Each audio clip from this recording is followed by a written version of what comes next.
Guerrilla cricket. Whoa. Guerrilla cricket. Whoa. Guerrilla. Take guard, man the barricades, patrol the cover boundary. At last the time is come, this is a cricketing emergency.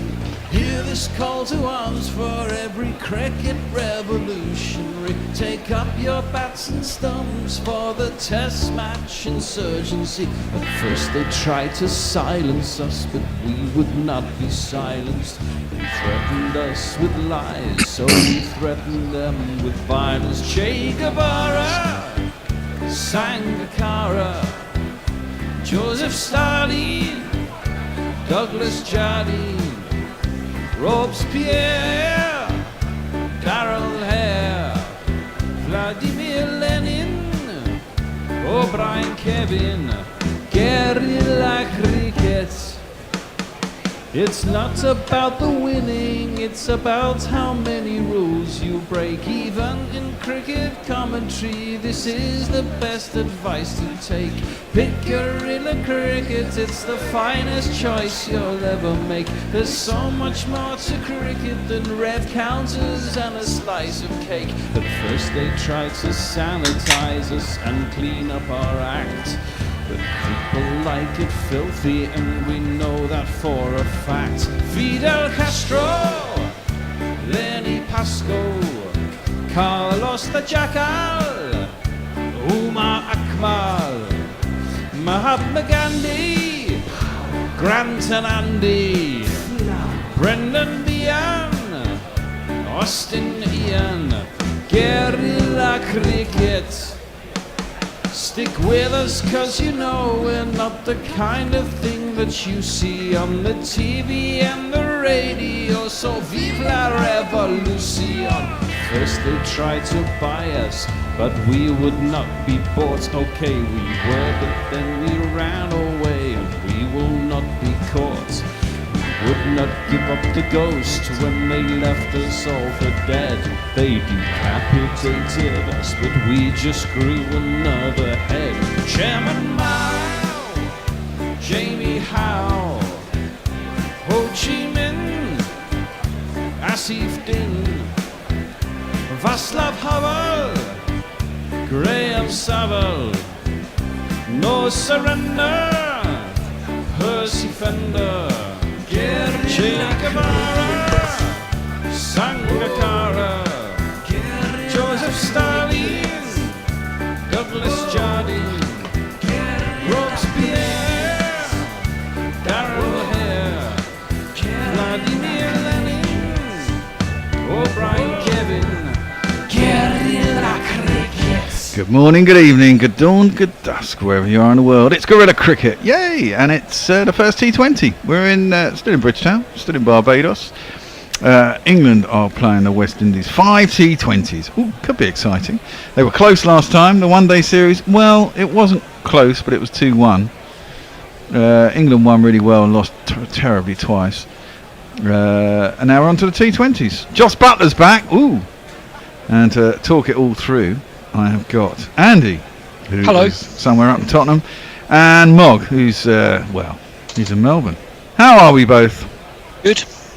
Marvellous. Yawn. Well, it must be quite late for you, or maybe it's early morning, isn't it? 6:54 a.m. Oh, well, I'm usually up at that time in the morning, it must be said. It's the problem with getting old. Can't sleep. It's really shit. Something to look forward to. Let me give you teams. England won the toss. They go Phil Salt, Will Jacks, Joss Buttler, Liam Livingstone, Jacob Bethel, Sam Curran, Dan Mousley, Jamie Overton, Adil Rashid, Saqib Mahmood and Reece Topley. So really not that different to the ODI side, with the exception Joss Buttler is in for whoever was opening in the ODIs, who we'll never forget. No, because Phil Salt and Will Jacks. Jordan Cox, wasn't it? Jordan Cox, yes. Yes, Jordan Cox. The whole thing, Butler's going to bat 3 and not keep wicket. This is a new tack, apparently. I think it's wise that he doesn't keep wicket. He's not the greatest keeper. Not that matters too much in T20s. But B, yeah, all that running up and down from way behind the stumps to talk to your bowler when it all gets a bit tight is A, time wasting and costs you probably runs at the end of the game with fielding positions, and B, it's pointless, man. And it's only a T20, so there we go. All change for the West Indies though. Quite a few changes for the West Indies. Obviously they've got more people to pick from. Opener stay the same. Brandon King, Evan Lewis. Nicholas Poran's inside. Shimron Hetmeyer, Shafeen Rutherford remains. Rodman Powell comes in and he's captain. He's at 6. Andre Russell, big Dre Russ is back. Love a bit of Dre Russ. Romario Shepherd, Akil Hussain, who I really like. I don't know why he doesn't play any forms. Maybe it's just because he bowls darts. I think so. And they're pretty useless anything else, but they're quite handy in T20. Shamar Joseph and Gudikesh Moti. So they've got, 4 changes there? The whole middle order has pretty much changed. There's 3 out of the 6 have changed. Poran, Hetmeyer and Andre Russin. Bowlers the same other than, except for Akil Hussain. Well, haven't they just suspended Alzari Joseph as well for stropping off the field? Well, I haven't read that, but it wouldn't surprise me. I mean, that was no, they have. They were showing some pictures of this just before we came on, and I went and looked it up. And yeah, were you not on the third ODI? Yeah, I was when he was doing it. I didn't. I mean, it was ridiculous. Well, apparently left the pitch without telling anybody. Oh, just right. Just stropped off, and they had 10 men until someone figured it out. So, which is fourth team stuff. So, not surprising they've. I mean, it is. I mean, have a conversation with your captain. Yeah. All well and good, yeah. But you've actually only got 2 players outside the circle, so you've got to bowl just right. A good batsman will find the space. You can't just have a strop because they hit it just fine. Maybe you didn't quite get your line right, Alzari, as well. It's like it's a bit cheeky, really. But hey ho. Well, I don't think I don't think anyone's going to defend. There's no real other side to that argument that you should go off in a strop because you don't like your field placing. well, it's just passion. well, exactly. It's just passion. Yeah. Yeah, it is true. It is true. But yeah, so how do we think this is going to go? England going to get tonked? We've got puncher's chance. It's a T20. They're always 60-40 at best. I think West Indies in home conditions probably be favourites. I'll just look it up actually. And England, their team still looks weird. Why do you need Sam Curran at 6 when you've already got a zillion bowlers?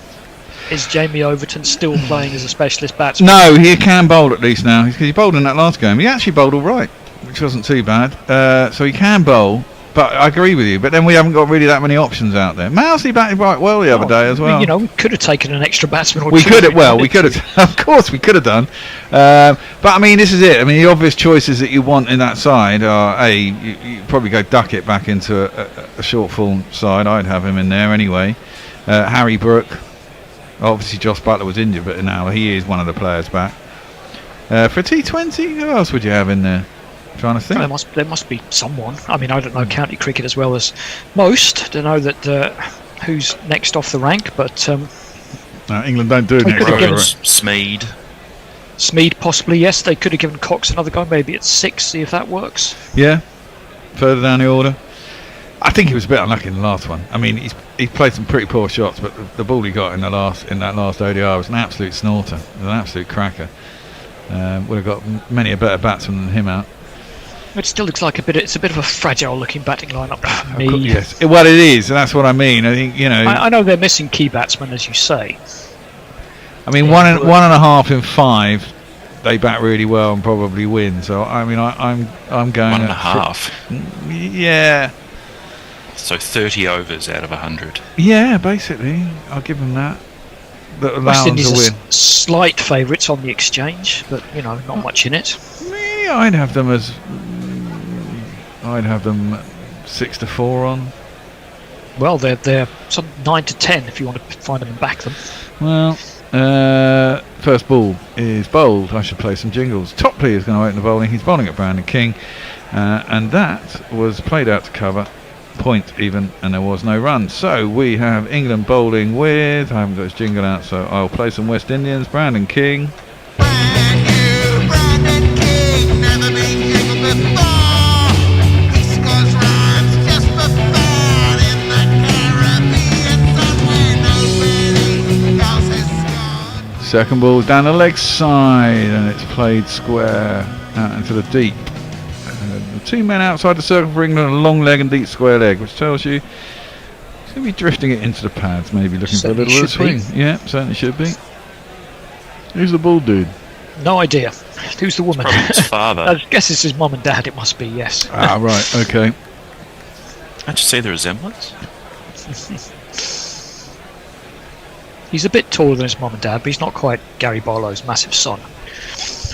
No, everyone was talking about it the other day, because, yeah, Gary Barlow's not exactly tall, is he? Apparently he's like 6'4" or something stupid and built like a bit shit house. Is that right? I don't know. I haven't seen Yes, any it was pictures just the pictures. The pictures are funny because both his parents are quite small and he's like massive. I think Yeah. England should have a look at him. He's got a high release point.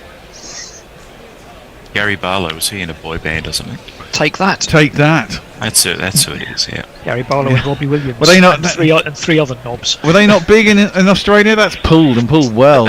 But there is a man out in the deep at square leg. It's fielded. It'll just be the one run. So who else? We've got the bowler. It's going to be this man.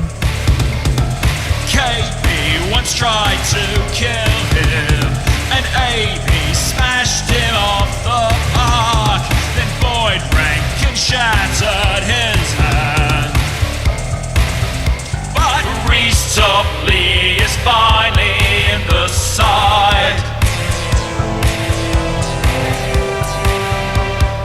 Next ball is played back up the pitch by Brown and King. Gets himself a single. We've had Get that 3 super off chat first balls. jingle ready.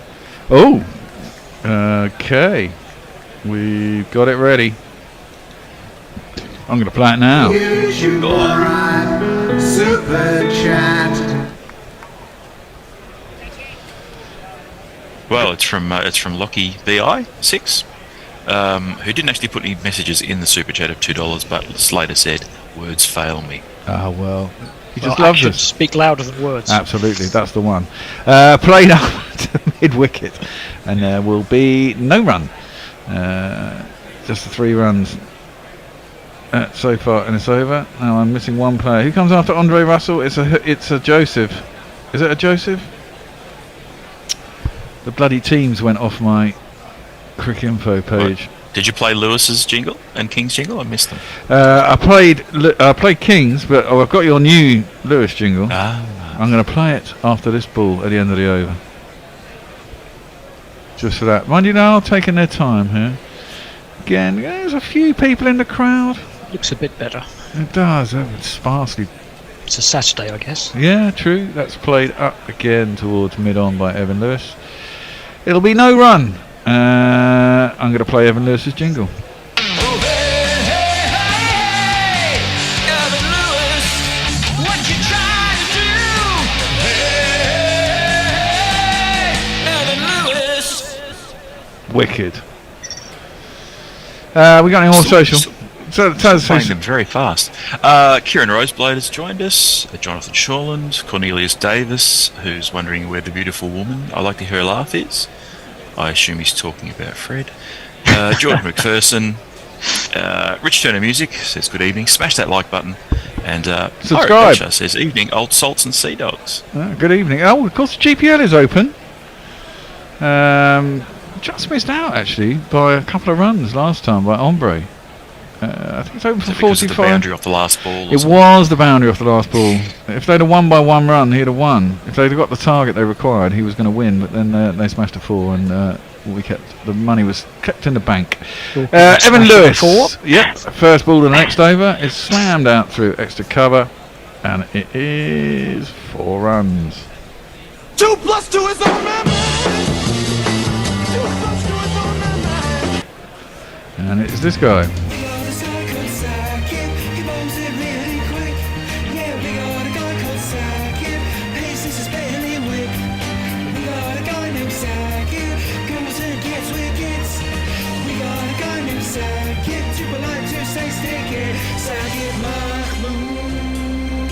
Is that one of yours, Mog? That is one of mine. Is it based on Convoy or the song Convoy was based on? Oh, tricky. Driven.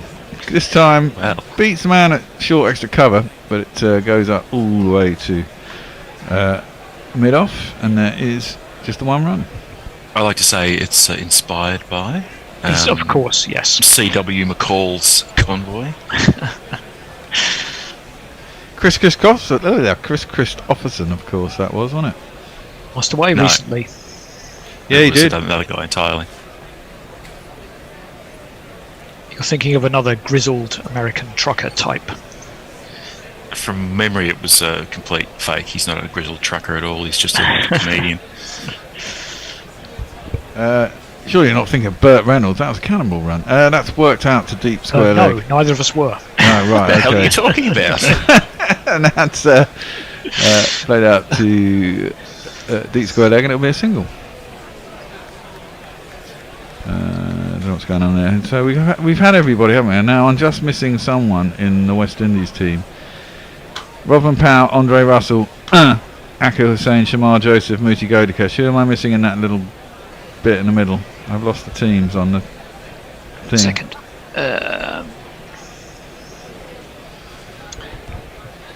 Shafane Rutherford. No, I got him. That's clipped up to... The Mario Shepherd. Yes, that's who I'm missing. Played up to wide long on, and there'll be a single. You seem to have the players in the Excellent right detective. space. Mario Shepherd. Let's grab him. Yeah, fair few people in. I suppose. What time is it out there now? They're 5 hours behind, so it's Yeah. it's the sun Saturday should be afternoon. going. The sun should be going down pretty soon, I'd imagine. England will be happy enough with this start, just the one boundary. Yep. 11 for 0 off 10 balls. Yeah, it's not a bad start. No big hits. 1-4 and over. You can deal with that in the power play. Down the track comes Evan Lewis. No, it wasn't. It was Brandon King, but he's not got hold of it. He's flapped at it and really mistimed it. It's been caught at cover, short-ish cover. It's quite. Was it Jamie Overton who caught it? Looks like Overton it. with the catch. Oh, I think he might actually have got hold of that. Yeah, he did definitely. What, you think he hit it hard? I don't think. Let's have a look. I think he clothed it a little bit actually. Yeah. No, maybe you're right. Maybe you're right. He didn't really come off the bat that fast, and Jamie No. Overton's a big lad with a big reach. Snaffled it at cover. Good bit of fielding by England, and they get their first wicket, and they'll be pretty happy with that. The crowd says, the crowd says, the crowd says you. Simple enough. As you say, set those two men back on the leg side, bowl into the pads, stick to the plan. Batsman backs away and tries to carve it through the offside. Doesn't get it right. Yep, wicket. Oh, I didn't get an under for the first one, but you know what? I'm in the game now. Liverpool are playing tonight as well, and it kicked off. Yeah, I see City lost 4 in a row. Is that? I know they got kind of pumped in midweek. Yeah, well, they were playing today. Portuguese side. I left home at... No, they lost today 2-1. Yeah. Yeah. They were 1-0 up in about 75 minutes when I left home. And then I got here and then the final whistle was going and they were saying, oh, it's the first time they've lost in four in a row since Pep Guardiola's been here. I was like, wow. Are you talking about baseball? No, I'm not, Smog. Oh. Someone said on Twitter today that they'll get relegated before their points deduction at this rate. Oh, yeah, of course. Yeah, we're not going to find out about that, though, are we, until bloody... When is it? It's not going to be until about Easter. City's crack team of 80 lawyers. Yeah. Whatever football has become these days. It's outrageous, really. Right, the new batsman's there. I'll give him a jingle in a sec. His first ball. Oh, it's very full. Last ball of the over. He just plays it back to the bowler, and there is no run. The next man in is... If we could keep a batsman or your kind of thing, let me introduce Nicholas Puran. Nick Puran often plays as a batsman. Nick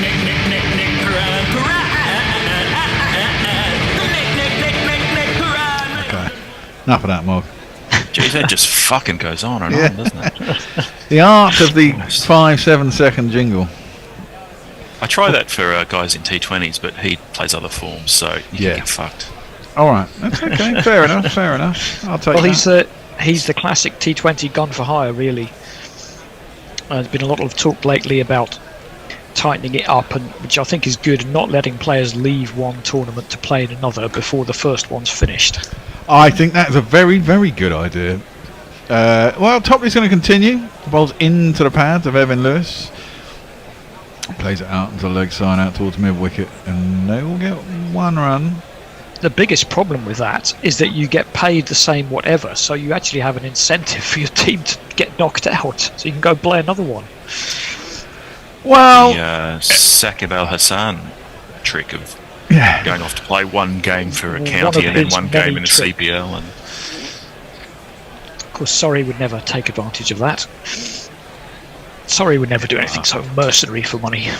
Well, even if they finagle that a little bit and say, oh, you got to play at least, I don't know how many games you play in a tournament, but you've got to play 6. I think absolutely fine just to say, you can't leave tournament A, can't go and play in tournament B until tournament A is finished. I think that's entirely reasonable. Yeah, and I was reading about this in the summer. There was a whole debate about this, and actually, the because basically you get a pot of the winning pot, but there's no second place pot, right? So I think it varies tournament to tournament. A lot of them you just get flat fee.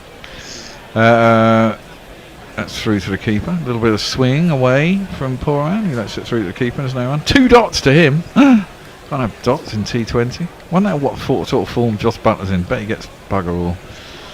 Well, he just isn't. I mean, when's the last time he played? Well, exactly. But The blank slate. well, exactly. Sometimes a breaker's as good as a whatever it is. The break is as good as a rest. That's the one. So maybe it will help him. Down the track comes Poran. Tries to smash it down the ground. Now he can hit mid on note, and there ain't no run.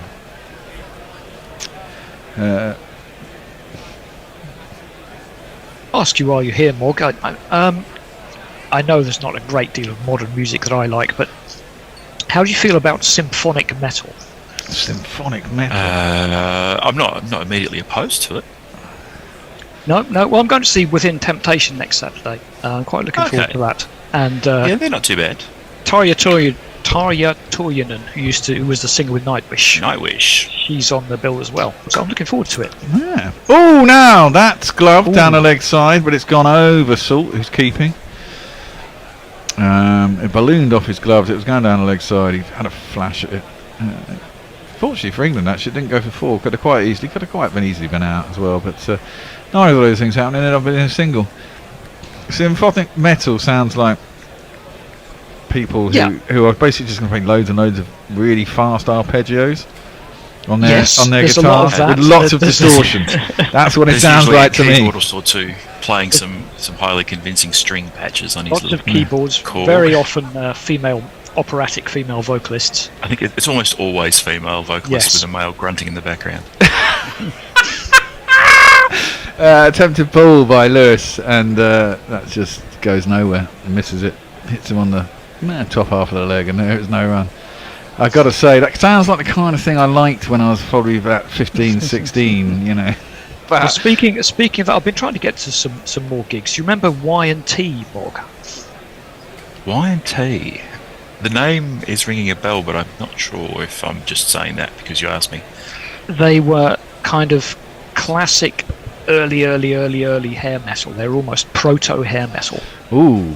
Now that was a thing I was into in the 80s, shot. 90s. That is a good shot. Evan Lewis just stands and delivers. It's on a length. It gives him enough width to free his arms, and he pumps it back past the bowler. Pretty straight, and mid on is wide, and it gets down to the boundary, and it will be 4 runs. Well, didn't want to play that one. That might get us dinged.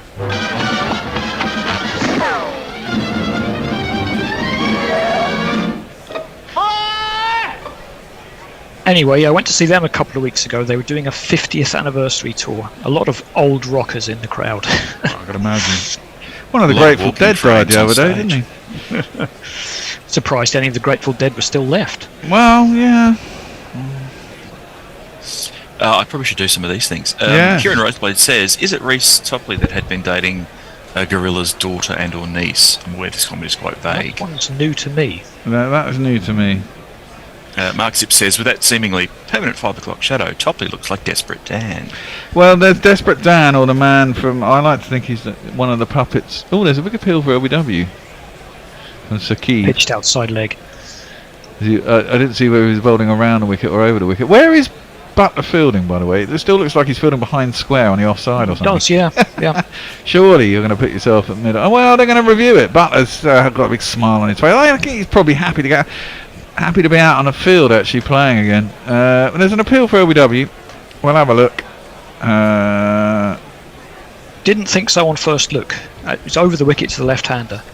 There's quite an angle on it. It didn't look great to me.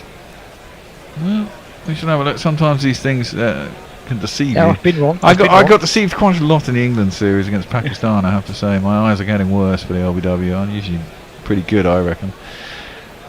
I think that's in line. I don't think that's a bad shout. I think Better than I thought. pitched on leg, going on to hit leg. I don't think it hit the bat. It's a question of whether it pitched in line. Yeah, it did tail back it a little bit. I mean, it's it's close. It might just be clipping leg stump. I think its pitching is where it's going to get you. Oh, pitching Yeah. outside Yeah, leg, it's just one for me. outside leg. But I thought it was a couple of balls outside leg, and it's on the line. So Yeah, the line was the line was the umpires. Oh, he's not smiling now, is he? Well, you get two. I mean, the amount of times that people don't even bother using reviews in T20s, and you get two of them in 20 overs. I mean, literally, how many times do you get to appeal? You might as well just fucking use them. You know. it was certainly going to hit the stumps, I think. Yeah, I think so. Well, I've gone under 34.5 for the second wicket. Saqib is in. Oh, that's clipped and it's aerial and it's going to be caught. out. What a good catch. Thought he was going to misjudge it there. Jacob Bethel has caught that in a deep. Clipped off the pads. Was that Lewis? I thought it was Poran. Lewis, yeah. It was Lewis, okay. I thought it was Poran. But clipped by Lewis out to deep square leg. Really didn't get enough on it. It's quite a big boundary out there. Well, it probably isn't. It just looked like it on the telly. And in that case, he really didn't get hold of anything. I mean, it was there for that shot. You just got to hit it right, and he didn't hit it right. Didn't get enough on it. You kick yourself for that kind of dismissal. Well, exactly. Only, I mean, only one man out there, yeah. and just an How many- ocean of space. We say that every time, Andy, but I mean, that Well, players. it's normally England who does it. Well, it's true, but I mean, the fact is that if you get a ball on your legs, you think, ooh, clip. And if you don't get it right, it does more than, that's angles are angles, and it often goes to the man. And so we have to say goodbye to another West Indian. Another one bites the dust. I think that is going to be out, Fred. Another one bites the dust. Well, I don't think England have done much to win those wickets, apart from bowling to a plan. But they might argue that that's all you need to do. Well, some people would argue that's all you need to do. The next man in for the West Indies is...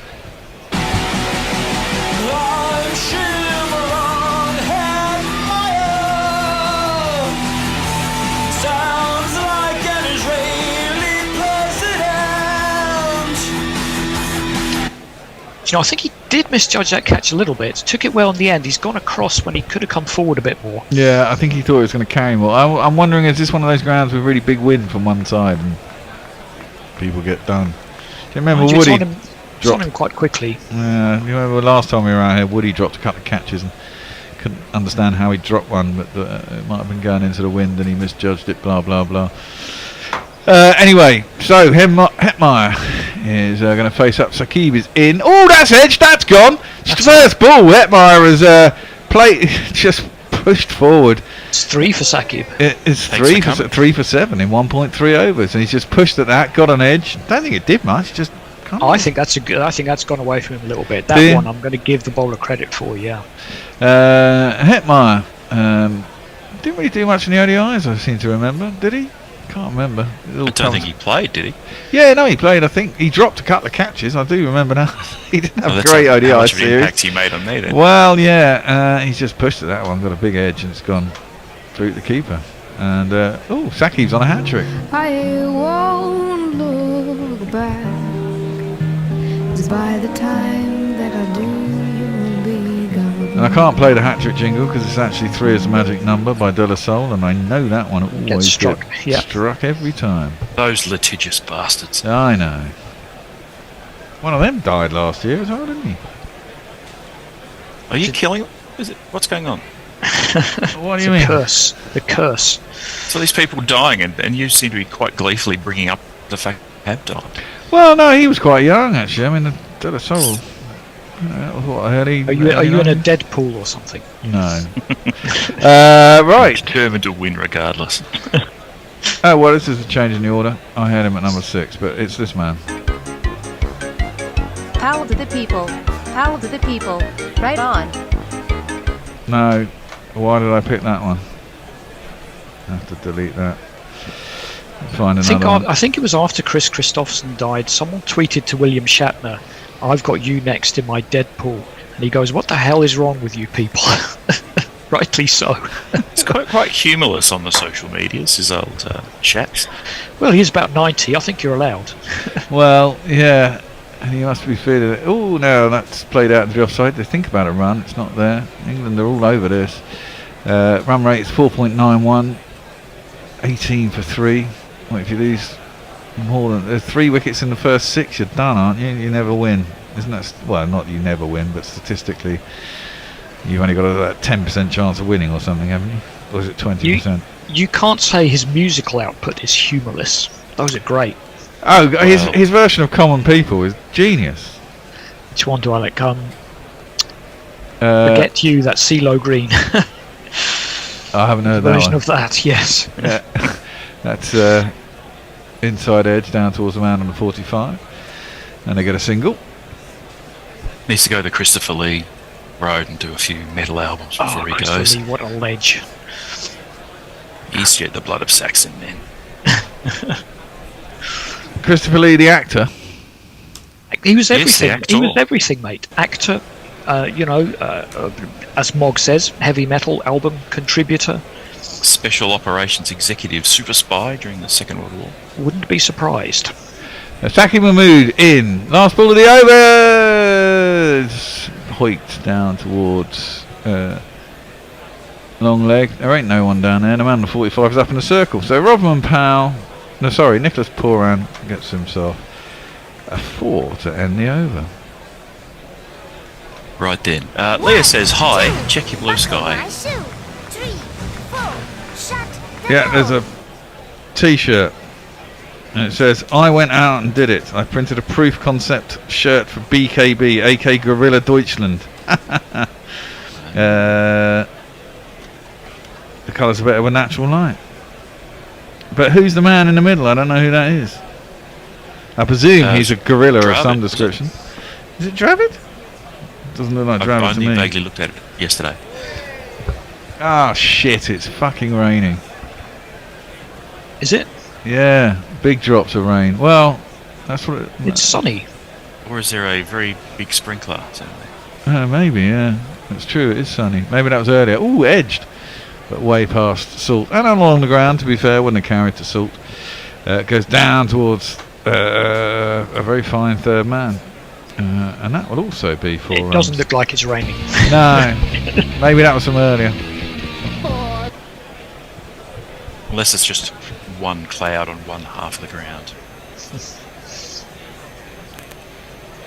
England finding a little bit of movement here. Just enough. Just enough to get edged for 4, the unfortunate Topley. Well, that's all right. 27 for 3, though. You'd be happy with that after 4.1. Oh, well, T20. I believe there's a stat about losing 3 wickets in the power play. I haven't heard it from any reputable sources, though. Only from TV commentary, Yeah, Topley. Tries We all know to they're shortish of a length than Rodman Powell, who's a big strong lad who can strike a long ball. Tries to work it down the leg side and ain't no run. He's the skipper, of course. First time I ever saw Rodman Powell, he scored 50 off about 20 balls. I thought, oh, he looks good. Well, there are some ground staff knocking about. How strange that there are some grounds. You wouldn't think it was raining Unless they're at all. anticipating something's about to sweep across. You can see it's quite windy. Yeah. Oh, that's pulled up in the air. I don't think he's got enough. Is there anyone out there? Well, maybe it has got enough. Yeah, I think he has got enough, and there was no one out there anyway. Now, maybe the boundaries aren't that big, because that looked like a top edge to me. But hey, there you go. It's one of these.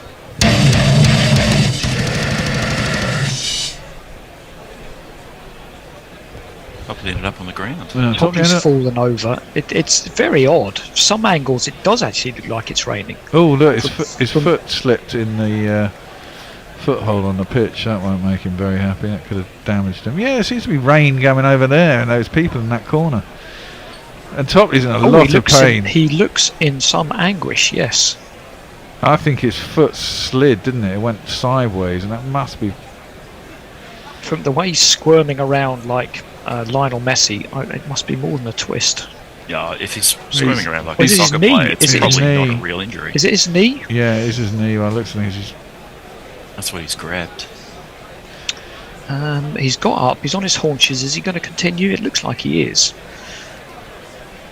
maybe just banged it on the turf or fell awkwardly. No, he looks like he's going off to me. From the way, as I say, he went down there, I think he should at least take a break and have a look at it instead of charge in and put all his weight on it again. I think that's what he's Break going it to do. properly. I think they're taking him off. Oh, for fuck's sake. Well, it Injured doesn't matter. again. They got 7 other bowlers anyway. Yeah. Butler's walking off with him. I shouldn't be so cavalier. It's a shame for Topley if that's a nasty one. He's walking off, but rather gingerly. Yeah, and there's definitely rain coming down. See? That's very strange, yeah. It's almost like you say, it's raining on half the ground and sunshine on the other. Just in front Yeah, of well, there's a rainbow. There is a rainbow, that's yeah. why. Yeah. And some people there in the sun putting on sun cream whilst it's raining on them. How weird. They've put some covers on. Covers are on. I Well, don't- let me do some I of don't these think they're going to silly be on very long. I've forgotten where I was up to. Oh, Leah also recommends to Andy that you should listen to Camelot if you haven't already. Mark Zip says, "Call me old, but that description of symphonic metal sounds like a night in hell to me." I could give you better descriptions of genres if you want hell. That's fine. Lucky says, "Hair metal. That's almost too beautiful." And Mark Zip says, "Why is he responsible for one of the greatest? What were they thinking? Album covers down for the count." Which one was that? Which one was that? I'll bring that up actually. Camilo Kocher says, "How much cash did the giraffe joke sequence of the final ODI pull in?" I think we had about $160 on Super Chat in the last test. So thank you very last ODI. So thank you very much. And the giraffe chat was a large part of that. It has to be said. So tonight's Super Chat challenge is it has to. You can't force these things. They have to come up naturally. It's series. it's a vampire vampiring the robot from Metropolis for some reason. Okay. That album cover that Mark Zip's talking about.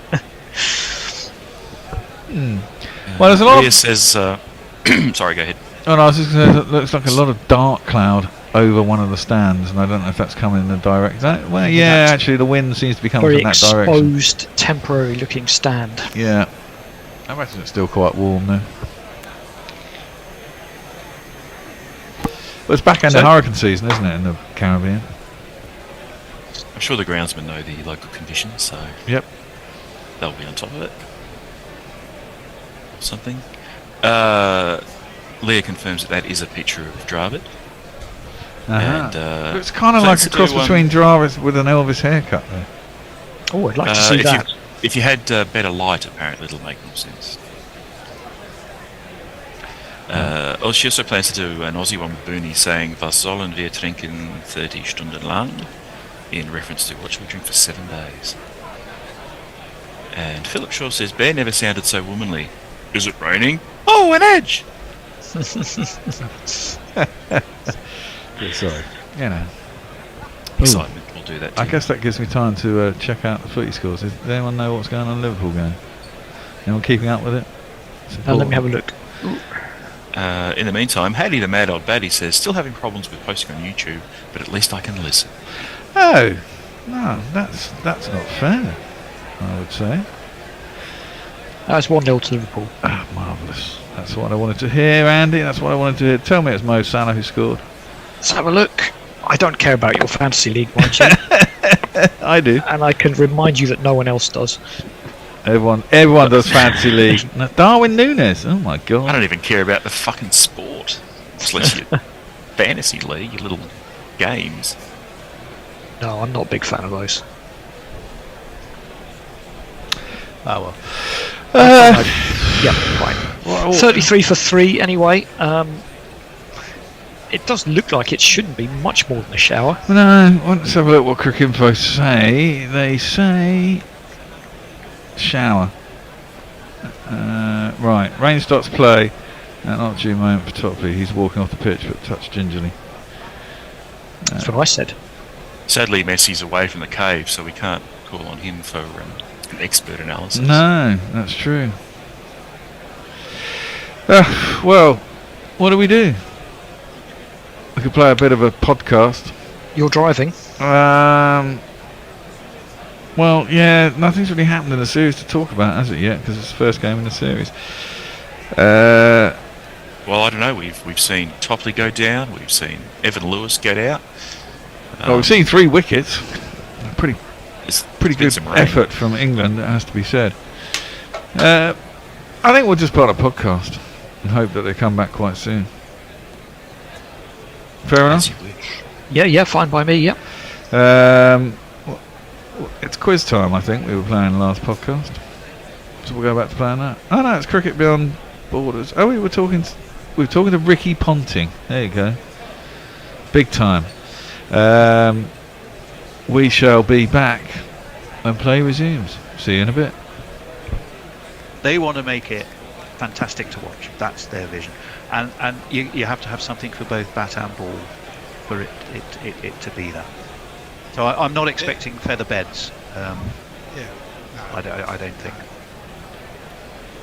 Well, the other thing I'd say is that he's asked for shorter boundaries, 59 metres or whatever the minimum is.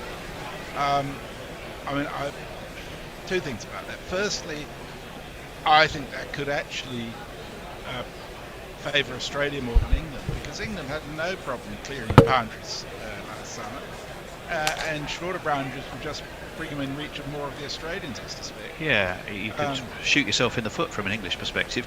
Yeah. In that one. But Tell the you other what. thing is, I'd be really disappointed if it's the case, because I like a ground where you can run free. You know, one of the things about the 20 over World Cup in Australia last year was the fact that at grounds like the MCG and the Perth Stadium, there were big boundaries. And it changes the nature of T20 in what I think is a really good way. You probably don't get as many sixes, but you get more strategy in terms of field placements, you get more capacity for people to run three. I think it adds a dimension rather than take it away simply because people can't hit quite as many sixes. I'll tell you what, I would love to be. Well, it's all right. I'd love to have been a fly on the wall if a conversation was ever had between McCullum and Stokes and Jimmy and Stuart Broad.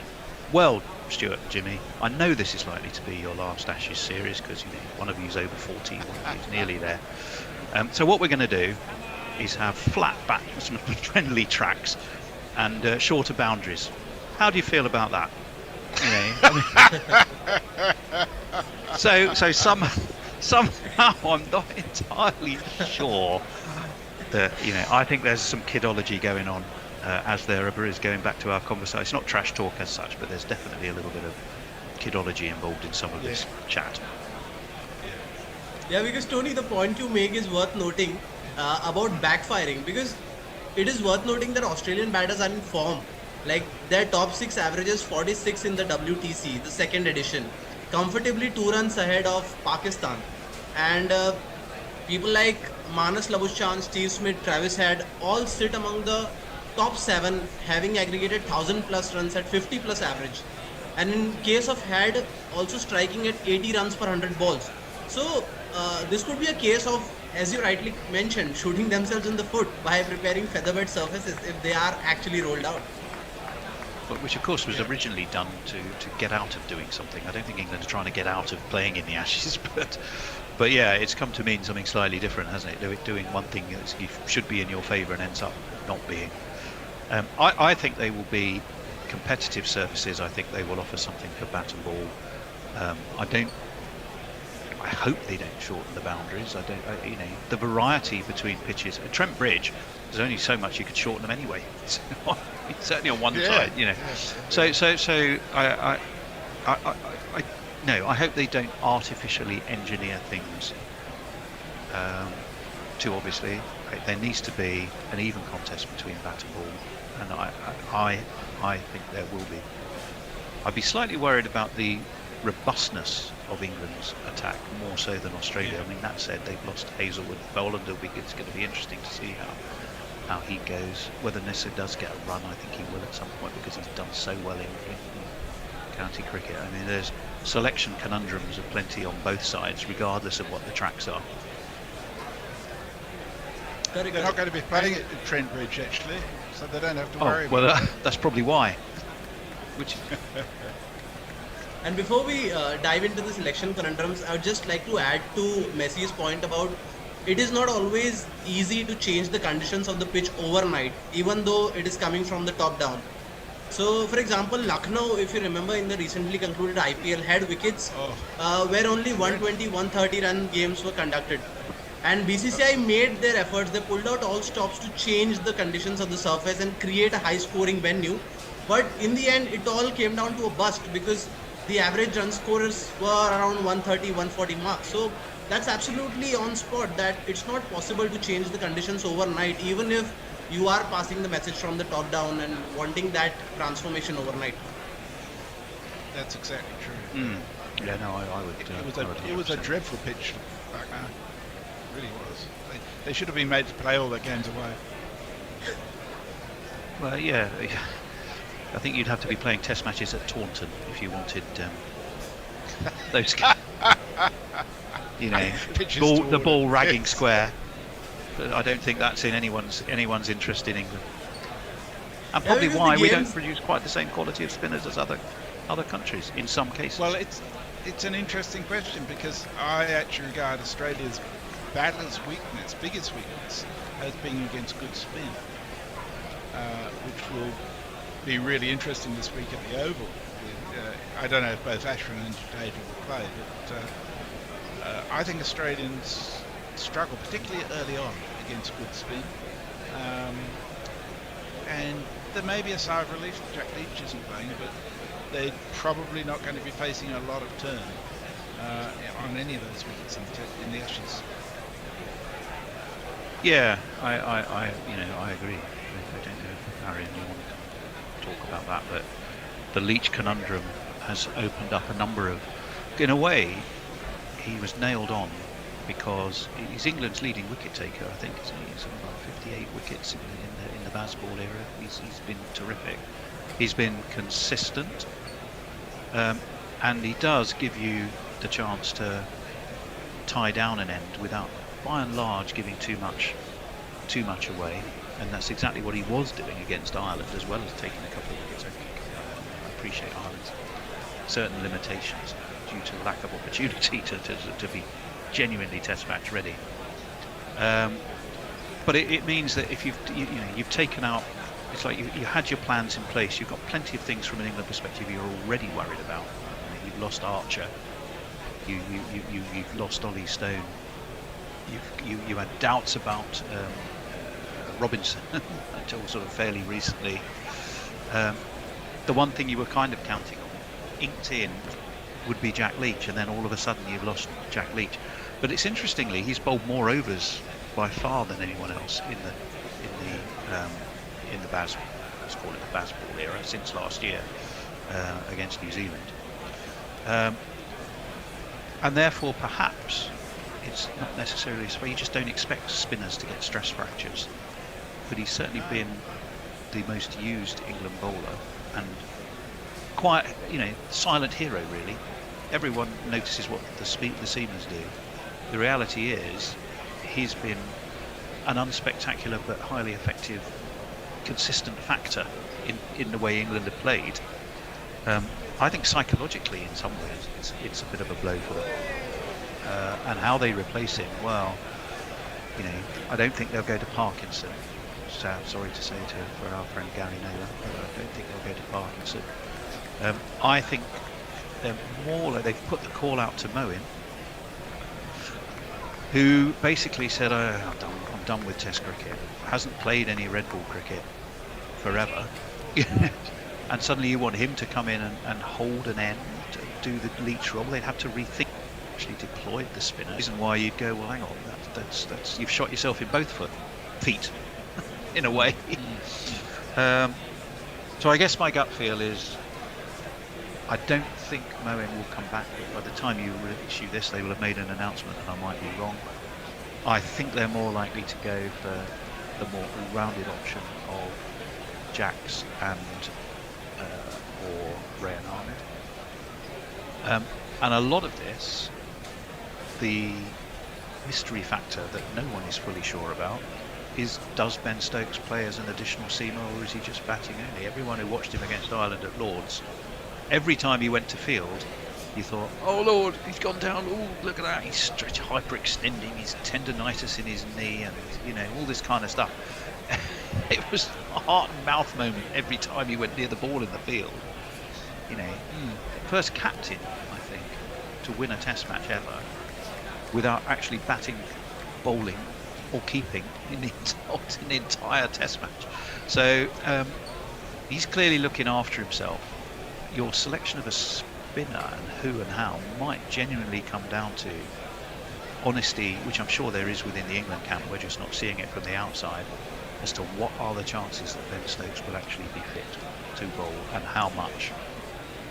If the answer is sporadically and just occasionally as a partnership breaker, then they're going to have to think very hard about that spin option, I reckon. It brings to the fore what I think is a really interesting factor. That is, against Ireland, and greatest respect for Ireland, it wasn't the toughest opposition. But basically, England were playing 10 men and a captain. I don't think they can afford to do that against Australia. And even if Stokes bats, well, let me put it this way: no other player will be past fit to play if on the criterion Stokes sets for himself, that he said, if I can walk, I will be playing. That's not good enough. It's just a double standard, and I would have thought that the reality is that if, for example, you do have a match that goes for 5 days, or several matches that go for 5 days, your bowlers are going to need to spread the load around. And particularly without Jack Leach, who, as you say, bowled more overs than anybody else. Even if you have someone like Ryan Ahmed or Will Jacks, it's unlikely that they'll bowl to the same extent Leach did. So if you're depriving yourself of an extra bowler, and I know Stokes has said that he will bowl, but at what cost? Is he actually going to damage himself further by bowling when he's actually not fit to do it? And he has to have a cortisone injection of bowling. My judgment is that unless he's fit, they should actually leave him as non-playing captain on the edge of the field and put another seamer in there, or another all-rounder at least, who can bowl some pace. Because otherwise I think they're making it really hard for themselves. Spoken like a true Australian. Yeah, that's a valid point. I can't see a scenario they'll leave him out unless he's literally he's bed bound. I can't see it happening. Well, I'm willing to predict that he will not play all 5 tests in the series. That might be true, and Ollie Pope, I think, is designated as vice captain, which would be, wow, that would be really interesting. That would be a really interesting situation. Because at this moment, his presence and the philosophy that he brings to the ground is equivalent to the all-round skills that he has, right? Yeah. I mean, much as Bairstow is iconic, that sort of in the style, talismanic, I suppose. Then so of course is Ben Stokes. No one will forget Headingley in 2019, and that sort of one-man effort that's equivalent to both of them in 81. I think probably even better. It depends, on your generation, I guess. But for a modern generation of cricket followers, Stokes, arms aloft at Headingley, just exploding with joy and relief as he somehow hauled England over the line in that test match, is such something that will live forever. It to me, that's up there with the Shane Warne ball of the century, the Botham Ashes. That as what Test cricket can be when it's fiercely competitive and at its ultimate best. And Ben Stokes is there. So, apart from Messi, I don't think you'll find a single Australian who would go, I think, we'd rather Ben Stokes was in the team, not out of it. I think they'd all be happiest if Ben Stokes wasn't in an England team and never do what is going to please your opponents. So I don't see it happening, except just purely on fitness. Yeah, and Messi's point about alleviating the burden across the bowlers just made me hark back to the onset of the Border Gavaskar Trophy, where there was this conversation going between the Australian frontline spinners that who can partner and share the burden with Nathan Lyon. Because at that moment, Todd Murphy and Matthew Koonman weren't really in the scheme of things. So the spin bowling attack hadn't been rubber stamped as of now. And the Australian media was sort of hyping up Marnus Labuschan's spin. And then he made a frank admission that he was not quite in the same league as a Matthew Koonman or a Todd Murphy. So similarly, asking 10-15 overs of Joe Root actually dilutes the potency of the English attack, right? Yes. Yeah, I agree. And no part-time spinner. I know Joe Root occasionally says, I'm an all-rounder, not a part-time spinner, but I don't genuinely think he believes it. I think it's just slightly in jest. It's never going to be, I think, as good as a specialist. Of course, they'll have amazing spells. I mean, Joe Root can always point to, what was it, 5 for 7? Might have been 7 for 5, I can't remember which way. But, that was on a sort of a snake's raging nest, of viper's nest of turning, the ball turning. He'll definitely get some overs, and he definitely offers you something. And he's got a leg break he's added to his off breaks, and he likes to come around the wicket. And not to forget the bouncer that he has that comes he's got the bouncer. Yeah. So he's a useful additional asset, particularly when the mantra is bowled to take wickets, not to save runs. But you don't want to be relying on him. That's still my point of view. I'd agree entirely. Yeah, and the selection predicaments, I think, manifest themselves most starkly at the top of the order for both the teams. Because speaking of Zach Crawley and David Warner, so as far as Zach Crawley is concerned, before the Ireland test, obviously it's not an opposition exactly bristling with quality, and that's why probably he's able to get runs. But his overall test average was 27 from 33 games with 300s, and since the half century and 100 in the Rawalpindi test against Pakistan, he failed to pass 50 in 8 innings. And then after notching a ton in the West Indies in March 2022, he actually went 16 innings without a 50. So that is not in keeping with the standards that are expected out of an international cricketer nowadays. And McCullum and Rob Crowley actually echoed their sentiments that we are not expecting consistency from Crowley, which actually made Nasir Hussain scratch his head that what are you exactly talking about. So I would just like to know from you guys, being avid followers of English cricket, that what is the exact mindset behind the handling of Crowley, and is the optimism actually misplaced in just backing him to the hilt? Well, possibly yes. When he does come off, he puts runs. And let's take Ireland again with the classic, no disrespect to Ireland, but the proviso. He and Duckett together rattled that scoring rate along to put England into an incredibly strong position.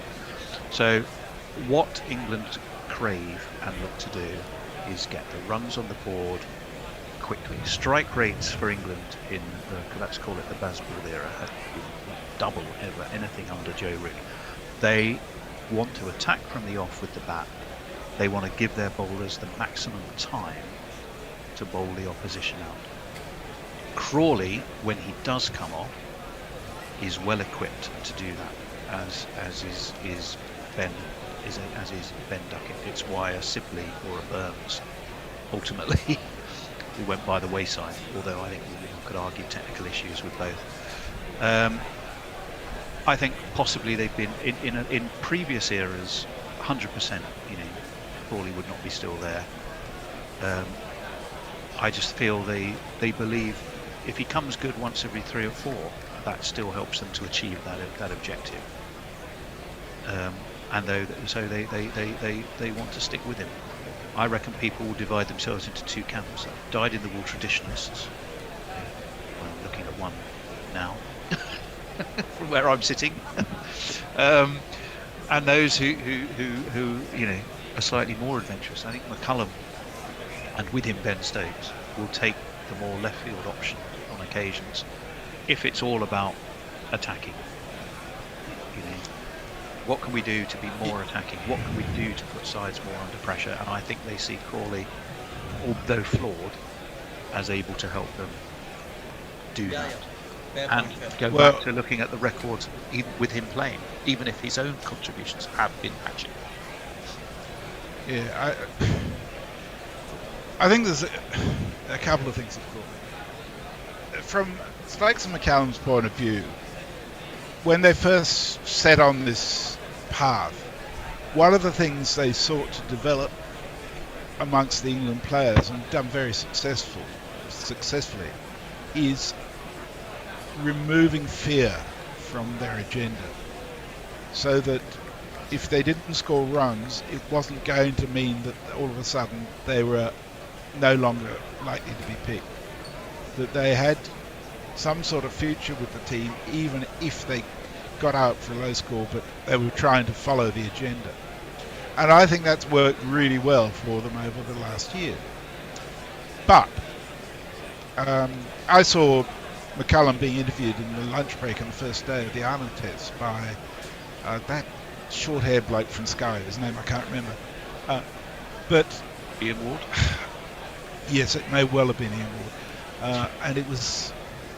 my sense is that a lot of the cricket press are very English cricket press are very deferential to both McCullum and Stokes because of the success they've had. And as a result, tend not to push too hard on things that may be really tricky. And McCullum's answer in relation to Crawley was that he has huge potential. He plays some beautiful shots, which he certainly does, and that he can come good, basically. The question is, how long do you wait for that to happen? Because, even in the 56 he made at Lord's, 19 of those, 19 were French cuts between the wicketkeeper and the leg slip. He was very lucky to get to 56, but he played a couple of exquisite drives as well. But consistency in an opener is really important, even an attacking opener. And we'll come to Warner in a second, but Warner's history has been one of being an attacking opener who has a good defence when he chooses to use it, and has therefore got through those times and then gone on to accelerate, rather than thinking you have to hit every ball for 4. Now, I'd say over the last year that's gone out of his head a bit, and it'll be really interesting to see what happens at the Oval, because I think that will set the stage for whether or not he plays in the Ashes. But with Crawley, I don't sense that discipline that's required of an opener. No matter how attacking the team mantra may be, there are things you need to do as an opener, and one of them is to get the shine off the ball and weather the early stages. And England's had a massive problem with that over the last 4 or 5 years without any doubt at all. So that Root has almost ended up as an opener at the time when he was batting at 3. But I just don't think you can keep saying Crawley can stay there and we won't give anybody else a go because we think he's got potential. Warner, well, I don't know, but Warner's a fascinating one to me. I'll tell you why. Yeah. Because he's kind of put pressure on himself. He basically has said, I want to retire. I want to retire under my own terms, and I want to do it at the SCG. No. I think, again, in much the same way as any Australian would be happier if Stokes wasn't in the England team. I think most English fans will be happy if Warner's in the Australian team. If only for the fact that everybody wants to see the next round of Stuart Broad versus David Warner. You know, Yeah. Broad's he'll be coming around the wicket to the left-hander.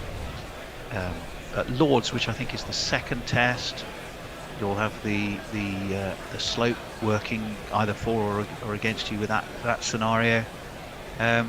Everybody wants to see it. It's still the Ali and Foreman of cricket.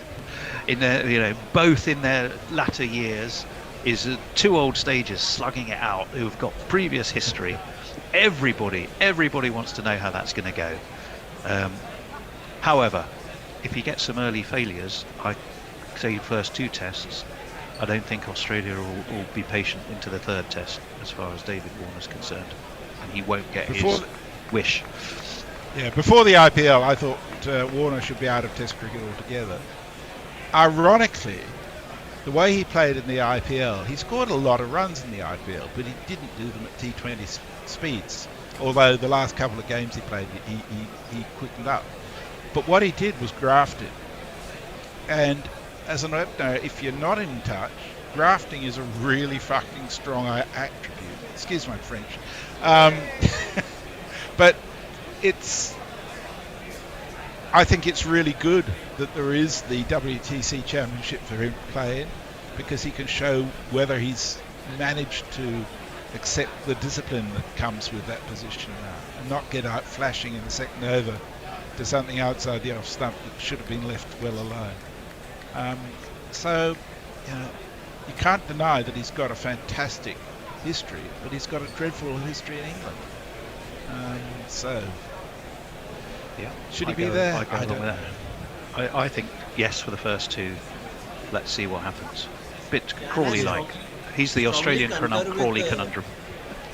Strongly concur with Messi's view that eliminating fear has been the underpinning behind the baseball philosophy. Because if you guys know about Paddy Upton, the mental health conditioning coach who won India the 2011 World Cup, he has always maintained that fear of failure and performance pressure are the two single biggest hindrances to elite performance in cricket. Well, yes, and psychology in sport has the extra 2%. You have to have the technical ability, you have to have the determination, you have to have the physical fitness, you have to have all of those other things.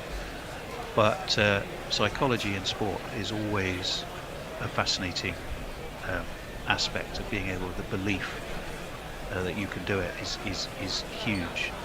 And Australia have always, both sides will use that, and the Ashes is because it's such a under the microscope event or series of events, depending on how you want it, it always brings that to the fore. I go back to Steve Waugh and mental disintegration.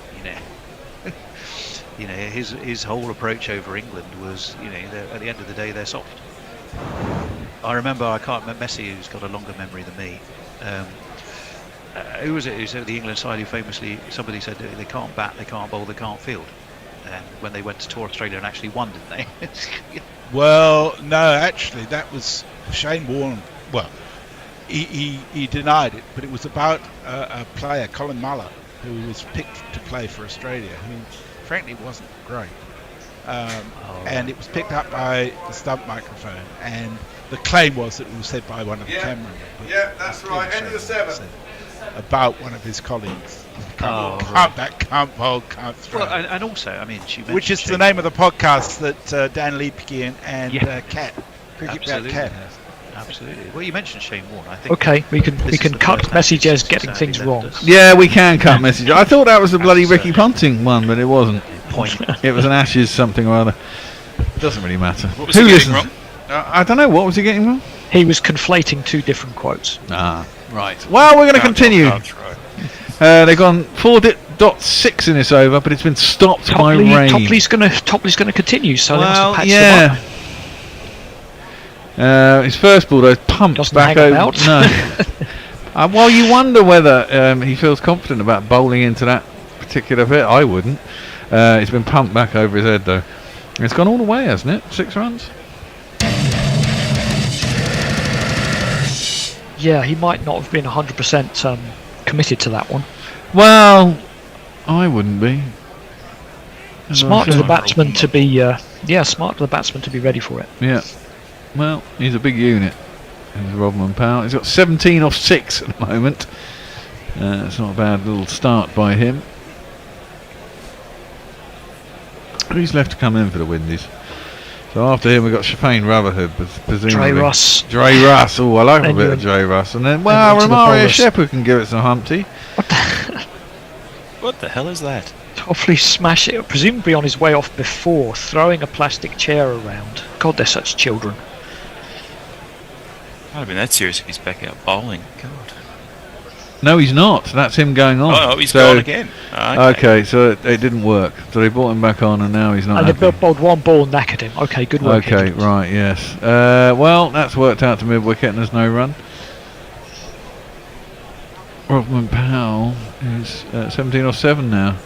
So yeah, so his knee wasn't happy, and he wasn't happy, and you can understand him being a bit frustrated. I mean, I thought that his foot sort of, it was like there was loose ground under there, and it kind of went, and that must. It's possible. I mean, that usually gets you on the ankle, but you know everything's connected, and if there was a bit of a weakness in the knee, exactly, it's a bit unfortunate. It's Overton taking over. It is indeed, and he's bowled 2 dots to end the over. So there you go. Well done him. He looks quite nippy actually, Overton. I quite liked him when he bowled. Finally, thought he was absolutely pointless as a batting number 8.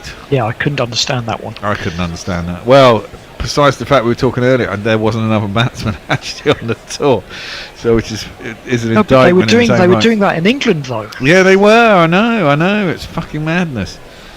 But hey, that's the way it goes. Over to you, Mark. Who's joined us back up? They realise we're back on air. Someone does. Dara Azizi says hi all. And hello, Steve Dara. Bruce says, after my late night shenanigans the other night and saying no to my missus for lovemaking, I've just faked it and finished up quick so I could listen to you legends. The gurus. Jesus Christ. No. Well, okay. Can guys really fake it convincingly? Have you not seen Brokeback Mountain? No, I haven't. No. Oh, there's I think I faking have, scene actually. in that. Of saliva. Okay. I have seen it actually a long time ago. Nicholas Poran is facing. Sakib is going to continue. Oh, he smashed that a long way back over long on. They're teeing off finally. Lost 3 wickets, but they're giving it some Humpty, and that one has again gone all the way, and it's one of these. Someone's been hitting my bloody mixing desk because these all seem really quiet. Well, if they hit one straight up in the air, everyone will say it's really reckless, but I think it's the right thing to do, and I think it's what teams do a bit more now. They don't worry too much that they're 3 wickets down, because if you go into your shell and score 50 off 8 overs, you're probably going to lose anyway. Well, exactly. Ooh, big swing, no ding, an appeal from Sakib. I probably think there was a bit of... No, he's going to sink it. That was definitely outside leg, that one. Well, yeah. Do it. I mean, the umpire is not supposed to give anything away, but he's kind of wandering away from the wicket with his hand up, getting ready to tap his leg. Yes. So, but no. Make a good poker player, that umpire. No. And it is a leg by. I mean, these last 2 overs, they lost 3 wickets, but yeah, that was quite high. Probably pitched outside leg. Not sure if he got anything on it, but who cares? Well, he didn't, clearly. He got a leg by, but hey ho. Powell facing up. Sakib 3 for 18 off 2.2. And Powell just works that into leg side out towards deep square leg. And it's thrown in by Adil Rashid. And there is no run. I can't even remember what under I've got on the next one. Oh no, I didn't get under, did I? Because they hadn't bloody done it. Because they were off the field, so they weren't offering me a bet on it. How dare they? Well, I don't mind that.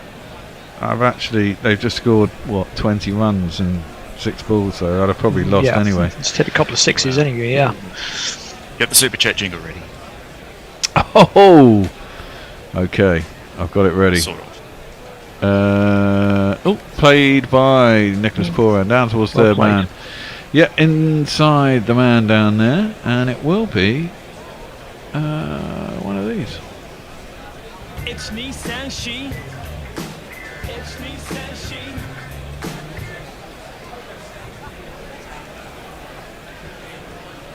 Yeah, just opened the face. Looked like quite well controlled off the face of the bat, and once it's beaten those two fielders, they're not going to run it down. No. Pushed it up to 9 and over. So, Well, you know, yeah, exactly that. No complaint with the number of runs. It's just those 3 wickets. Well, exactly that. They've certainly dragged it back when they were just over 6 2 overs ago. Now they're over 9. I suppose it's small sample size, as it were. But a couple of big overs. And what was it? 2 6s and a 4 in the last. But again, over. I think it does show the way the game has shifted a little bit. They still realise that it's still the power play, and they want to make the most of it. Well, yeah. Saki was around the wicket. And he's hoiked. That just bowls it into his slot. Absolutely into the slot. Heaved over cow corner. It's a good old-fashioned 6, that one. For another one of these.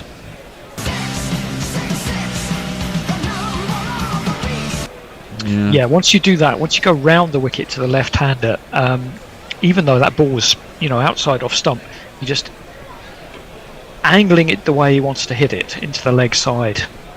And he really just has to help it on his way. Yep. A good pace on it as well, so into the middle of the mat, off it goes. Apparently we started late because the golf cart that was dragging the rope around the pitch had done some wheel spins in the outfield and churned up a big patch or something. Some donuts. Yeah. That's driven by poor and doesn't beat cover. He jams his knee into the ground. Took up a divot there, Jax. Yeah, he did, yeah. It's a single. I think there's some heavy rain overnight.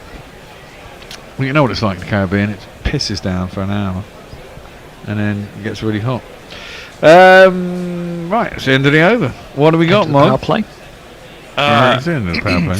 From the Twitters, Patty the Man of Batty says, as I can't do a super chat, I've sent you a little donation by PayPal. Oh, thank you. Well, so play the jingle anyway. We'll play the jingle anyway. Do it. Super chat. A super chat from a huge YouTube hero. They're awesome and smart and they're paying their part. Super chat, super chat, super chat.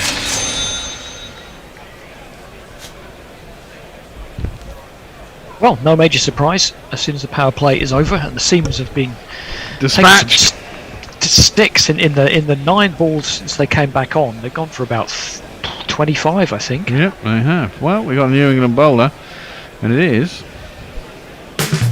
And a wicket on the 45. And a wicket on the 45. And a wicket on the 45. His first ball's a full toss, and it's driven all the way down to long off. And it'll be a single. And he'll can turn it, and he'll can turn it both ways, and he'll can turn it, and he'll can turn it both ways, and he'll can turn it on the 45. That might be our longest running jingle. You just can't imagine anything else for a deal with. No, you can't, can you? But it works really well, It's great, yeah. There are some classics jingles. Well, Overton's down at deep long off, the tall man. Down at long on to Rodman Powell, but I think that's cleared him. Oh, he is in the game, and he has caught him. Fuck me. Shout. Now that is. Wow. Jamie Overton, they stuck him down at long on. He's right on the sponge. Extraordinary. You said the tall man's at long on, and he catches one above his head right on the boundary. Exactly. The next ball. Well, he was down there for precisely that reason. Rodman Powell did it pretty flat. He's got 18 off 10. He was powering along. He tried to smash that over. I thought he got it. He looked like he got plenty of it, yeah. He did, but it's... A slightly shorter man and he would have. What a slightly shorter man would have done. But Jamie Overton's about 6'4", with long arms, and he's just plucked it out of the air down at long on, and we have to say goodbye to Rodman Powell. What a shame, eh? What a shame.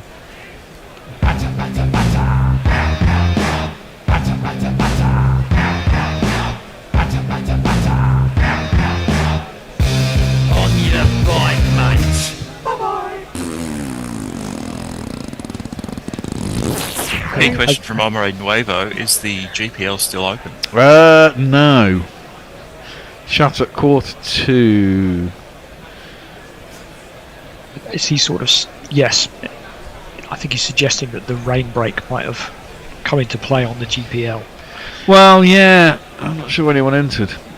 I did mention it, and then I forgot to mention it again, and then, of course, time flew because they went off the pitch after about 3 overs. Yeah, that's what I was talking about. Now he looks a bit silly having holed out on the boundary. But still doing the right thing. Just the execution is a weird one. I guess you're right, he did hit it flatter than he wanted to. Yeah, and maybe a bit toe-endy as well. Shafane Rutherford is in, but he's facing. First of all, he just knocked out into the leg side, and there's no run. It wasn't even a googly either as well. It's just a standard leg break. He stood there and looked. I suppose you can do that now. You don't have to bother running because you can't change ends if you. Mind you, if you manage to complete the run before the catch is taken, doesn't it count? I always thought that was the case. No. No, none at all. I thought if you got okay. Never. That was never a rule.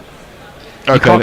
You can't run one while it's in the air and then put one on the scorecard. Okay, fine. No, it's on run out. You'd have a lot of guys just trying to belt it as high as they possibly could. And Well, not on the cricket I played that happened anyway. But Well, first ball was a dot ball to Rutherford. The second ball, he swept it, but he hasn't got enough on it. It's gone down to fine leg to get back for 2. I'm on my third beer has to already. chase. If he's not a wicket keeper, he's at slip. He is.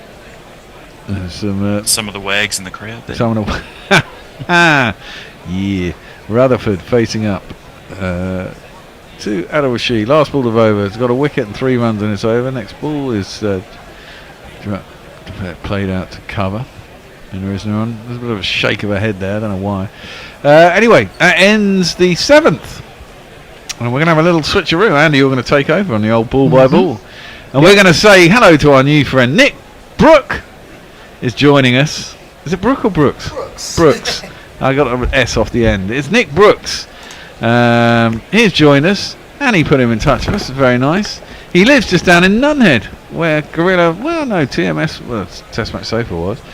And he's joined us from up there.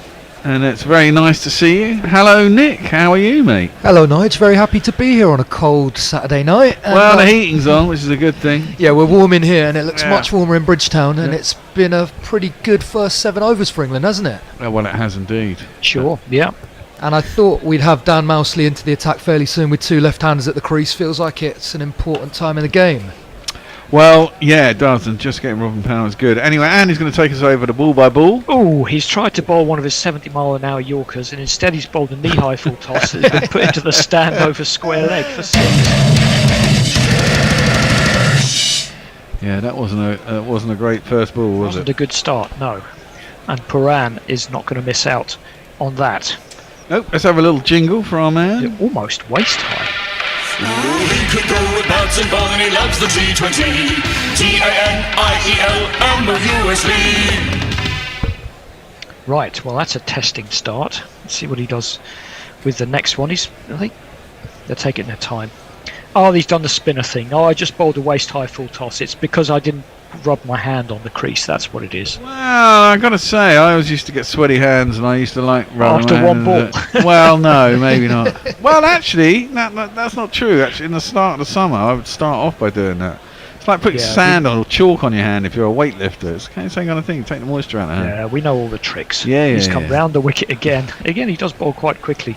That one is played out into the cover for no run. So, Nick, what's your story? What's your background in cricket? So my background in cricket is, I wrote a book about the history of Sri Lankan cricket, and that was my first sort of involvement in the game, and since then Put it right up against your lips, a lip mic. Right up there. And since then I've just been doing bits and bobs of freelance writing. I've got a Sri Lankan cricket podcast. I always find someone to support. I've got one Jamaican grandparent. I'm English, obviously, and I've taken an interest in Sri Lanka, so I'm always cheering for someone. Okay, another dot from Mosley out to cover, and then a quick single. And the fact that Salt has gone round and turned and pointed at the umpire, as they do, because he thought there might have been a possibility. They looked in from here, but now Mosley's into his. Perhaps you can you settle this for us, Nick? Mousley? I was going to ask you guys. I've got no idea. I'm with Mousley. It looks more like it should be Mousley, doesn't it? But I've been hearing people call him Mosley. I fear this one's going to go on for many a year. Run and run, yes. Well, he'll hope so, because that means he'll still be playing for England. Yeah, absolutely. I still can't quite work out if he's a batting all-rounder or a bowling all-rounder or a bits and pieces all-rounder. But he's a bits and pieces all-rounder. England have got about 7 bits and pieces in the team. He's one of those. Well, how come they're not using zing bails, by the way? Where's the zing, man? I don't know. Also, he was in by about 2 yards, unless he hadn't grounded his bat, in which case he just stepped in. Maybe that's what it was. Big swing there from Rutherford, and I think he's inside edged it onto his pad. And I can definitely see what Mosley's about here. Once he's got that full toss out the way, it's really fired in quickly for a spinner. Darts, yeah, people love darts though. I mean, these are quick. These look even quicker than like Jadeja and so on. He bowls at like high 60s, 68, 70 miles an hour darts. Yeah, looks very fast and flat. And I suspect you don't want to give too much flight to Poran and Rutherford. They're a pretty dangerous pairing, aren't they? No, absolutely. Well, he's got a game plan, and it's worked well enough to get him in the England team. So see what he can do from there. We're going to have this slightly different kettle of fish of Adil Rashid. Over the wicket to the left-hander, and that was the googly, but he whips it into the leg side. Be at least one. Yeah, they just stroll through for one. I'll go for my run out. It's going to come in one day. £75 return on a £5 bet, 14-1. Lovely stuff. I've got over 355 runs in the match, which looks to be fading fairly quickly. No. That's a catch. It's fading a bit more after that one. That's an absolute blinder. Short ball from Rashid. He tried to cut it, Rutherford. He got a thick edge. Butler was aggressively standing at slip, and he did take a good catch there. He moved quickly. He might have anticipated it. He moved to his left and plucked it out of the air. The crowd says, the crowd says, the crowd says you're out. That was a cracking catch. It was very reactive, wasn't it? An instinct. Just stuck out of hand and it stuck. Didn't seem to turn at all. No. I was trying to figure out which ball it was, but maybe his little top spinner just bounced a little bit. Maybe. Yeah, well, Rutherford's not happy, but he has to go. 2 or 6. Well, 69 for 5. Well, yeah, if they don't get to 100, what do you get? 3? Yeah, well, we're looking for a Dre Russ special here, aren't we? Well, it's a bit early for Dre Russ, one would suggest. It really is. Mind you, if he gets going, he could get like 80. Yeah, well, quite and easily. And the rest, yeah, he could get a ton from here. Anyway, he's got a jingle. If Andre Russell's in your hedgerow, to be alarmed now. He's just the DJ for the after show. He has had the same mohawk for about 5, 6, 7 years, though, hasn't he? Well, if you had that haircut and you could come out to bat without a helmet, you wouldn't want to waste it. Well, that's true. He does look a mean man. Yeah, and I rate the consistency. I'm not much of a fan of Hetmeyer's constantly changing hair. I think that Dre's backed a look and he's stuck to it. He knows what works. Yeah. If it ain't broke, don't fix it. Yeah, exactly. That'd be right. Hard not to make comparisons to Mr. T, really. if you grew up in that era, which most of us did. Right-handed, of course. Russell just waits for that one to turn away from a little bit, plays it down to point, has a laugh, no run. Well, my run out lasted 2 balls, didn't it? That's really pathetic. I wanted a bit more value and time out of that one. Well, you'll just tell you if at first you don't succeed. No, I'm not going for a run out again. You've got to do it once a game. That looked, again, just came straight on quite quickly, really, and it tucked Russell up a little bit, and he just played it down the wicket. He has a little bounce around, trying to get himself going. That's earlier than he's used to coming in, although of course it does happen. 69 for 5 in the 9th over. That's a slower ball. He just plays it past point and will get underway for 1. So is Josh Butler coming in at 3 today? That's the plan. That's what I read, and that's where he's carded. They were going to try something different with him.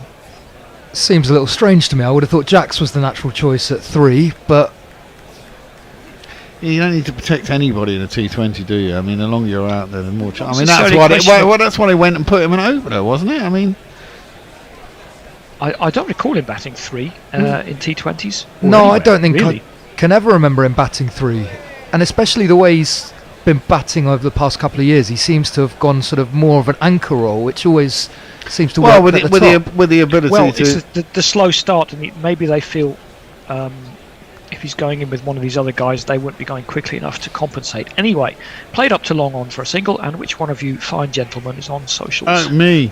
Right.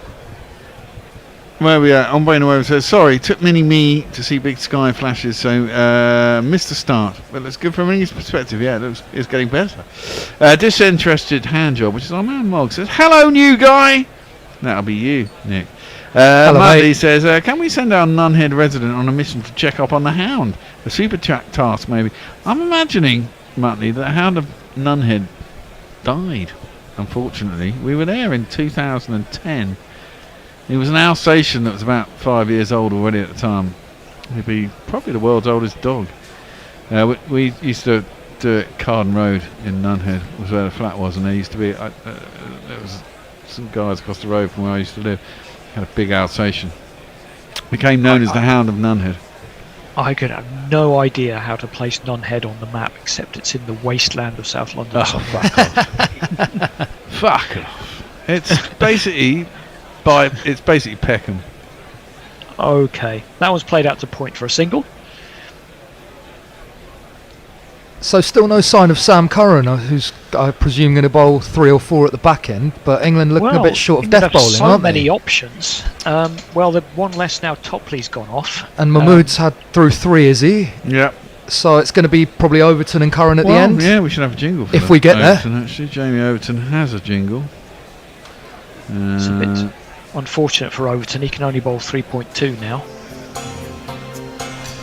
Jamie Overton. He's in again. Go on.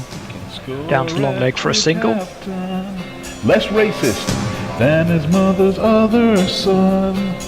Bit of Aerosmith. Nice. Jamie Overton. Pump. Is that one on Pump? Yeah, I think it's Pump. Yep. That was the first album I ever bought of Aerosmith. Never heard of them before now. I had that one and I had Permanent Vacation. I didn't mind those two. Permanent Vacation is their very most commercial stuff, I think. Anyway, Jamie Overton is in again. Outside off stump and swatted into the ground by Puran. A little bit of hesitation on the run, but they get through for a single.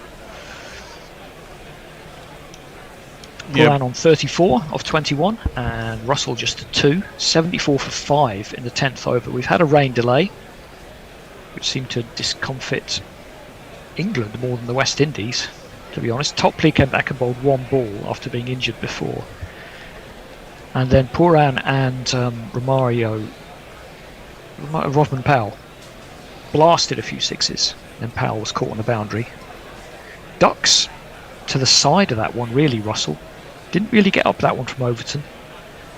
But he's only gone for 3 this over so far. Yeah, it's good going. And that Pump had Love in an Elevator. Yes, was that on that one? Yeah, it was. Yep. It's a good album, I thought, at the time. Yeah, I quite enjoyed it. Yep. Overton's in again.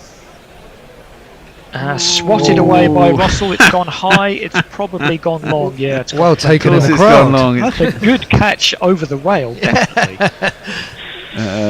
Of course, it's gone long. It's Dre Russ. 2, 4, 6. You can miss-hit a 6 pretty well. As good as the best of them. Yeah, it was nowhere near the middle of the bat, was it? No, not really. I don't know how you guys feel, but I really object to this party stand that they've put up on the grassy bank. Why? Well, the grassy bank's one of the great things about cricket grounds, and they've got a party stand with no one in it. Well, yeah, I mean, the crowds haven't been great, it has to be said. No, it's a sad trend in the West Indies, isn't it, in recent years? Lower ball from Overton. It's down the arse of Russell, and it doesn't catch anything on the way through, so it's going to be a wide. Does seem to, it's getting kind of full now, but the ODIs weren't particularly well attended. Yeah, you'd think Saturday night they'd get a few in. Yeah, you'd hope so, wouldn't you? Exactly. Why you need a party stand? Some rum and a party stand, everything's cool, man. If it fills up, I will eat my words. Well, there you go. Full, dropped down back, and Overton skips across, picks it up. So he's gone for a 6, which kind of spoiled the over, and it went for 10 in the end, including the leg by. Going to have a drinks break at the interval. How are we doing on socials? Well, Pirate Badger says, not everything needs zing. I think you need zing in cricket. Zing bails. They make zing life, stomps, zing bats. They make everything easy. Annie Chave says, welcome to Nick. Yeah, that's Annie Chave. She's giving you clapping hands. Oh, you're too kind, Annie, always. On Brain Away it says, to bastardise GC commentary, if at first you don't succeed, bring up Adil Rashid. Well, yeah, he does it. Leah wants to know which album is Toys in the Attic on. Jay Graver says, I don't think it's either of those two. Well, Jay Graver thinks, Andy, you sound like Patrick Bateman. That's Okay, a bit I of can a live with cuss. that. Yeah. Apparently they're going to remake American Psycho, aren't they? Oh, it's going to be terrible. Oh, well, why? I don't know why they fucking bother with these things. It's going to be terrible because they want to destroy the character like they destroyed the Joaquin Phoenix Joker character. Yeah, this new one's got completely panned. Plus one's new watched it. everything sucks. Yeah, well, I mean, you think about how many times they've reinvented Spider-Man 3 times. They've got no Superman. ideas. They've got No, ideas. exactly. It's frightening, isn't it? Hollywood's really lost its way. Yeah. But that's life, I suppose. Netflix and Amazon have taken over the world. Yeah, but they're on their way out as well, I think. Well, something's got to People are a bit replace them. tired of those. What, YouTube? Yeah. Well, I think people are getting really pissed off that they're paying subscriptions and still getting adverts. Well, yes, I've got to say, well, you don't get it on Netflix, I've got to say, You but get it on Amazon. Yeah, Yeah, you do, and it fucking annoys me. It's like I paid for this not to have fucking adverts. And they put them in at the most random And times now- on Amazon. Yeah, they do. And now you can pay them extra to not have adverts. Fuck course off. Hello. Oh, sorry, I'm not supposed to use that word, but But the problem is now you need about 7 subscriptions to keep up with everything, don't you? It's Apple TV and Well, Prime and Netflix. I They're all. never had Apple TV just out of principle. You know what I think of Apple. What I kind of do is I'll have one of them for a couple of months, and then I'll watch everything on what I want to watch. well, that's And the then- problem, then isn't it? Cancel it, and then get the other one for a couple of months. Oh right, no, I do keep Netflix and thingy going, and Netflix and Prime going. Mainly Prime for delivery, free delivery, Yeah. next day delivery. That's basically why everyone has Prime for. I think it is. It's like a lost leader. Yeah. Anyway, Rashid has 2 wickets. He's going to continue. Little bit of turn. Flicks off the pad. Short fine leg is there. I think that's Mahmood. He'll pick up 1. It's 81 for 5. Just into the 11th over. 3 wickets for Saqib Mahmood and 2 for Adil Rashid. Yeah, I think So- Windies will be happy to absorb a bit of pressure here if they can get through to the back 5 with these still 2 Well, at the crease. Yes. Yeah, It was so- short. Oh, maybe not. Oh. It was short from Adil Rashid, and Andre Russell's eyes lit up, but he didn't get hold of it at all. And it just looped over the England player on the edge of the ring. Who's that? Is Is that John Mosley? Turner? Was it Mosley or John Turner? Is John It just Turner looked- on the pitch? I think that's John Turner. Oh, it's Pepper. Pepper, okay. Pepper on the pitch. Okay, they all look, They all all look of the them look same. very similar under those caps. That's too far down leg side and should have left it for a wide. He's just tipped it away for a single. But yes, as I was saying, he dived backwards, Michael Pepper, put his right hand up, was very close to it. Kept a bit low as well. Oh, He just couldn't get there. that would have been a fantastic catch if he'd have caught it. And if he'd got a bit more on it, there was a man coming in behind. So I don't think Russell was thinking about where the fielders were. And he's not thinking about where the fielders are that time either, because he's just put a poor ball short down the leg side, 20 rows back. And that gentleman did not catch it so cleanly, and as a result, he's busted his finger. 6. Never hurts when you catch it. No, it's true. Well, actually, that's not true. No, yeah, I've had 1 or 2 that did hurt me. Yeah, I can remember a few stingers. Yes. Who did you play for? I rarely play anymore now. But when you did, who did you play for? So mainly just a few bits of village stuff. Was playing with a touring side called the Ramblers for a while. Okay. Short as well. Don't bowl there to Russell. He's just going to hit you anywhere he likes. Notwithstanding that first one, he's put that one into the scoreboard. Over mid long on 6 more. 2, 4, 6. But no, these days, Nigel, you'll find me down on Peckham Rye in the nets trying to smash everything for 6 and Okay. having my stumps splayed about 20 times an evening. Yeah. Well, nets on Peckham Rye. Where are the nets on Peckham Rye? They're new, so they're over round the far side. It's you know where the bowling greens are? Yes. They're just behind there. Oh right. Okay. Yeah, no, they're great. They've got 2 nets, and it's got a nice community vibe. Although occasionally you get Sort of some random Aussie bloke turning up, bowling 80 miles an hour at you. Bowling gaps, yeah. 6'4" Aussie bloke turns up and says, "Can I have a bowl?" Yeah. They'll do that. Rashid does get out of the over. He bowls a good ball, and Russell just drops into the onside, but he still picked up 2 sixes off that one. And it's 96 for 5 off 11. No problems with the West Indies run rate. Just got these 5 wickets down. Well, and exactly. as you were saying, Nick, if West Indies can get through to those last 5 while still hitting boundaries, they might still put up a good score. Yeah, because you'd think, with England slightly short-handed at the death, they might fancy 75 off the last 5.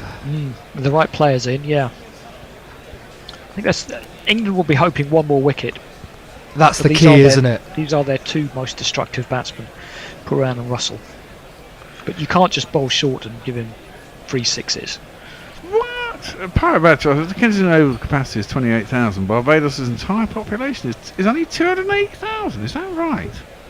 Yes, tiny island, isn't it? So what? I They've thought got it was bigger than that. 10% of the island in the ground if Well, it's full. exactly, 10% of the island. Well, okay, that is quite ambitious. I'll give you that. Yeah, no wonder it's not full. Yeah. Wow, I didn't realise that the population was only that. I thought it would be like 1 or 2. Like Jamaica's like 5 million. isn't Jamaica's it? 3 million. Okay, yeah, well, exactly. It's quite a lot. I thought Barbados was quite a big island, but maybe not. Where are we at? Pirate Badger also says solutions to subscriptions is to liberate content. Well, that's Pirate Bay does that quite well. I don't want to say anything. Philip Shaw said Dune is a good remake. Yeah, I thought the remake of Dune was. It wasn't really a remake. They took a completely different approach. Well, they did. And that is it. And Villeneuve, I think, is one of the few good directors left, really. Well, go on, Andy. It is going to be Ickle, Sammy Curran, and he bowls one that Puran didn't get hold of at all. I rather feel he missed out, short outside off stump, no run. Has a jingle like this? Is he a batter of bowler? Sam Curran. What's his distinguishing feature? Sam Curran. His dance from Zimbabwe. Sam Curran. And his beloved by Liz Yates. Sam Curran. Tried him again, but it was slower and played underneath it. Puran had bounced well in front of Phil Salt.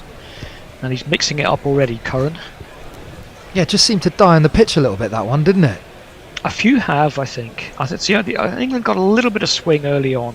Just a little bit, enough to grab a couple of edges. Yeah, I thought it looked a fairly good batting pitch first up, but I think there's enough in there to keep the bowlers interested, isn't there? Yeah, I hope so. I mean, that's what a good wicket should do, I think. It should give something to the bowlers, even in a T20. Curran left arm over, he's bowling wide again, and Puran isn't going to need 3 invitations. Has he got that way for 4? Not quite. Come round at deep point. I think that's Overton, and they'll get back for 2. Mousley, wearing number 96. I don't know why they have to go so high with these numbers. They haven't got 100 players. No, it really is the trend in cricket, isn't it? I mean, you never see a footballer wearing 96. It's one of those things. We were talking about this the other day. I mean, Manchester City can get up to 70 or 80 if they're playing in Europe. Yeah, I think Rico Lewis is wearing 70 odd something, isn't he? Something like that, yeah. I'm always a 25 man in honour of Gianfranco Zola.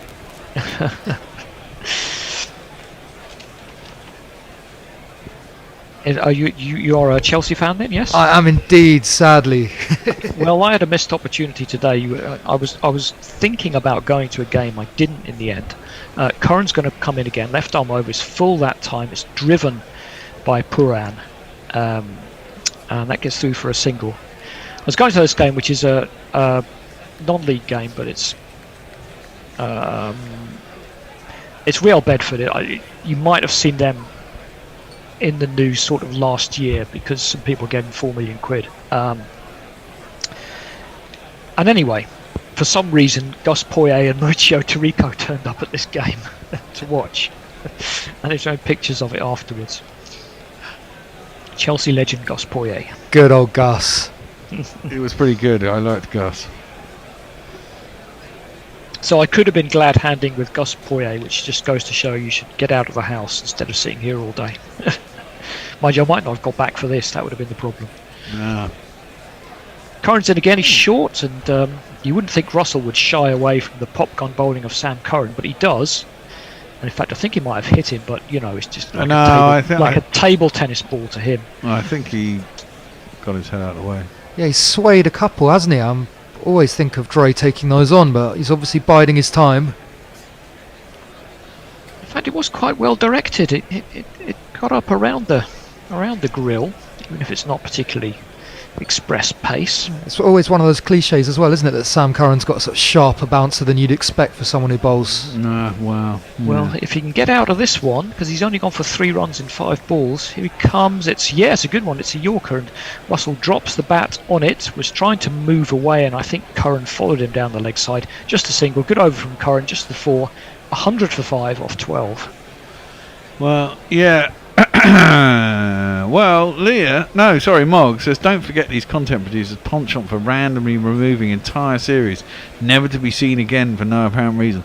That does really fuck me off. When you watch something you think, oh, that's quite good, and then you hear that, Lots of stuff gets cancelled because there's just so much of it. Well, there is, but I mean, the problem is with that, I like it when there are series that kind of end without a sort of cliffhanger, so that if they have another series or they don't, it doesn't really matter. That's what they do on purpose. They don't really want to. They wouldn't really want to tie things up at the end of a series because they want it all to go season 2. What's going to happen in season 2? But the honest ones, they leave a really bad for that was the Acolyte, which was just going literally 2 seconds before the end of the last episode. Going, look, it's Yoda. What's he going to do in season 2? Well, we're never going to fucking find out, are we? He's got enough on it. No, he hasn't. It's lucky bastard. Verging on that one in a triangle, and almost he tried to hit that one over long off Russell, but it turned a bit from Livingston, who is quite handy with the right and left handers in.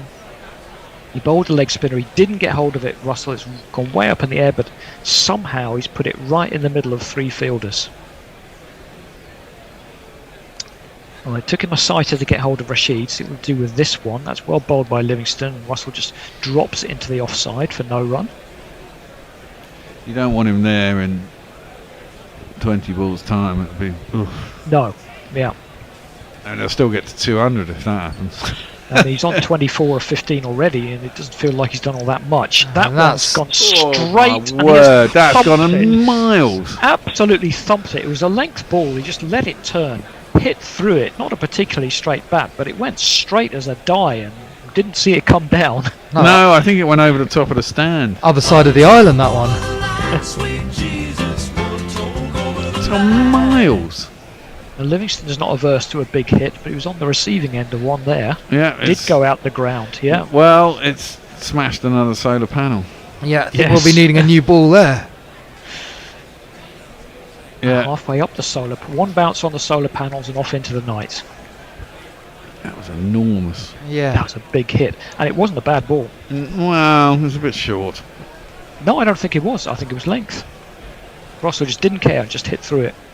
That's what he does, isn't it? Yeah, inelegant but effective, isn't he? Very much so. And he's just massive. He's really strong. Really thumped that one. I'd like to. I haven't seen a graphic today of how far the 6s are going, which Liam Livingston might appreciate off that one. So Russell 30 off 16. Absolutely the key figure here. Livingston's in again, tosses it up. He's not going to hang back from that one. It's out towards deep extra cover. He should be out. He is. Mostly, I think, in the deep. And Russell is crestfallen with his crest on his head. He's still kneeling on the wicket. Doesn't want to go. He's going to have to go. He just hit it flat out to cover it. Livingston tossed it up outside off stump. Russell wasn't going to resist, and he did not get enough elevation on that one.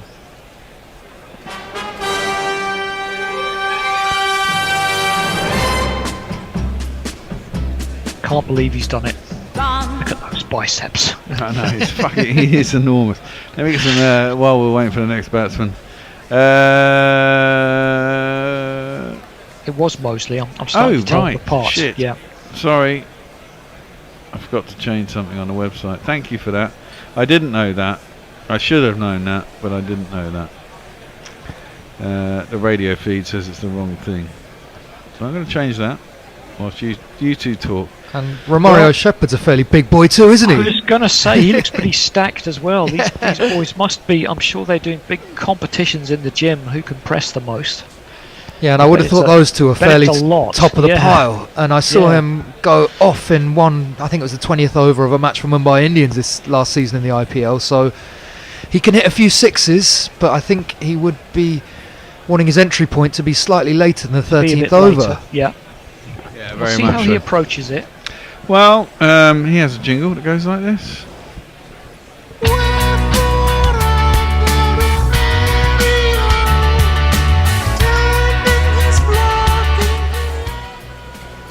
Pushes that one into the offside, and it'll be an easy single out to the sweeper.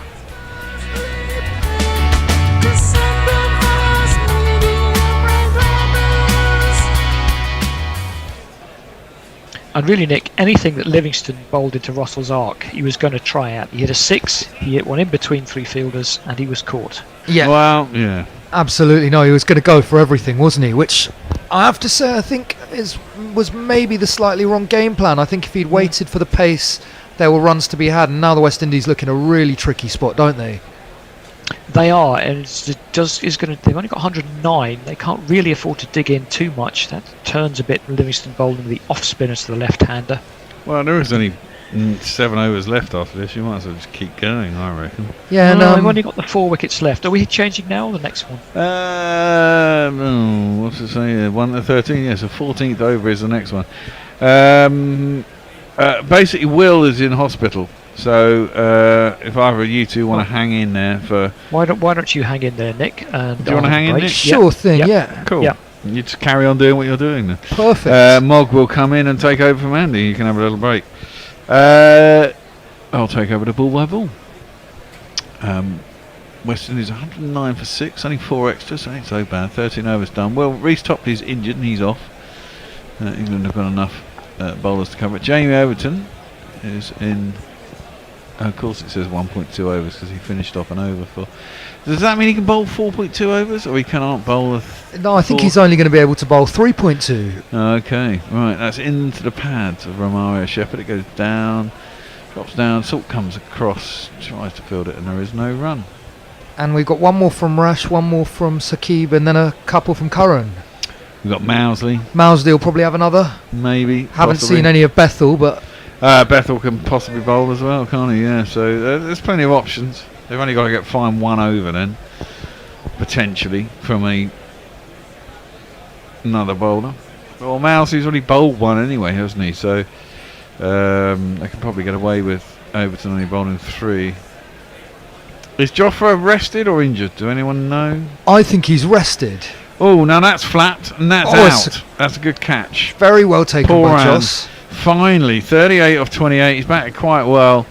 And once again, he's flat. And the West Indies are going nowhere fast here. 110 for 7. They're going a run rate of 8.25. What are they talking about here? The umpires are coming together. Could he have grounded it? I don't think so. No. What are they looking at? Was it a no? It wasn't a full toss, was it? It was into the deck here. And front foot Noble's third umpire, so I think it must be whether it's a clean catch, but I didn't see any problems with that. I didn't see. Yeah, it's actually. It's a strange one. What is going on here? What are they looking at? Nicholas Pooran's not happy about something. But I can't see anything wrong with that. So he's caught it. He's in control. Oh, is he in control? Oh, no, it looks no, fine. And then he turned his hand over and caught it and put it into his chest. He's done very well. He's done very well to turn his hand over. That is going to be fine.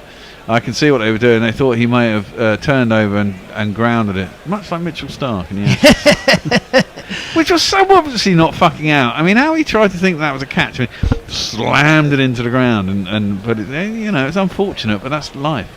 Anyway, that isn't going to be overturned. Joss Butler caught it smartly over his head and then turned his hand up so the ball didn't touch the ground. The back of his hand touched the ground instead, and Nicholas Pooran is out, the other man who was kind of in form. Now you're gone. Oh.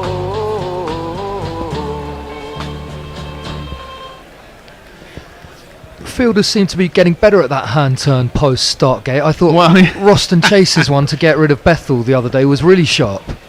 Yeah, that was a really good catch. It was hit really hard. It was very good wickets the other day for the West Indies. They fielded very sharply at the beginning of Next man in, Akil Hussain. He can bat a little bit, but we're now getting down to the bits and pieces. And Moti won't appeal in vain. Jabs it down towards third man. He'll get himself a single.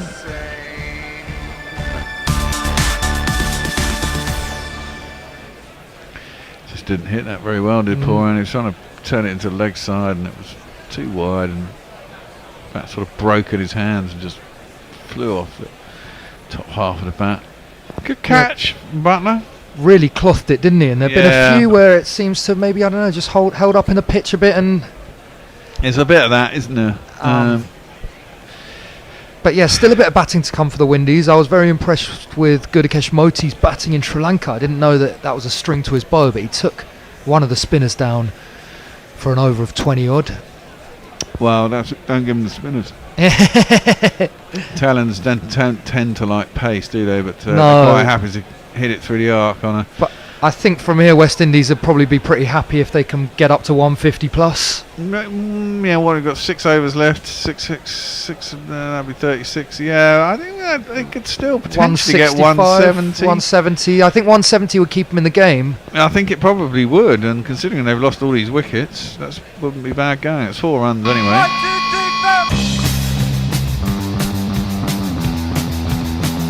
Romario Shepherd facing up. Jamie Overton in. It's pulled, and it's pulled hard, but straight out to the field this time. It'll be 1 run. Who's that out there? Mousley.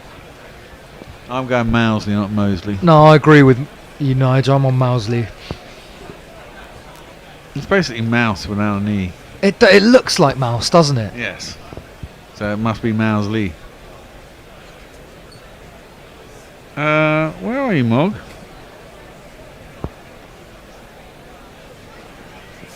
Oh, there you are. Sorry, I thought it was the next over. No, it's this one. I should pay some attention, I guess. Well, I suppose so. That one is just knocked out square to point. They'll get themselves a single. Ends the 14th over, 117 for 7. You can start wherever you like.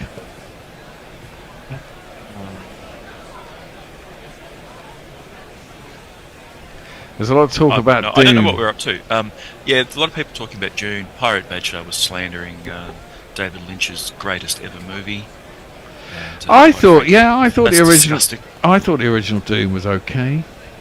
I mean, it was absolutely terrible, but it was entertaining. They've got a TV series coming now too. Yeah, they have, but it's all set 20,000 years in the past or something. Start of the Bene Gesserit. Yeah, I'm not sure about that. That's just made up bullshit.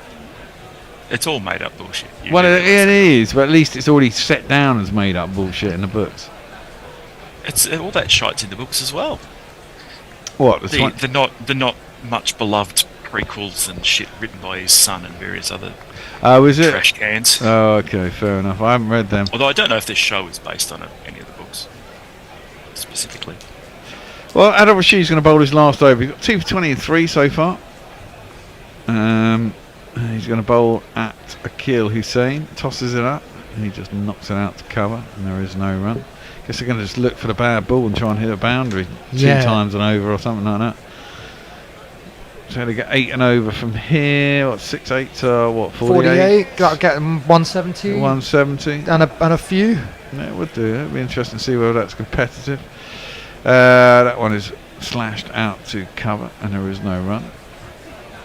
Yeah, well, it's still a fairly green England top 7 or 8, isn't it? With the likes of Bethel, it is, Mousley. Definitely. I mean, Jordan Cox got tortured in the ODIs, and he's been thrown out. But I guess Joff Butler is kind of. Oh, now that's got to be close to LBW, surely, and it has been given, tossed right up. I mean, Akil Hussain has reviewed it. I don't think it turned that much. No, I don't see any saving him here. It looked very full and straight. It did look pretty full and straight. He tossed it up, beat the inside edge of a prod. It seemed to hit him in front of middle and leg, and it didn't seem to be turning too sharply. It seemed to be going on, and it was very full. He didn't really jab his pad forward either. I would say that is out. LBW hitting leg stump, maybe. It is one of these though. I was definitely in. Were you definitely in? Might have turned too much. Could be just sliding down. I think it could be. I think it's clipping though, at least. It certainly didn't hit the inside edge of the bat. And I don't think bounce is going to be an issue. No, I don't think so. I think it turned more than we thought, though. Yeah. It might well be going down leg side. It looked like it hadn't turned as much and just beat the inside edge of the bat and was going to clatter into the stumps. Be interesting. Only has to clip leg stump, actually, because obviously it was given out. It's pitched on middle and But eye. it's turned quite sharply, missing leg, isn't it? It's got to be. It is missing down the leg side. Good review by the batsman. Didn't think it turned that much, but it had. No, it's bamboozled all of us. No, well, Going to review so quickly. leg spinner. What would have been the leg spinner to the right hander? Obviously coming into the left hander, it's going down the leg. Needs that to be a top spinner just going on. Hussain faces up.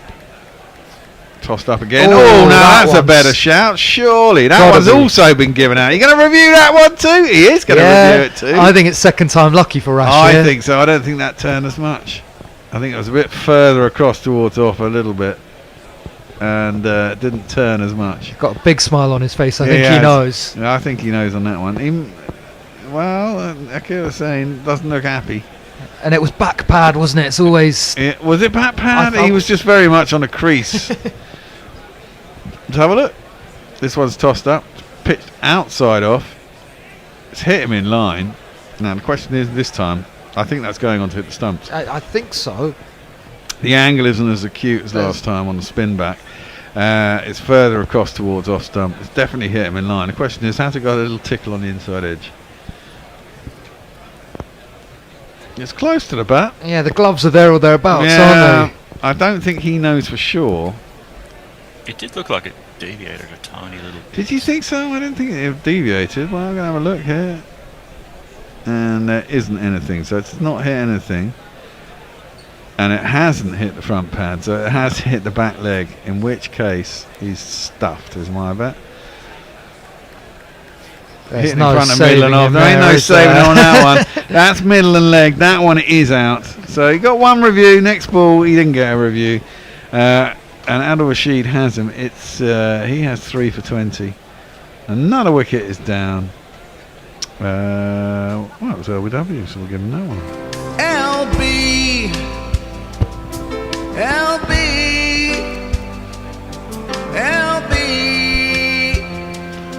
LB, struck in front of the stumps. LBW.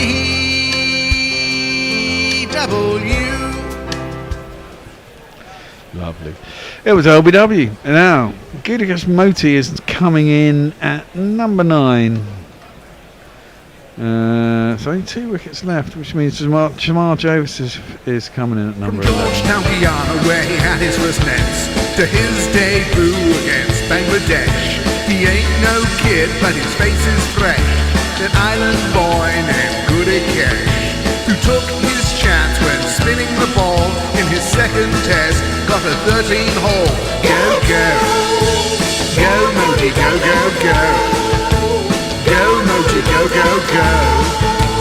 Go, Moti, go, go, go. Go, Moti, go, go, go.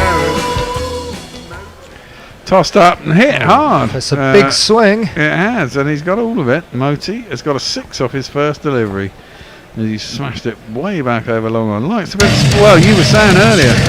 Likes a bit of spin. Likes a bit of spin. Can hit through the line. And give it Gee, I some was going to hunting. say they'll capitulate for under 130, but maybe not. Well, it was looking so, wasn't it? But one big over, we saw a big one from Joff, didn't we, in the last and third did. ODI, how it Yeah. can change the complexion of things slightly. Well, only slightly. It we didn't. We still got hammered in no time at all. Down the track. Has he got enough of that? He has got enough of that. It's flat. That's flat and gone all the way over long off. We're going to call it smacks to him. Smack it in the air, beyond the boundary. Smack it in the air. That's got a bit Maximum. it's got a bit of if it's good enough for me, it's good enough for you. Who's that, people?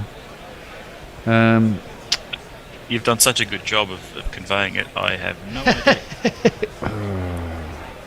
Dodgy. From the 90s, they were called Dodgy. No? Hey, did you make that up? I know the song. I can't. Dodgy's not ringing too many bells for me, Okay. Nigel, I must admit. Okay, fair enough. Moti's done a bit of damage to Rash's figures there, hasn't he, with 12 off 2? Well, he has, but I'm quite happy with that. Was he out of that? Was his fourth Yeah, over? 2 for 32, I think. Yeah. Pretty good going. Pretty good spell, and that wicket of Rutherford was at a crucial time, wasn't it? Where it really stopped him dead. Absolutely. And Paul ran too, actually. He was just, and Dre Russ, just at the right times. Well, now it's hit hard and straight. And it's in 4 the runs. Wow. Long off is is wide, sorry. Livingston's bowling, and his first ball is smashed back for 4 runs.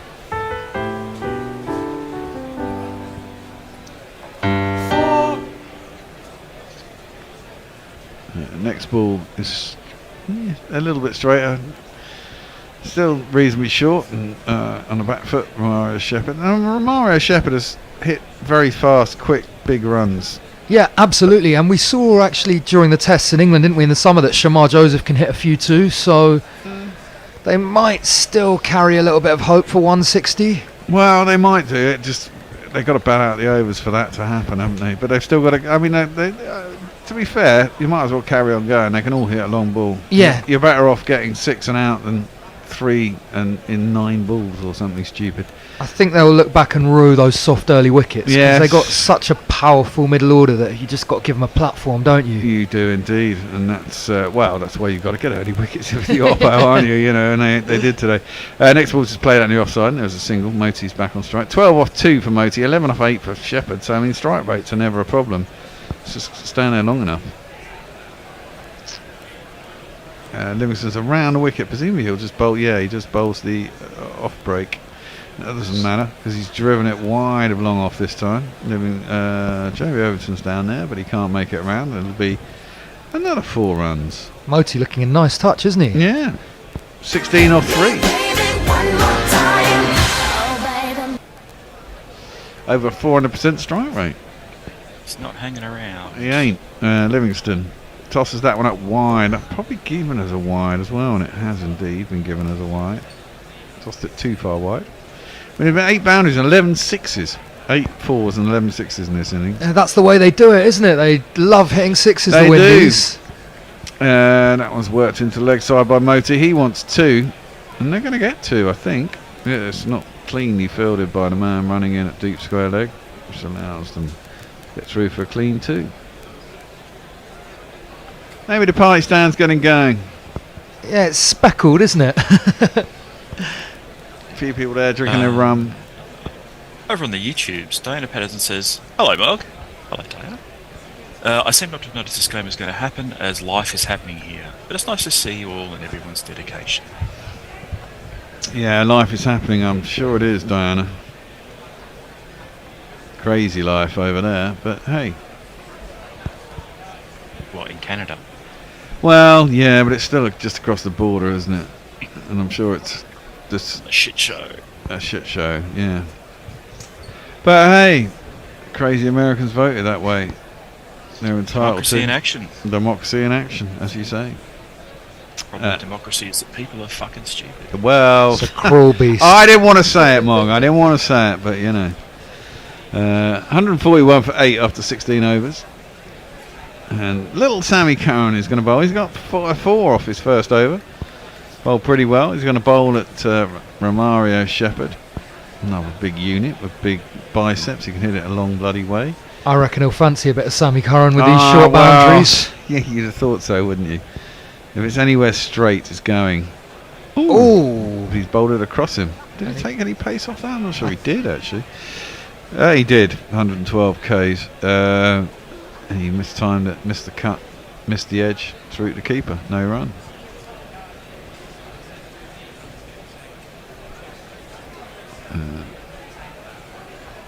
Not had a good time, has he, Sam Curran, after his World Cup heroics in 2022? Yeah, it's a really strange one, isn't it? Yeah, went to the IPL as the most expensive player, which is always a millstone or whatever around anyone's neck.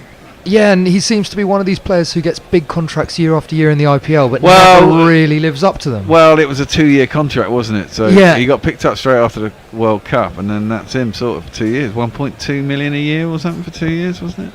Driven out to a couple of boundary, or there's no run. It was like Cummins and Stark when they got huge dollars. Well, exactly. Well, Stark didn't do well. Although, actually, having said that, Stark did do well in the games that mattered, didn't he? He performed in the quarter, semis and final in the IPL. Paid him the big bucks. Paid him the big bucks. He won them the tournament at the end of the day. And we got a mega auction around the corner, so I think Have all we? these guys will be seeing this as a bit of a shop window, won't Well, certainly, probably It's being will. being held in Saudi Arabia. What, the mega auction? they? Yeah, indeed. Jeddah. Really? What the? Oh, Jesus what Christ. the fuck? Why? Well, that's it into the pitch. It's hit. I don't think it's hit long enough. Oh, my word. He didn't get all of it, did Moti, but he found a spot out over cover towards a sort of deep extra cover, and there was a fielder up inside the ring, and the cover was too square, couldn't get around, and he's ended up getting 4 runs. 1, 2, 3, I'll give him the benefit of the doubt. He knew the gap was there. It's not a bad shot. Yeah, I think it was quite cleverly played. Strike rate's still north of 400. I mean, the run rate's still 8.85. They can get through to the end. They'll still get 180 or something. That's driven out through the ring, and it's going to be 4 more. Fuck me, Moti's going giving it some, isn't he? What's he on? 1, 2, 3, 4. Moti's on 26 off 6. It's a great little cameo, this, isn't it? Absolutely. And I mean, if they can get up to 170, 180 from where they were, it's a They've huge got coup, 18 isn't it? balls left. Only one of all gets you 178, 180, doesn't it? Yeah. Well, in fact, they've got 20 balls left because 16 ball 4 overs gone. So, yeah, another 20 runs, and they're at 170. I think are England going to have to bowl one more of spin? I don't think so. One from Overton, One from Saqib? one from Saqib, and 2 more from Curran, so they're all right. Yeah. Well, not really, because Curran's just gone for dot 144. And that's going to be short wide. One. Is it going to be wided? It is wided. Classic keeper, giving it the old clap. It's not a wide. Oh, shit. At least he didn't appeal. Well, that's true. Curran's gone for 10 of 4 balls. The problem with drinking beers, I need to have a slash all the time. I'm going to have to go at the end of this over again. Sorry, peeps. Once you break the seal. it's Once all you break the seal, it's never good. It's game over. It is. Moti. There's a life hack for you kids. Yeah, it is. Unfortunately, none of us ever learn when we're young. Curran, slower ball. That's not bad. Inside edge onto pad. Goes to Salt, and there is no run. And it's 1 ball to get out of the over. Oh, Liverpool won 2-0. Ah, Salah scored. Excellent. He's in my fantasy team captain. That's the important shit. And I've got Darwin Núñez in my draft team, so we're all winning here.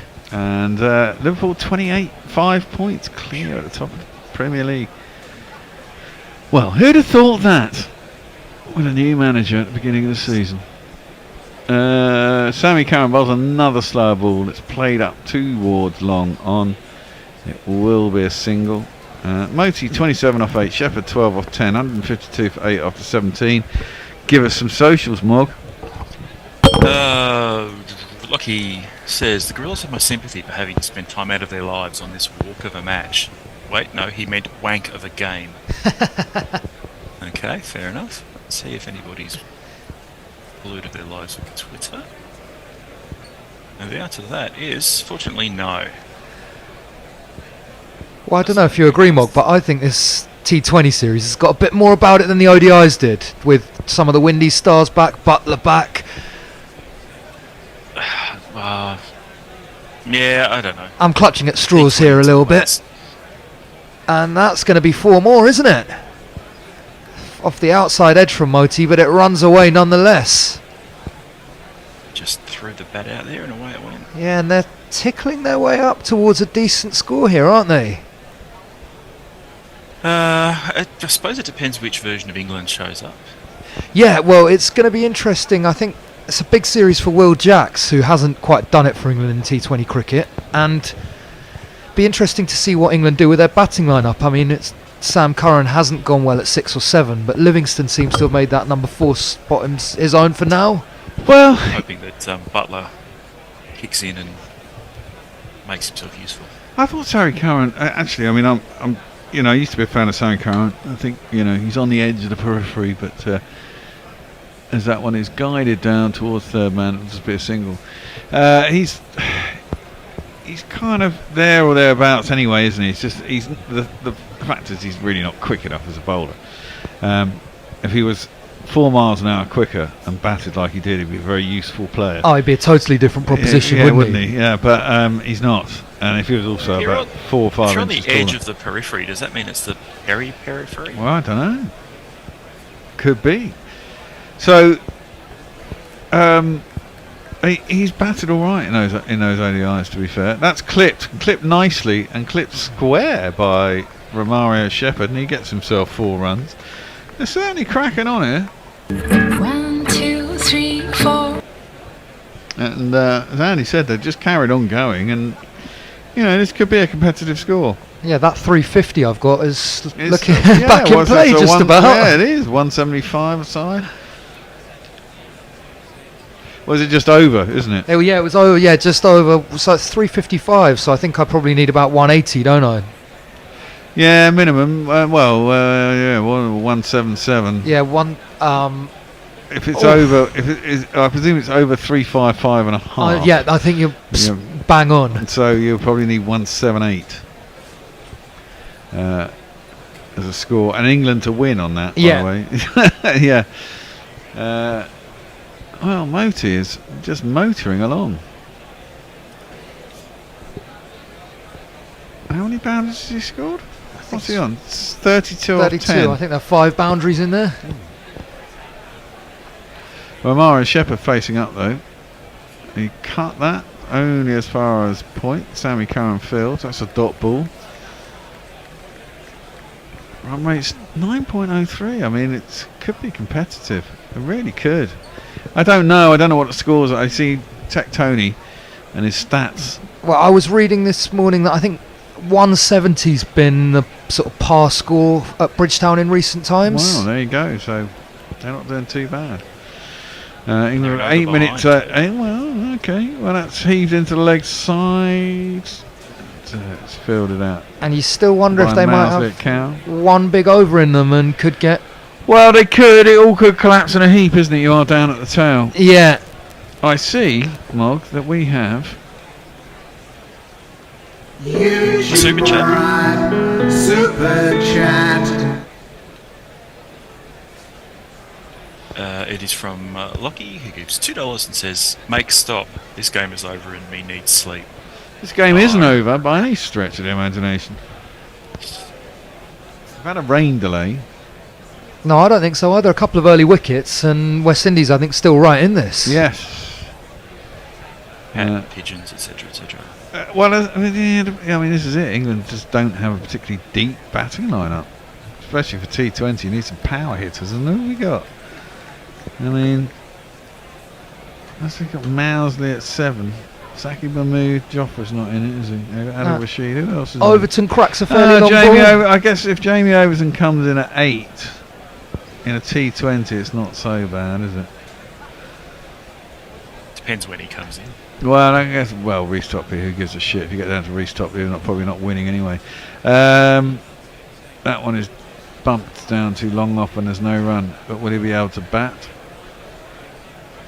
Surely they'll just tape him up and send him out there to standard swing. Well, you'd have thought so. He's pretty shit at that anyway, Mog. He's not a particularly good swinger. He's there for his looks, not his batting. His strong jaw and his perfectly coiffured Like, designer stubble. What's his name? Rupert Friend on steroids? Rupert Bit of Friend. Rupert Friend. On steroids. Who's Rupert Friend? Desperate Dan was quite a good shout as well. Desperate Dan was definitely a good shout. That's into the legs, and Moti goes back and across. Ooh, doesn't quite chip it out to long on. One bounce, only get a single. A lovely shot for one and almost out. Yeah, Pepper's down there. Is Pepper ever going to get a go? Is Pepper ever going to get a go? That's what we want to know. We're dying for salt and pepper, aren't we? Oh, we are. Salt and Pepper at the top of the order. I hope so. He's got a wonderful jingle. I've never listened to it, funnily enough. He's never played. So if it's bad, it's Tony's idea. Well, that's fine. Blame Tony. It's all right. You know, Saki right is coming in, third ball of the over. His last over, the 19th. It's cut, and it's cut out to the man at deep point. Actually, a 19th over, this ain't too bad. 3 singles off the first 3 balls. Will Jacks is out there. I think when you were talking about Will Jacks earlier, I think Will Jacks is more secure than Jordan Cox was. But again, I think he does need to score some runs. Yeah, I think he's really talented. And I mean, we saw him score 100 in the IPL, didn't we? But I think he's now at the point where he's played, 17 T20s and he hasn't hit 50 yet. And No.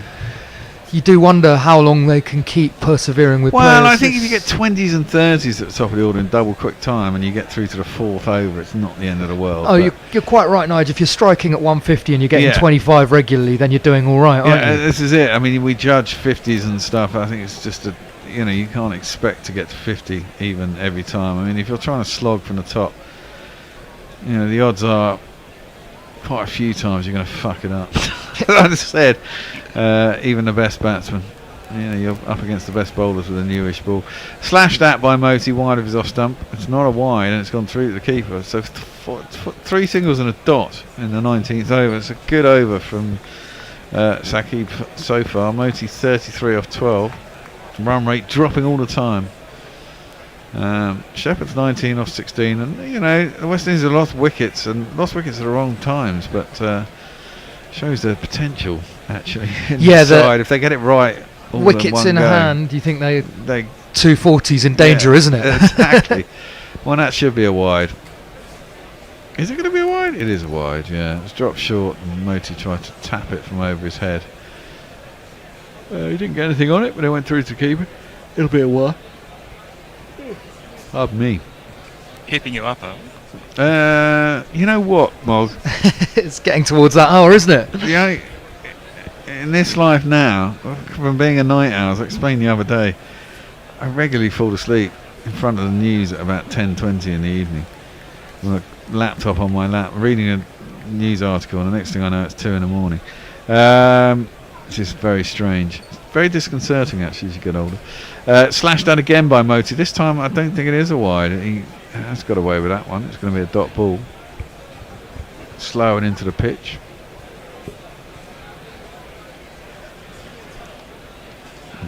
Josh Butler looks like he's lost a little bit of weight. Looks skinnier. Looks happy. Yeah, he's smiling, isn't he? Yeah.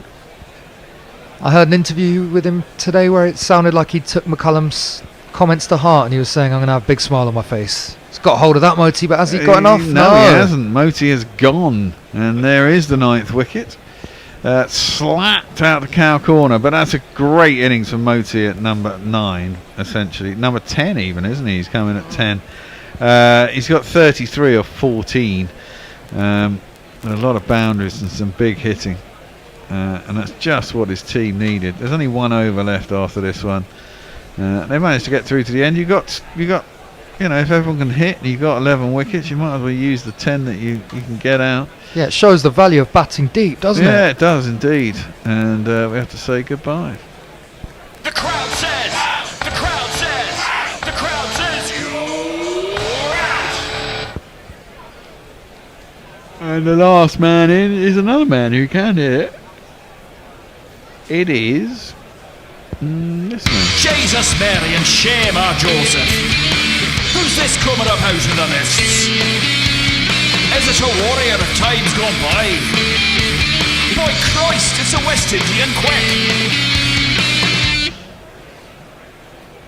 Touch of the fists. No bat sponsor yet for Shamar Joseph. Someone's got to do something about that. Wow, yeah, that's what he's box office. Well, didn't we thought about that for Bairstow for some series where he didn't have a bat sponsor. Maybe it was India. But yeah, we can only offer about a £5. Not sure we're big enough. Oh, shame, I might appreciate that. Well, that's a shit ball. Sammy Curran starts the 20th over with a leg side length delivery onto Romario Shepherd's pant, and he just helps it on his way. Done a bit more damage in the crowd, I think, as well. Did he hit the guy in the face? It looked like it. Oh, you should have been watching, you twat. Anyway, it's 6 runs. Just needed to help that on its way. I think he dropped it through his the hands. hands off the head. It's a sort of 7-run punches catch, isn't it? Yeah, it is. Maybe a bit of claret. But you know, the 25 off 17 for Romario Shepherd. That's a full toss. More filth, isn't it? It is more filth. It's gone for 6 over cover. Fuck's sake, England are really letting this fly. 2, 4, 6. What do we reckon you needed for 178? Yeah, I think 178, and we're still in the money. So 178. If England win, you're in the money. Yeah, just about. Just about. Well, that's all you need to be. Just about. You just got to win the cash. Don't have to win by much. No. And only 6 more runs required for that? 172 they're on now. I mean, from 117 no, for they're 8. on 178. They're on Okay, 178. it's called as a 6. At 178, you're in the money if England win. We're playing. From 117 for 8, England will be livid with this. Yeah, won't they will be. It's T20. Shit happens. Well, that's short. I don't think that's going to be a wide. No. Shepherd is quite high. I don't think it went over your head, mate. It went over your shoulder. Definitely one for the over, but it didn't go over your head. It wasn't a wide. 6-6 dot. How many carried on? 27 in 2.3 overs. I suppose it's T20. I mean, nowadays, an economy rate of 8 is probably seen as okay. Yeah, I think even if you're getting away under 9s, increasingly, it's ridiculous, isn't it? I mean, it's a hard job being a bowler. Slower ball, heaved by Romario. Oh, well. He's refused to run. He's refused to run. I'm sorry, Shamar Jovis can give it a long handle. What's the point in that? Might as well get the runs on the board. 6-6 dot dot. Yeah, I'm not sure I agree with that. Better hit these last 2 for 6 then. That was the biggest stand. The 9th wicket stand. It was what? Just shy of 60 runs? Yeah. 50 runs? 59. That's heaved by Shepherd out to deep cow. They're going to come back for 2 and they make it. Done well to get back there. Scamper 2 there. Long throw made it possible. Looks hot out there again, doesn't it? It certainly does. Warmer than it is over here. Yeah. What makes you think it's hot? Is it the fact that we breathe in sweat? That'll be the one. Mog. The glistening arms. Yes. Last ball has gone straight up in the air. Is anyone going to catch it? No one's going to catch it. It's not going to go for 4. They should come back for 2, and they do. And that will be the end. And they did make 182 for 9 in the end. I mean, they lost wickets all the way through, but somehow they managed to, well, they just kept biffing. The strong lads kept hitting boundaries and 6s and losing wickets at the same time. But in 20 overs, you can afford to lose a wicket every 2 overs, I guess. As long as everyone keeps hitting the boundaries, doesn't really matter. And so it's proved. I think that's quite a competitive score. Well, I guess both sides have got a bat. Yeah, really strange innings where it felt like they never got going, and then somehow in the last 6 or 7 with no wickets in hand, they motored along, and yeah, I think they'll feel they've got a decent chance here. I reckon so. You know, that's what, 9 and over? Yeah, and those 2 left arm spinners can be really stingy too. So yes, very much so. I mean, Hussain is quite well. I think. We were out there doing a series last year, weren't we? Out there as well. We seem to be going out to the West Indies quite a lot, but I think by the end of the series they kind of got a grip on Akil Hussain. But the first couple of games, you've got to pick him up, and he just bowls really flat, quite flat accurate, darts. Straight darts, and he's quite difficult to get away. Unless you can find a way. And I expect he'll do that again tonight. But they might feel half a bowler short if they've got to get 4 between Dre Russ and Rutherford. Might do. Dre Russ is capable. Rutherford's capable. I mean, I can't remember what happened the last time. We played 5 T20s out there last time, didn't we? And I think West Indies went up 2-0. Yeah, and then Salt got 200s, didn't they? Yeah, and then we pulled it back, and then they won the last time. I think, yeah, they won 3-2, I think. But West Indies won 3-2, yeah. They were all close, and I seem to remember some quite high-scoring games in there. Yeah, there were. And that's it. I remember Akil Hussain was very stingy in the first couple of games, and by the end there was one game where we actually really got hold of him, but generally he was quite tricky. Well, I don't know what the innings break will be. I'll read some of these last messages then. Cool. Leah says, Melb's a bit more hyped for the BTG, which will be live on this channel. She's just doing some subtle plugging. David Durrell says, evening, we're doomed. Muttley says it's past his bedtime. Lucky says scoreboard pressure could well equal doom. George McPherson says this is a shambles from the bowling attack. Mayank says hello from Oslo. England looks like they might be able to win this. And why are the gorillas not arguing? Asks Lockie. Oh, there's no Gary. Well, Gary has hyperbolic conviction. He has opinions and won't let any facts get in the way of them. Oh, you know what? And that's that.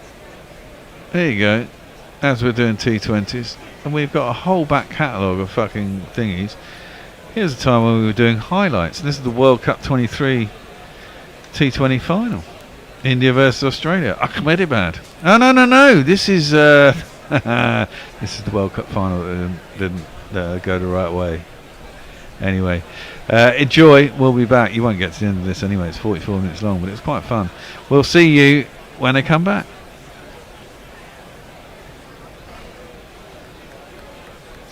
This podcast is part of the Sports Social Podcast Network. Gorilla World Cup, the highlights. Gorilla World Cup, the highlights. If you wanna know all the news and more, this team right here gives you more than the score. All the action, the wickets and more. Gorillas call it. Good morning, good evening, good dawn, good dusk, wherever you are in the world. It's Gorilla Cricket. It's the final. It's the World Cup final. It's at Ahmedabad, the Modi Dome. It's got 130,000 people. Mike Atherton couldn't hear because the Indian Air Force were driving around in jets in the sky. It looks crazy. Pat Cummins has won the toss and he is deciding that they're going to bowl. And Rohit Sharma is going to have to face up to this, well, what I think is a pretty good bowling attack and the Australians in the final 2023. The teams are unchanged. We have for India batting Rohit Sharma, Shubman Gill, Virat Kohli, Shreyas Iyer, KL Rahul, Surya Kumar Yadav, Ravindra Jadeja, Jasprit Bumrah, Mohammad Shami, Kuldeep Yadav and Mohammad Siraj. And for Australia it's Travis Head, Dave Warner, Mitch Marsh, Steve Smith, Marnus Labuschagne, Glenn Maxwell, Josh English, Mitchell Stark, Pat Cummins, Adam Zampa and Josh Hazlewood. I am joined, I would be joined in the weather cave by Messi in Perth and Anindo in Singapore. Tell me what the weather is, Messi. Well, beautiful day for cricket. 33, humidity around 40 to 45%, so not too oppressive. Just perfect for cricket. There won't be any rain. There may be some dew late tonight, but that's about it. Rohit is going to face up to Mitchell Stark to start with. Should give him a jingle too. First ball into the pads, big appeal, not out. It's going down the leg side. Going way down the leg side, indeed. That all went rather quickly, and there is no run. Down the track comes Rohit. That is the first boundary of the day. He comes down the track at Josh Hazlewood and smashes him through the covers all the way to the boundary for 4 runs. India move on to 9 for none and they're off and running. Well, that's the first 6 of the day. That has been lamped over mid-wicket. Morning, Tony. It's the first 6 of the day. Of course, it's hit by Rohit. It was too short. Wasn't short enough and got battered over the boundary for 6 runs. They move on to 26 for none. Oh, out! First wicket. Gill. What the hell was that? That was a horrible shot. It was a cross-batted hoik. I think he was probably trying to get it down to cow or over the top of mid-on. But Shubman Gill has shanked that straight. It was a nothing shot. Yeah, it was a nothing shot. Straight to mid-on. The first wicket goes. India are 30 for 1. It's only 4.2 overs and you can lose a wicket in a power play. It was onto him a little bit too quickly, I think. He was trying to get it squarer than that. Is that Davey Warner? At mid-on? I think it might have been Zampa actually, wasn't it? I can't see who it was. There was no need to hit that shot. Rohit gives him a look. I mean, that was just ridiculous. Rohit was doing all the scoring and Gill had absolutely no reason. Well, that's Completely immature. probably got to him. It was Zampa. He's out for 4. Stark is in. That's 2 wide, and Rohit has got all of that. I don't think he hit it as nice as he wanted to, but he certainly got enough of it. And it's gone over long off for 6 more. Beautiful runs, 37 for 1 at the end of the 5th. Mitch Stark comes in to bowl to Virat Kohli, who drives that nicely and does beat mid-off, who's pretty wide, but he can't. He sprawls to try and stop that, but he can't, and it's 4 more. 1, 2, buckle my shoe. 3, 4, shut the door. And that 4 brings up the Indian 50. They're 52 for 1. 6.3 overs gone. Rohit's 32, and Kohli is on 13. Rohit to the second ball. It's gone a long way up and a long way back. Yeah. And it's over the boundary. It was always going to go the distance. Yeah. 639 sixes for the tournament. 72 for 1 are India. Well, down the track comes Rohit again. He's skewed that. Oh my word, that is an absolutely fantastic catch from Travis Head. Rohit has gone to work that over the top again. He's skewed off the outside edge. For all the money in the world, it looked like it was just going to get out of the grasp of Travis Head, who was running back from cover. And at the last minute, he dived out and caught it just above the ground, and it stuck. It so could have easily fallen out of his hands. But Rohit goes for 47 off 31. India is 76 for 2 after 9.5 overs, 4 overs. Sorry, that was an absolutely fantastic catch. The last ball of the power play is punched by Shreyas Iyer, gets himself off the mark with 4 runs. That does end the power play.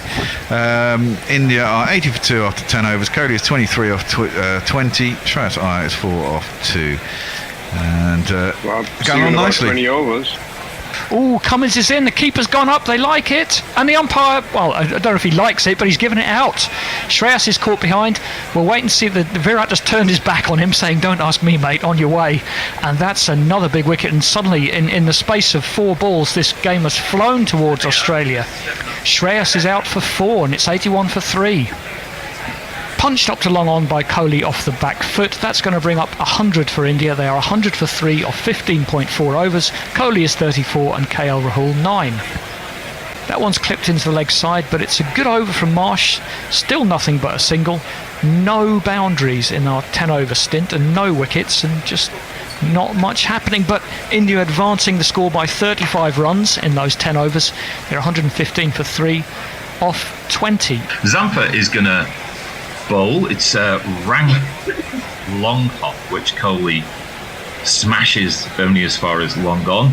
Now there is now there it is though. A pause as 120,000 people all stand dressed in the same colours. You would think they'd think differently. And Kohli is 50 not out.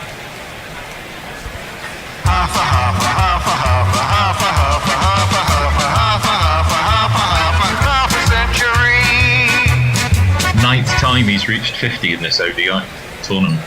Incredible. Absolutely incredible. 11 games. Incredible consistency. That a might be premeditated lap over the corner. Oh, Lord. Tony hit the blue button. Because for the first time in what seems like eons, that ball's gone so far down fine leg.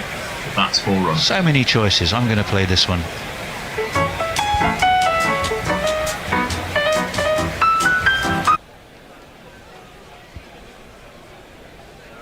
We back? Yeah. Why am I'm not really hearing you properly. Can you hear me? Oh, yeah, you could use the microphone. That'll do it, yeah. Helps. So, somehow, after being 115 for 8 in the 15th over, West Indies finished up with, what was it, 179? 182, I think they got to. 182, and it just goes to show what can happen if you just keep blasting. Moti coming in at 10 and scoring at a strike rate of 300. Incredible, really. Yeah.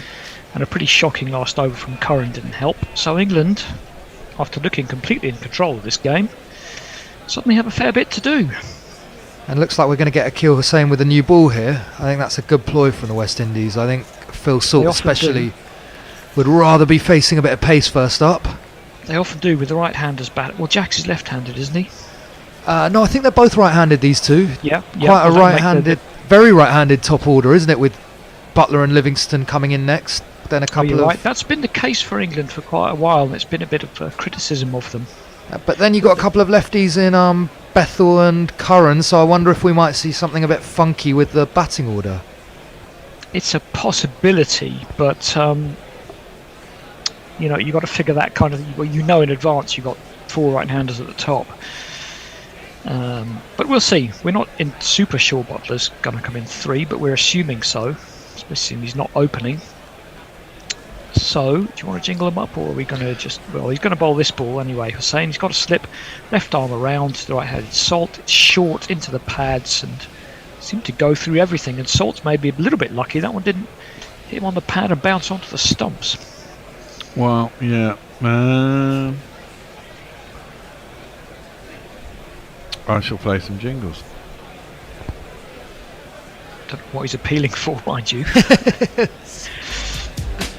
Affirmation. Get up on this. Tosses that one up and off stump, and Russell, you can't miss him, dives across at mid-off, keeps them to 1. And we have also...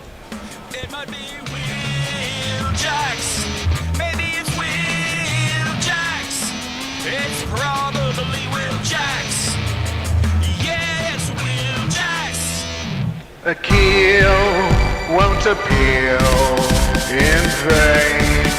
A kill is the real Hussain. So he's going to come into Jax eventually. Then someone's moving something around. Keel is stock still, but I think he's going to bowl now finally. Comes into Jax. Down the leg side, could have got wide for that, I think, if he wanted. Instead, he clipped it out to deep square for a single. So, what do you think is a good score for England in this power play, Nick?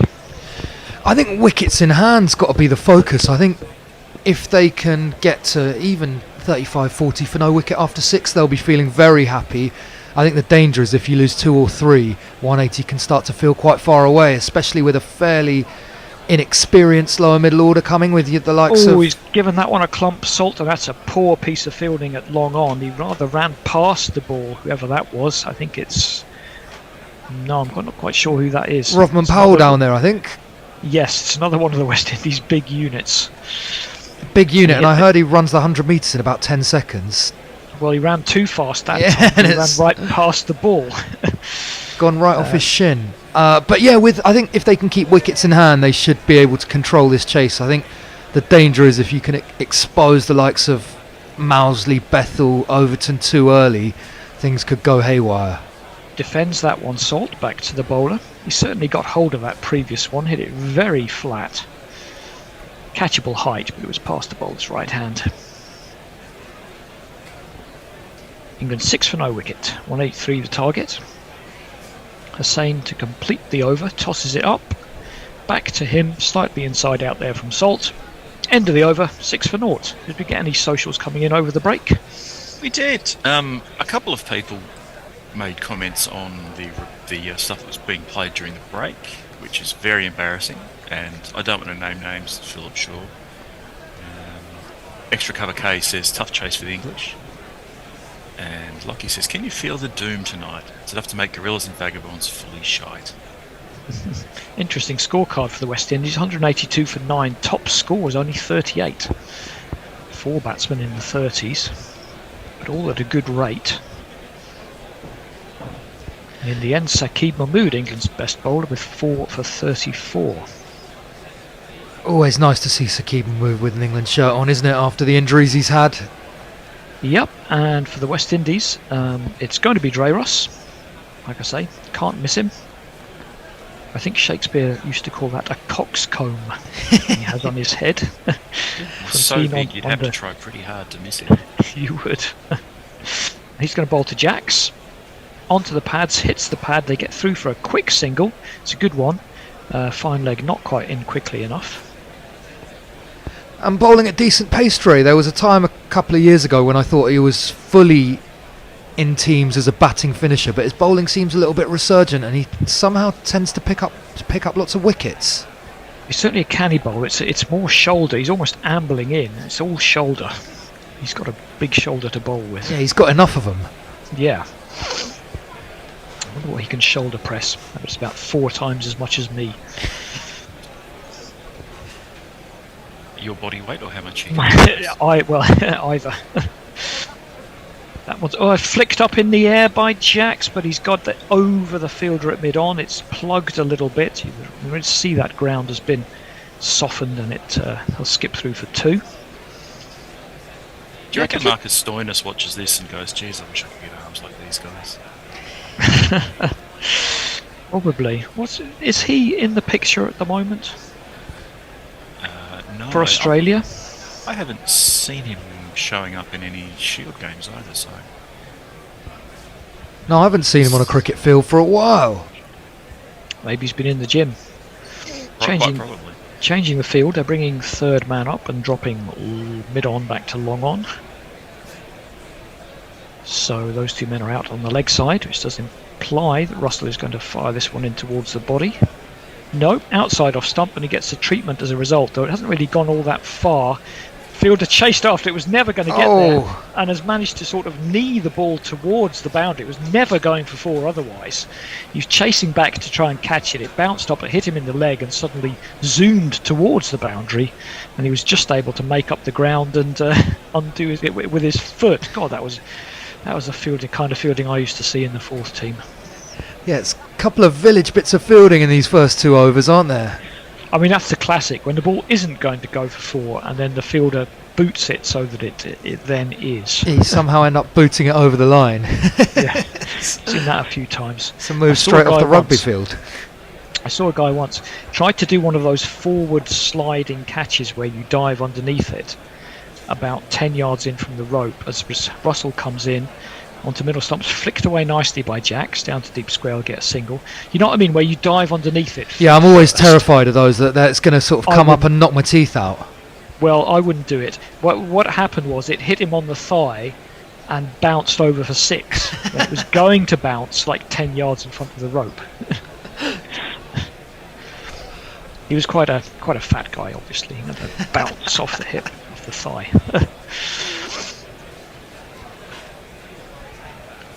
So West Indies should be embarrassed that we're referencing that kind of thing in response to their fielding. Full from Russell. Salt digs it out up to long on for a single. You'll get an angry message from their management saying, cut it out. Stop that. Cease and desist. Yeah, we could do without a libel claim.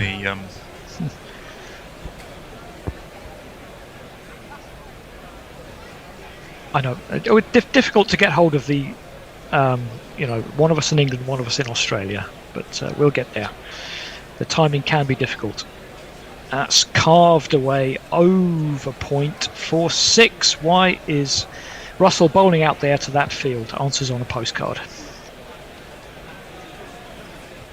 Oh, there's no jingle bear, isn't there? Right, okay. 20 for 0 off 2. Boom, boom, boom, boom, 6. I suppose I could grab a guitar, but no. Live jingle. Yeah, Stoinis has been picked in the squad for the current one-dayers, but with replays, I guess. In Pakistan, aren't they getting bowled out for 160? Yeah, they won the first one kind of barely, and then they lost the second one. First one was an absolute thriller, wasn't it? So 2 wickets, I think it got down to in the end. Yeah, and Harris Ralph taking plenty. Pat Cummins guiding them home with the bat. Who'd have thought? Yep, you never know what you're going to get for Pakistan. That's something that never changes. So, decent start for England. 20 for no wicket off 2. And Hussain, I think, is going to continue.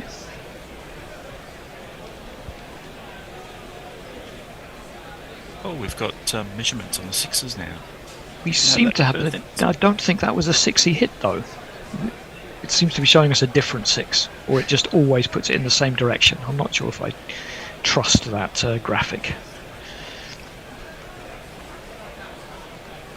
So taking their time to set this field, or do whatever it is they're doing.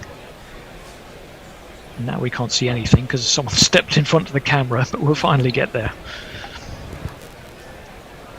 And here comes Hussain, left arm around, just walks up to the wicket, and a little skip before he bowls, driven by Salt to mid-off to get through for a single, because Russell is not going to be the quickest.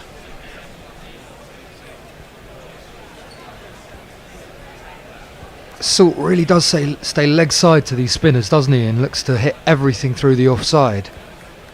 That's pretty much his MO, especially with Hussain bowling left arm round. He's coming from that angle anyway. You know, he might be able to drop in the bluff and step inside one and clip it over square leg, but it's not really Salt's shot though. I think a few people suggesting that maybe he's not the best against spin. He hasn't really, he's kind of done okay for England in the 2 forms of white ball cricket, but not super convinced. He's back to that one and just prods it into the offside for no run. I mean, he's holding down a place at the moment, certainly in the ODI team, because there's not really anyone else to take it from him. Yeah, it was an impressive knock in that 3rd ODI, wasn't it? And his T20 strike rate, I think, is up north of 160, which is always a good sign. But whether he can play the big innings, I know he scored 200s the last time they were in the Caribbean, but I think they want to see a bit more of that from him. Into the legs, and he drops it out to deep square for a single. The problem with that kind of innings he played in the 3rd ODI was England had lost a ton of wickets. They were 4 or 5 down for nothing. And yes, you can bat well for whatever he got. Was it like 60 off 90 balls or something? Yeah, I think it was somewhere around that low 70s. But you want him to kick on from there, don't you, and take advantage of that platform? He couldn't really, but that's, you know, not the kind of innings that you need 9 times out of 10.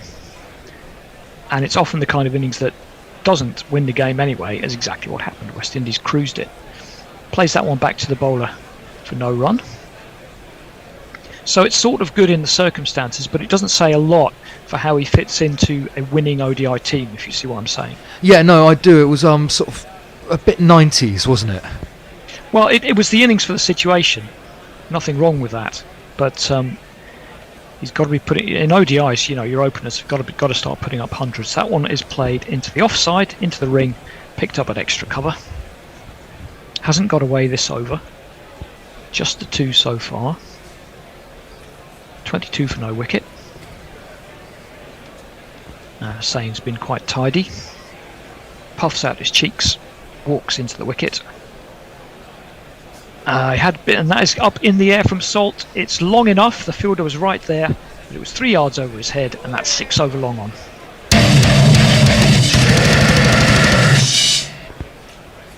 So, 6 off the last ball of the over rather changes the complexion, as it often does. There's nothing exciting on the, or nothing at all on socials. Let me check Twitter again, and Twitter remains a moribund cesspit of filth and ignorance. Just the way I like it. And we got Shamar Joseph into the attack, always exciting. Yep, see if he can make anything happen. We're not going to have another one from Russell just yet. Were they getting him out of the way early? Well, often the way in T20s, someone bowls an over up top, you don't see them again. Yeah, it's a ploy Sri Lanka have been using a lot recently with Angelo Matthews. Gosh, is he still trundling in? He's still just about trundling in, although I think after the World Cup he's maybe ended his T20 career, but yeah. You'd think they want to move on, but you can never tell, can you? Till he's called back from retirement again. That's not a good ball to start with. It's down the leg side. Jacks has a free swish, but he can't connect, and that's going to be wide. 29 for no wicket. And it will be interesting to see. We expect Butler to come in 3. Interested to see how he approaches that. Well, it's a nice platform for him, isn't it, with the way these two have started. Yes, certainly. So far, would be a bit odd if he comes in sort of the first over after the power play. But as we were saying in the first innings, none of us can really recall him batting 3 for anyone before. Yeah, very strange. He had a while where he was batting 5 and 6, didn't he? And then moved straight up to opener, and it seems like he hasn't looked back since then. No. Plays that one into the leg side, Salt, and they get through for a quick single to mid-on. But plenty of time for England to experiment. The next major tournament, if you can call it that, is the 50 Over Champions Trophy. It's in February? Yes. Yeah. And it feels like maybe when everyone's available, these two are competing for a place. In the OTI team, yes, quite possibly. Salt flicks that one away. Is deep square leg in the game? No, because there was no one there anyway, and it was 10 yards over the rope for 6.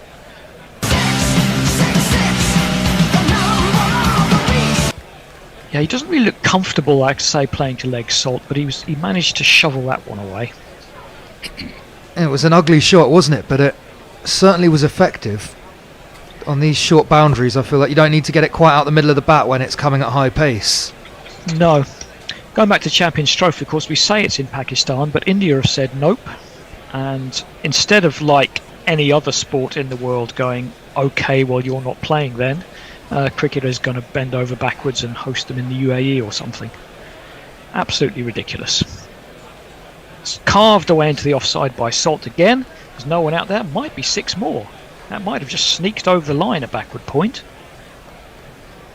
I don't know if you guys agree, but I think the UAE is the worst place to watch cricket. Haven't been, obviously, but no, it tends to be pretty soulless. And then the toss seems to make such a impact on those games, especially when they're day-night, that it becomes a bit of a crapshoot. Well, yeah, but just the fact that one country is so powerful they can say no. You know, remember when England refused to play in Zimbabwe? They didn't just play somewhere else in that World Cup. They lost the points. That's how it should be. No, it's absolutely mind-blowing, and all that business with them getting a preset venue for the T20 World Cup semi-finals. I think the ICC really needs to look at that. The ICC. Yeah, I mean, we're both chuckling away there. The BICC. Really. Anyway, they actually announced that it's going to be in the. I don't believe they have, but I mean, come on, it must be 99. They're not going to say. Not going to have it. No, they're not going to run the tournament without India, because India is the ICC. India's not going to fly into Lahore all of a sudden and change their minds. Anyway, Salt's going great actually. He's stepping back, flaying it over the offside, and the West Indies are not adjusting so far. England have raced off to 44 for no wicket, and Salt is on 32 off 15. Here comes Joseph again, who's gone for 16 off 4 balls. That's a better ball, but Salt thumps it past him all the same. That's a great shot. Nothing wrong with that ball. On middle and off stump, Salt just stands up and punches it past the bowler for straight for 4. Lovely shot that, wasn't it, Nick? It really was. Right out the middle of the bat and straight back past the bowler. It's been a big over. Shamar Joseph hasn't had such a great start to his career with the white ball as he did with the red. And that 180 is suddenly looking very chaseable after, well, really good first 3.5 from England. Absolutely, and again, you know, when number 10 is smashing it everywhere, perhaps it does show that it's a decent track and not very big boundaries. Salt carves another one over point. He's loving this over from Joseph. I can't quite see, but it looks like it's gone for 23 or 24. 24. Yeah. Luckily for Joseph, that is the end of the over. Had his reasons for selecting his landscape seasons. There were 4.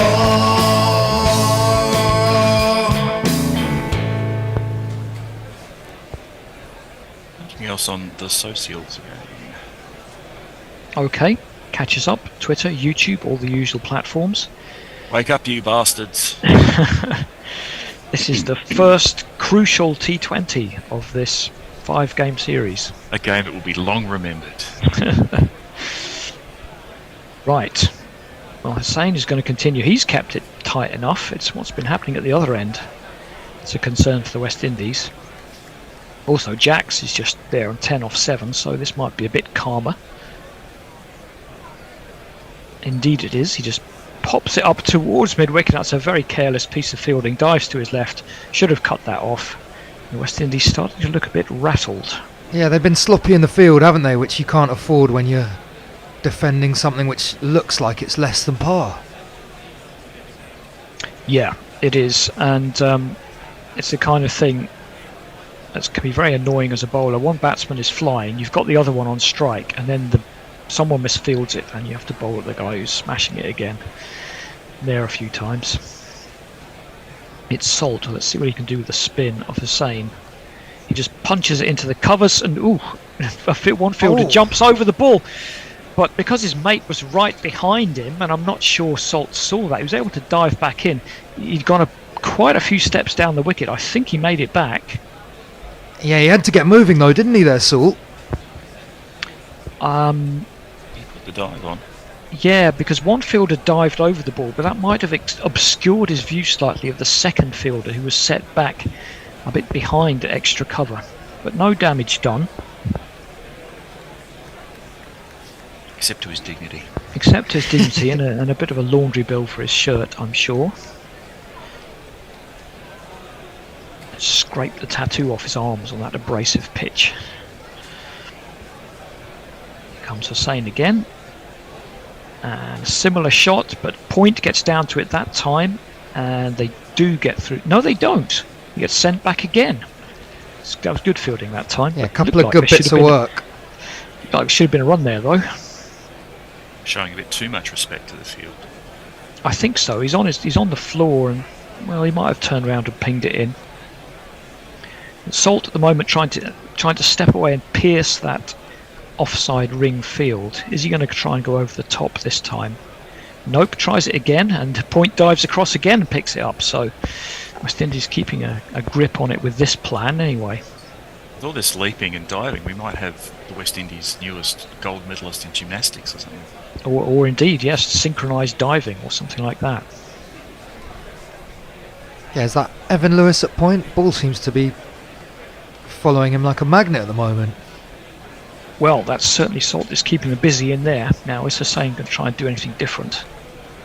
Not really. Well, I guess you could say he did. He fired it into leg stump. Back to the bowler for no run. And suddenly, only one off this over so far. But England still ahead of the game, 53 for naught. Coming up to complete the fifth over. Yeah, you feel like West Indies desperately need a wicket, don't they, just to give them a bit of life in this game. I mean, yeah. Hussain comes in. Salt skews that, and he could be in trouble there. No, it's just bounced in between the two fielders. Very fortunate there. Skewed that one up into the offside. Cover had to go across. Extra cover was too far back. Great over from Hussain, just the 2 runs. It's 54 for naught off 5. And still nothing on YouTube. Anyway, I think it's the dual combination for England of getting a good score and losing no wickets in the power play that could really set them up if they have another good over here.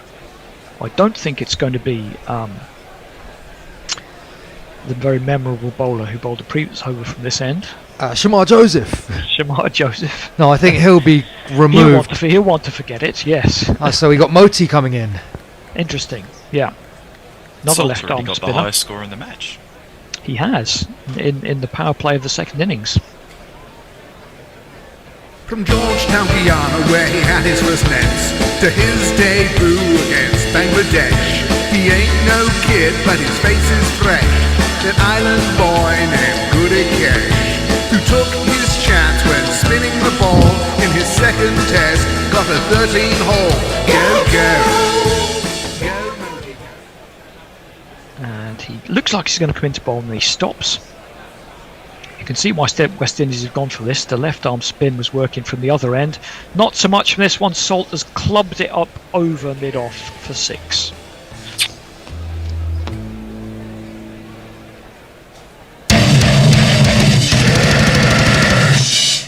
perhaps Moti just lacking that nous of Hussain and not knowing exactly how to bowl there. Yeah, he's a different kind of left-arm spinner, isn't he? And I think much less used to bowling in the power play. Yes, I think that perhaps showed there. He just gave Salt a little bit more a chance to free up his arms. A bit more flight and a bit more room. I think he'd do well to follow Akil's strategy of fast and flatten into the pads. Or indeed outside off stump, or just in the channel. Try and beat that ring. Salt onto 47. That's what that one is. He punches that one up to mid-off, and he's hit it too hard, so he couldn't get a run. If anything, he hit that too well. But he's gone great through the power play, hasn't he? And when you can have an opener play these kind of innings, striking at 200 through the first 6, it takes so much pressure off everyone else. It really does, and it's that one over from Shamar Joseph. He's clubbed that one into the leg side. That's going to be 6 as well. That's going to be 50. It may have hit the video scoreboard. It was somewhere in that direction. Yeah, it looked like it was going to smash the screen, but it's still rolling. Salt 53 off 25. 2, 4, 6. It's 50, and you know that can't be bad. Yeah, it's 50, and you know you should be glad. He's actually come down the track there, and the ball wasn't there to be hit on the drive, but he just didn't care and just clubbed it through mid-wicket. And my eyesight's obviously fading because it was miles away from the screen. Well, mine too. He didn't get anything on that one. It comes off the pad, maybe with an edge, and rolls down to fine leg for a single. Jax is just watching all this happening. He's on 11 off 8.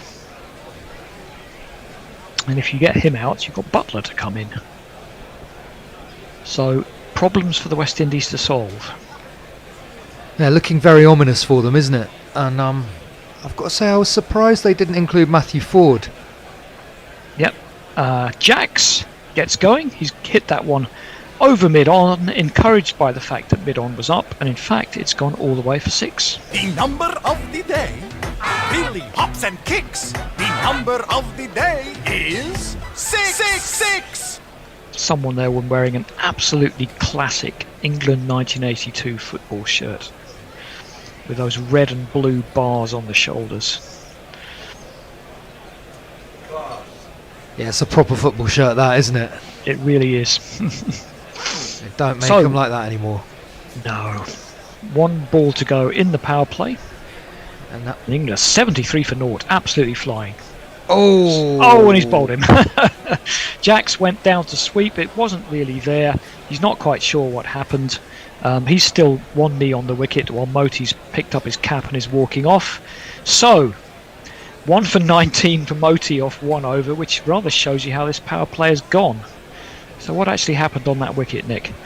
Well, I think it might have stayed a little bit low, just gripped a bit, turned slightly, and Jax looked to sweep and got it all wrong, played right over the ball. It slightly changes the complexion of an ugly over for Moti, but I think the horse has bolted here, and England will feel that they're well in control of this chase, needing, 110 now or 14? Looks like it, and this is exactly what I was saying. Butler walks out first ball after the power play, which has got to be an unusual one for him. The crowd says, the crowd says, the crowd says you're out. But yes, I mean, even when the West Indies were losing wickets left and right, they didn't have a problem scoring quickly. And it looks like England should be in pole position here. Anything on YouTube and the socials? No. Hey Bear, can you check and just make sure that it's not broken on my end?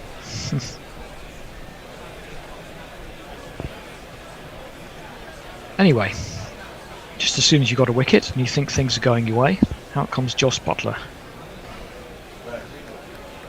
I remember a story when the minor counties used to play the counties in the sort of NatWest Cup, whatever it was.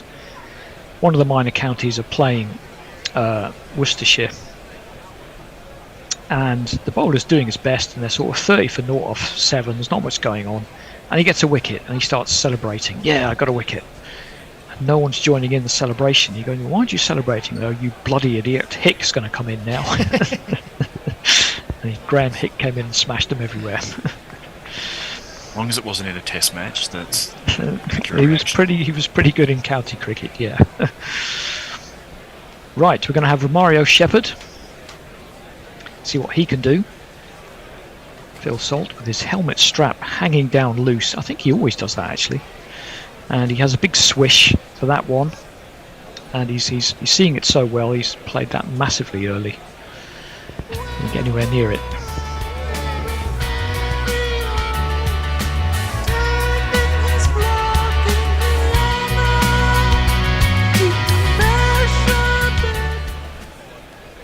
His own half, I think, that one, Shepherd. Yeah, and I think Salt's going to keep going after everything. I don't think it's in his playbook, is it, to slow down? I think he should. He should keep going, yeah. He can't spell Joss, but he also can't spell Butler. Joss Butler. Just because he is Joss Butler.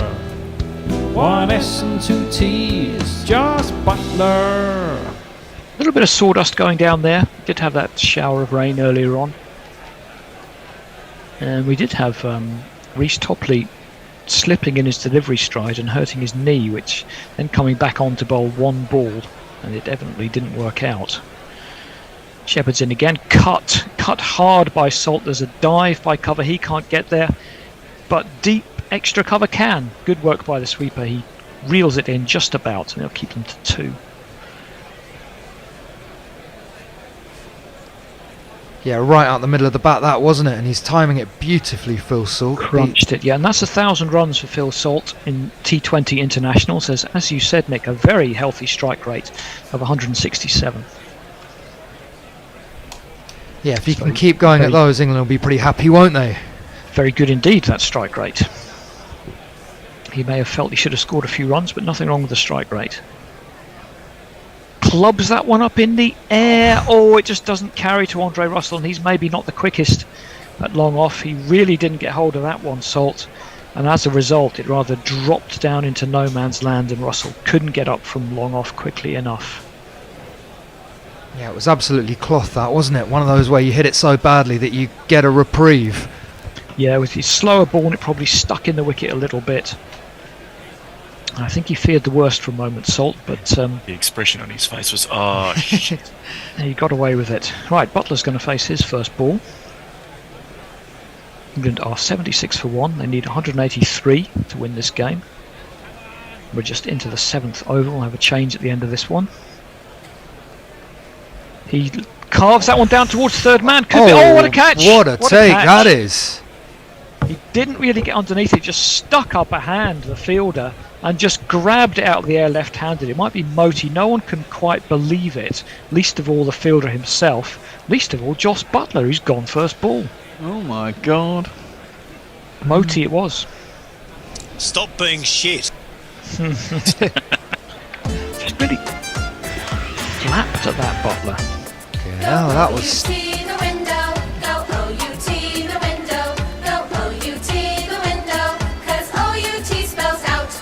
Do you know what? That nearly turned into his disaster, because he had the ball perfectly under control, and his left foot slipped out from underneath him and wasn't that far from going backwards onto the sponge, which would have been a disaster for Moti. Yeah. Fortunately for him, he was just far enough inside for that not to happen. Couple of style points knocked off for the slip, but it wasn't too disastrous. Didn't quite stick the landing. Well, that's the Joss Butler number 3 experiment. Yeah, it was fast and fleeting, wasn't it? The first we've seen of him since the World Cup, I think, and a bit of a flap. Didn't move his feet, although he doesn't tend to very much. Now, a little bit interesting. I think we were expecting Livingston, but instead it's going to be this man. Jacob Nicholls, born in Barbados, now he plays for the English team. They say that he is an all-rounder, but that remains to be seen. Jacob Bethel and West Indies got their foot in the door here. They're like a persistent salesman. Do they still have those door-to-door salesmen? Yeah, probably. Well, I still get hit with them. Although mostly it's the Jehovah's what are they Witnesses. Encyclopedias? Kitchenware? Vacuums. For the lady of the house. That's right, they'll come in and spread some horrible gunk all over your floor just to prove they can vacuum it up. Inside half of the bat from Bethel into the leg side. They might get back for 2 here. Salt was interested for a second, but they decided not to. 77 for 2. What are we doing at the end of this over? Well, we should be having... Oh, Will's not going to be here. Yeah, so one of you two can stay on. Decide between yourselves. Which one of us two are you talking to? Both of you. Yeah, I don't mind. I can stay on. Cool. Okay, let's do that. Yep. Here comes Shepherd, but no, he's not. He's pointing at someone, and maybe someone was outside or inside the circle where they weren't meant to be, is my guess. Oh, he spotted his mate from school in the crowd. A good spot from the bowler if he saw that in his run-up. Thought we were having another Alzari Joseph moment for a second. Almost. Going to come in now. He holds that one back. It's cut hard by Salt to go straight to backward points, no run. It's the end of the 7th. 77 for 2. England in a good position, but West Indies, like I say, got their foot in the door. Well, yeah, thanks for that, Andy. We'll see you after this next set. England in a very good position. 77 for 2. Salt 57 off 30. Jack 17 off 10. Bethel just out, and Josh Butler and his comeback out for a golden duck. Love it. Yeah. Always a better play when you're out the side, aren't you? Yes, absolutely. But it's a great opportunity for Bethel, this, isn't it? And I've been really I impressed like with them. Bethel, I got to say, I do. I like him. Well, there's a lot to like. That over where he took down Adam Zampa was something. Yes. A glimpse of a special player. Yeah, he looks Everybody quite loves watching Zampa get served. Well, yeah, of course they do. He's quite compact. He's got a nice flow of the bat. Sometimes have good timing. He's have a decent cricket brain. Yeah, he just looks the business, doesn't he? Yeah. I'm not sure I agree with the decision to give him a test call up at this I stage. quite like to see him in a test. I've got to say I'll be tuning in. Yeah. As a Well, fan. you can come in here and help us. That one is cut at by Bethel. Gets an under edge through the keeper and there's no run. I think he'll do alright in the he looks to have the thing about him is he seems to have a decent technique. So I think, if you've got a decent technique and you're giving your head by Brendan McCullum, I think there's an opportunity. He goes out there with a clear mind. He selected for New Zealand. Yeah. No, and as you say, Barry, he's nice and compact, isn't he? Mm. Yeah. No, he's going out to New Zealand. He's been in the squad. I don't know if he'll actually get a game. As that one is guided down towards gully, and there is a gully, a third man on the edge of the circle, and there's no run. I guess in that situation we talked about this before, Ollie Pope is the most vulnerable man in the test side. Yeah, absolutely. I don't think he looks... He doesn't look at very all right secure at 3, does he? No, he doesn't at all. And if no one else wants to take that spot at 3, everyone gets a go at 3, basically. It's like the old openers where everyone had a go at opening. Well, I've always thought Ben Stokes would be a good fit there. Well, he could be. I don't know if he wants to, though. That's guided by Bethel. Great shot. But there's a man down at third man. It's Dre Russ. Yes, raced off his bat, that, Yeah, hasn't it? has, yeah. That seems to be his area around there, point and backwards of it. Lefties are often like that, aren't they? Cutting it behind square. Anyway, he moves on to 2 off 4. Salt 57 off 30. But it'll be interesting to see what England go with in New Zealand, because I think Jamie Smith's away for the birth of his child, isn't he? Yeah, so well, Jordan Cox is guaranteed 3 tests. Now, considering the ODI performance he's just had, Well, I hope it goes better for him. It looked ugly, didn't it? He got a couple of good balls. Oh, mate, but the one in the last game was fantastic. oh, that was a real cracker, wasn't it, from Alzari? And the one that Yeah. Shamar got him with that came off his helmet was pretty nasty too. Yeah. That's chipped up to long on by Salt to get himself a single. I'm trying to think what the Kiwi attack is now. Is Saudi still in the test Saudi's side? still knocking around. They've got a new pace bowler who I was very impressed with in Sri Lanka, Will O'Rourke. Will O'Rourke. Yeah. He got wickets in India as well, didn't he? Took some wickets in India too. I don't think they'll have Bolt. I assume Matt Henry will be Bolt's around. Matt Henry will be around. It's not a bad attack, really. they can keep them all fit. Be interesting to see, and they'll be cock a hoop after bloody winning in India 3-0. Christ, who saw that coming? Incredible result. I I know. wonder is Kyle Jameson injured? I haven't seen him in a while. No, I I think think he he is. still is injured. Yeah, that's hoiked into the leg side by Bethel. They get a single. I mean, that starts pretty much straight after this, doesn't it? It's relentless these last 3 months. It is non-stop cricket, isn't it? Yeah, there's more cricket being played in these 2.5 months between the end of October, basically, beginning October through to the 18th of December. 6 tests and 8 games. We played how many tests in the summer? 6 tests in the entirety of the summer, from June all the way through to fucking end of September. And then You've got to have room for the 100, though. Got to have room for the Got to have a fucking month for the 100, don't you? Yeah, fucking rubbish. At least it's great TV. Yeah, well, the BBC aren't even prepared to pay that much for it anymore. Are they? That's cut down between third man and backward points by Salt. Beats the field, and there is no one in the deep, and it races away for 4 runs. Now my innings going, great guns. I hit the ball, 4 runs. I hit the ball, and it went for 4 runs. So yeah, end of that over, and England still rolling along. 84 for 2 after what, 8 now? Yeah, well in control of the chase. And it's a nice little opportunity for Bethel, isn't it? Who can just kind of tick the strike over, give Salt the lion's share, and get himself into his T20 career a little bit. Well, yeah, and you've still got Livingston to come. Sammy Curran. He's certainly decent in a T20 as Sammy Curran. I'll give him that. And some We have biffers something at on the end. YouTube. Oh, My lord. It's literally Diana Patterson saying something on YouTube. so you're quite way behind, because Jay Grover has also said and George McPherson says that's been an unexpected start from England. It would be nice if Jacks could go quicker, and that must have been a long time ago, because he's out. Yeah, I'm only running 15 minutes behind on this thing. Yeah. Yeah, Will Jacks has had a shower by now, hasn't he? He's probably had 2. Down the track comes Bethel. Yeah, fat inside half the back, goes out to deep square leg. I think it's Evan Lewis down there.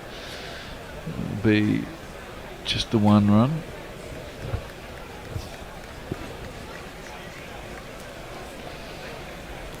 Salt 62 or 32, nearly 200 strike rate. Loves it in the Caribbean, doesn't he? He does, doesn't he? Yeah. Well, I guess he's a Barbados boy. Well, it's true. I don't know when he left there. When did you know when he left? I think when he was about sort of 14, 15, that kind of age. Okay, so he might have played with a few of these lads when they were kids. I think he would have done. And Bethel too, right? Yeah. Well, Bethel, he's a lot younger though, isn't he? Yeah. I mean, some of these guys, maybe some of the younger ones.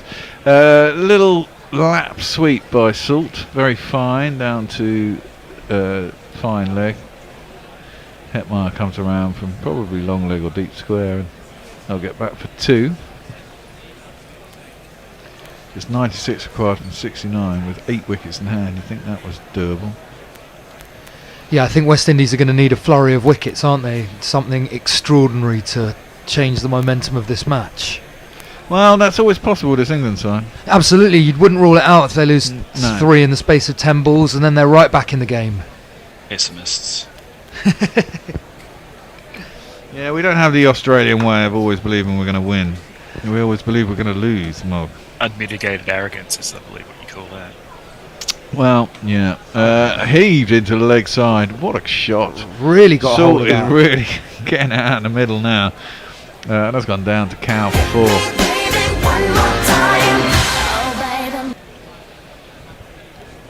And he's really feeling it as Salt tonight. Is he on for 100? You're just giving him the kiss of death, of course, Mark. I hope so. I'm pretty powerful. Yeah, well, you never know. 68 off 34. He does look such a dangerous player when he gets going, doesn't he? Yeah, he does. He strikes it particularly well. It's just he doesn't get going often. That's the issue, isn't it? It's like the issue with all of them. That's driven up to long off, and it's going to be just the one. Yeah, he's got to be able to do it in places like. I mean, this is it. Maybe it kind of suits him, but he's used to it, as you say. But is Pakistan going to suit him in February? Who knows? Sammy. No, it's not Sammy. I keep thinking Sammy Khan. They kind of look a it's little. The hair, similar. isn't it? It's the hair. It's Bethel, and he plays it up to long on for a single. Much kept up with the rate the entire way, and they expect to accelerate at the end. So England should be well on course for this. Yeah, and I think Rodman Powell's possibly wondering who he turns to. Who's he got? He's got Motin, Gudakesh, Gudakesh, Moti, and Akil Hussain. Akil's already bowled 3, I presume, isn't he? Yeah. Yeah, and Moti's bowled 2, so he's only got 5 overs of spin left. 4 overs of spin, 3 overs of spin. What am I on about? Are they the only bowlers he's got? No, he's got Shemaine Rutherford as well. Yeah, might go to Rutherford for one. He bowls occasionally, Rodman Powell. Yeah. Very occasionally. But it doesn't look like a lot left, does it? If your main bowlers are getting hit, you've No. got nowhere to turn. Shepherd, though, he's gone 1 for 4 in his 1 over so far. He's another big unit. They're all such fucking big, large units. The West Indies. That's a good shot by Bethel, though. He's hit it straight. Has he got enough on it? He has. And mid-on must be pretty wide because that's gone straight back past the bowler for 4 runs. 1, 2, 3, 4. Do you watch the blast and stuff? Apparently Bethel was pretty good in the 100 or the short form anyway, isn't Yeah, I do watch the blast, and I tried to tune into the 100 Bear, but it was pretty unwatchable this summer, wasn't it? I really can't be bothered with it. I mean, the one thing I will say is that when it's on terrestrial TV, if it's on, I'll watch it. But no, every time I've seen Bethel, I've been so impressed with him. I remember actually watching the Under-19 World Cup a couple of years ago. And I didn't watch any of that. He hit an 80-odd, I think, off about 40 balls in a low-scoring game against South Africa. I think he was opening the batting then.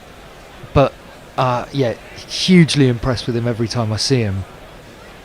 Yeah, he just looks natural to me. Yeah, he's come into the England side and looked sort of to the manner born, hasn't he? He has a little bit. Without sort of Without making a being big score. fantastic, yeah. Well, there was that game. There was that one against Australia where he did show what he could do.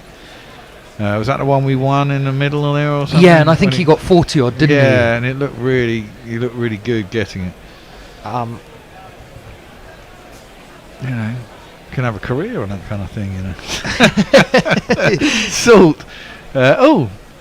He's it's really slow. It was a wide, I'm not but I thought sure I agree with that. It was a wide. I thought he missed it. It seemed to come be through really slow, and then he tried to then uppercut it over the keeper. He seemed to just miss it. I thought it came through about waist high. And it wasn't waist high, but it didn't seem overhead height. I will say that. I do think slower balls into the pitch are probably the best way for the seamers to go here, though. Yeah, you can't get away from it forever, can you? Eventually someone picks it up. That's fallen into the pads, and it's clipped out towards long on, but actually long on this time was quite straight and had a sort of deep mid-wicket. And it went directly between the two. The time it took them to get round, England have managed to get 2 runs, and 100 is up. 101 for 2. The first 50 came off 24 balls. The second was only off 33. So England motoring along and on target. At this stage, the West Indies were 74 for 5. Jesus. That's a floaty. And clipped once again into the leg side. This time they should only get 1. Fielder is quickly in. Hurls it back in. There's all smiles out there. Everyone's laughing what England are anyway. Look at that. Empty stands. The extended stand is virtually empty. It's really sad. It is a shame, isn't it? Yeah. At least some people waving their hands trying to have a bit of a party in the party stand. Yeah. Seems quite full behind the batsman. Yeah, I'm not sure they need the party stand. It makes it look shit, doesn't it? Yeah. There's to be a lot of people down on the lower levels near the fence, just Yeah. not in the bits that the camera picks up. Precisely. They've probably been herded there, so you go and sit there so it looks like it's really full. Oh, and that's a good shot by Bethel, and I'm not sure that Dre Rush shouldn't have tried at least to dive across and cut it off. seem reasonably close to him. There's 2 fielders behind square on the offside. Perfectly dissected by Bethel. And it races away to the boundary. It's 4 more runs. 1, 2, 3, 4. That was nicely guided. Beautiful. I've got to say, I was at Old Trafford for the test this summer, and I saw the party stand live for the first time, and I was thinking I wouldn't want to sit up the top of there. Yeah. No, it's just scaffolding, isn't it? Yeah, I mean, it's just a big pile of scaffolding with seats on. No, a few pints in, you feel like you could fall off that quite easily. Yeah, exactly, quite steep. And if it gets rocking, who knows? The Yeah. stomping feet. Collapse. Well, Bethel is 14 off 11. So he's got up a rather runner ball. And this over's gone for, 13, 14 so far. No, what was it? 13, I think. 13. And now 77 off 60, just no scoreboard pressure, is there, for the Windies? It's No, not with 8 wickets in hand, there isn't. As drinks break, and there is no run off the last ball. Are you seeing these latest ones? Have you got... The most recent one I've got is Bear just nailed it. Oz always think they can win, and England... ... Yeah, well, that's it. Positive thinking. George McPherson says, Bethel is struggling. He needs a boundary, then get going with quick runs. Well, he just hit a boundary, so that's okay. Philip Shaw says, door-to-door they do in Ireland, referring to salesmen, I assume. And Steve Bruce says, missing Messi Jez on these streams. He must be fast asleep in his suit. Well, yes. He's done it again. No, that's a replay. You've been done by the replay. You've been done early in your first go. Yes. Suck it in. It's a rite of passage. It is a rite of passage. I was a door-to-door salesman in Australia. In Australia? Yeah. I sold encyclopedias door-to-door in Australia in 1990. I was very shit at it. But it did allow me to see a lot of Australia. Well, the East Coast anyway. Discover just how bad our literacy rates are. Well, no, it was all right. It was just weird, just vast distances and silly name places. Silly name, more silly than fucking Tooting. Well, Albury Wodonga. Yeah. What? Yeah. Well, you didn't go to Burren Buttock by any chance? No. Oh, that's a shame. Didn't go to that one. Woolloomooloo. I might have gone to Woolloomooloo. No, maybe? I don't know. Gabba. No, we spent a lot of time in Melbourne, fair bit in Sydney. Bit in Adelaide, actually. I liked Adelaide. Adelaide's a nice place to visit, but I wouldn't want to live there. Well, yeah, we were only there for a week or so. Right, so who's got bowling left? Hussein's got 1. Dre Russell's got 3 left. Shamar Joseph's got 2. I didn't see who else. The next man had 2. Shepherd, I think, has got 2 as well, doesn't he? Shepherd's got 2. And they're going to need all of them, aren't they? Unless they go unless they go to Rutherford, these are the bowlers they've got left, isn't it? And they've all had a bit of tap. And England, as we have rightly said, look very on top here. Maybe 180 is very light. Yeah, I think so in hindsight. It certainly looks it at the moment. England just needs 77 off 10 overs. Scored 106 off the first 10.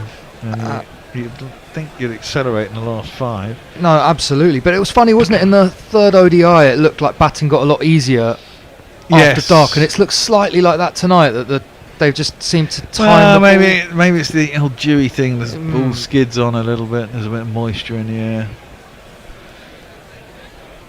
It just comes onto the bat a bit better. That was your thing about the UAE earlier, wasn't it? I mean, played down towards long on, it'll be a single. I do remember the IPL. Was it in COVID it went out? Yeah. There? And basically, you had about a 95% chance of winning if you batted second. Yeah, no, it just completely ruins competitions. Exactly, I agree. It was a ridiculous competition. It was like literally the dew came down. It was really fucking heavy. Made it really easy to bat second and impossible to bowl second. Then that was win the toss. Okay. Wonder what we're going to do here. Wonder what we're going to do here. Yeah, exactly. It was ridiculous. Akil is saying he's bowling his 4th, and it goes on with the arm, beats Bethel's outside edge. He tries off the back foot to force it through the offside. There is no run. And the same, it was not quite as bad, I think, in the World Cup that followed shortly after, but it was pretty similar. And they seem to be very low scoring, those grounds, to yeah, well, they're very slow pitches. Driven out into the deep covers by Bethel to get himself a single. Do you remember when Pakistan used to play all the time, the test matches out there? Yeah. They were turgid, fucking turgid games. Well, Misbah loved it playing out there, though. Misbah loved it playing out there, yeah. But, I mean, they kind of turned by day 4 and 5, but they were still difficult to force results on. And it was pretty grim. Very slow, low scoring. Attempted cut by Salt, missed it. Nearly caught behind again. Must have just missed the edge by a fraction. This over's not been bad, but it's his last one. Now he's gone for 18 off 3.4. He's by far the most economical bowler that West Indies have had, but he's out after this. A couple of wickets here would be handy. Well, that'd be very handy. Well, he doesn't look like he bowls to take wickets. He kind of bowls to keep the score down. Wickets are a bonus, I think. That's worked into the leg side by Salt. Out towards long on. Get himself a single. His nickname should be Tupperware because he's there to be a container. Oh. That's what it'd be called if he was in. Well, it'd be called Tups if he was in the Australian side. They'd shorten it. Tupperware. Bowl and Tups. Bowl and Tups. I could see that would work, yeah. Yeah, it would. I'll pass that on. Last ball of Hussein's fourth over, his final over. He's gone for 19 so far. What can Bethel do off the last ball? Let's see, round the wicket. It's a pretty decent ball. It's played out to deep mid wicket. It'll just be a single. Bethel will retain the strike. 11 done. England are 110 for 2. Just 73 runs acquired off 9 overs. Salt is 74 off 40. Bethel 16 off 15, and we're over to Mogg. Philip Shaw says there was talk of who gets injured first. I had Shane McGowan in the 90s when I drank in the Bridgewater Hotel in Farnsworth. The bastard. Okay. Pirate Badger says, of course I've got the issue of political canvases for the next 3 weeks. I assume there's an election happening over there. Philip Shaw says, Poppy has not been mentioned yet. Will she be? Well, she will be now, because you mentioned her, Philip. Yeah. Self-fulfilling prophecy. She should be in bed. She's an 11-year-old. It's 11:30 on a Saturday night. Surely kids these days are up at all hours. Well, they are, but even an 11-year-old... TikToking and Robloxing and whatever it is they do. Yeah. Even an 11-year-old should be in bed by 11:30 on a Saturday. Dre Russ is back into the attack. Attempted reverse something or other. It looked pretty ugly from Bethel and he missed it. And through to the keeper and there's no run. We put the brakes on Bethel a bit, haven't we, by giving him the big one? Yeah, we have. Well, he's still going 1 a ball. West Indies will have a couple of overs. I mean, this is it. It's just when England break free again, unless wickets tumble. Mind you, I have seen England tumble many a time. I think if Salt were to go now, it could get a little bit interesting if they could put together a couple of quiet overs. Possibly, but you think if Livingston's there at the end, then this game would probably be done as well, wouldn't it? I mean, I would imagine so. That was a single, the last ball, just cut down to third man.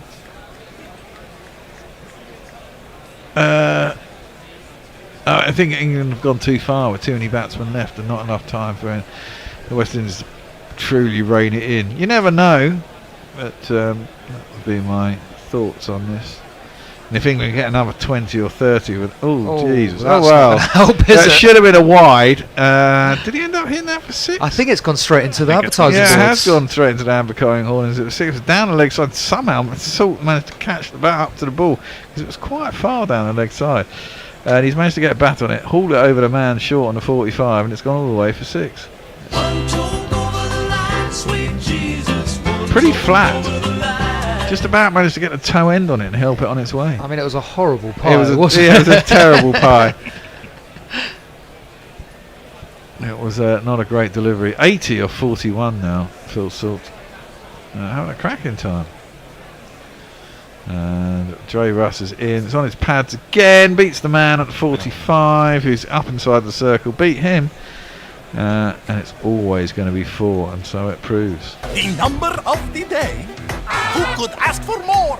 The number of the day is 4. Poor over from Dre Russ so far. First 2 balls were alright, last 2 have been ugly shite. stuff, isn't it? Well, both of them would have been wide, and fortunately full. So it's free hit basically, isn't it? Yeah, full toss and a half volley on leg stump. And if you manage to catch the bat up with it, you get 4. If you don't, you get another go because it's going to be a wide.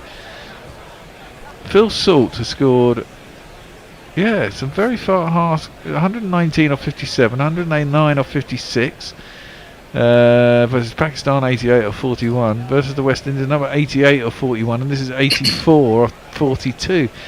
So 4 of his 5 highest scores in T20. Or was that ODIs? Or I think that was all T20s, all in the West Indies. Right. Well, the Pakistan one can't have been in the West Indies, but the point being that he likes batting against the West Indies and probably in the West Indies. Yeah. Okay. I don't know what she's trying to tell us. What is that thing? That is a cricket ball with a little hat and arms. Oh, is that what it is? It's a cricket ball. I thought it was a nutmeg. I was trying to think what the significance of what is this thing. I thought it was some sort of nut. But of course it was a cricket ball there at a cricket match. That's pulled by Bethel with no great timing, but of course there's no one in the ring, and it goes out towards Cow where Hetmeyer fields, and they get back for 2. He's keeping his end of the bargain out. He doesn't have to score quickly, does he? No, he hasn't quite found his timing yet, has he? 1 straight drive that went to the boundary and not much else, I don't think. Yep. Hetmeyer. He's had a pretty shocking series so far in every form. Yeah, he's a funny one, Hetmeyer, isn't he? Yeah. Retained by Rajasthan for big money, I think, 16 crore, Well, despite only facing 69 balls last year. Yeah, but he did have some.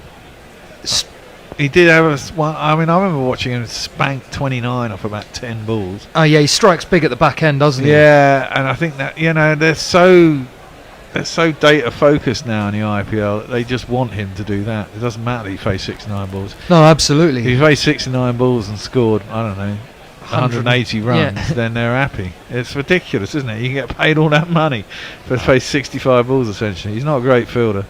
No, he's not, and it's a strange one. He strikes at 120 for the West Indies, which I'm always surprised by, that they just haven't got the best out of him, and he's been in and out the side. I think there was that World Cup that he missed with a late flight, and that's come off the pad, I think. Salt outside his off stump, missed it. No, he missed it. It came off the umpire, the keeper's gloves, pads, something. Anyway, it went square, and there was no run. I remember when he first came in the side, that's into the leg side by Salt out to deep mid wicket. And they get 1 run. He was a sort of lean young man, and then within a year he kind of, I've got to say, I know it's like make me unkind, but he kind of chunked out. He's definitely carrying a bit of extra timber, isn't he? And he's kind of fluctuated a bit, but yeah, he's definitely got power though. Oh, absolutely. I'm a big unit, but went the wrong way about it. Well, yeah, he's not the big unit in the big unit way. It's not quite in the Dre Russ way, is it? No, it's not in the Dre Russ way or the Joseph way or any other ways. Bethel tries a reverse sweep, misses it, and there will be no run. I suppose England could fuck this up by getting 20 runs out and then losing a couple of wickets and it all going horribly wrong right at the end.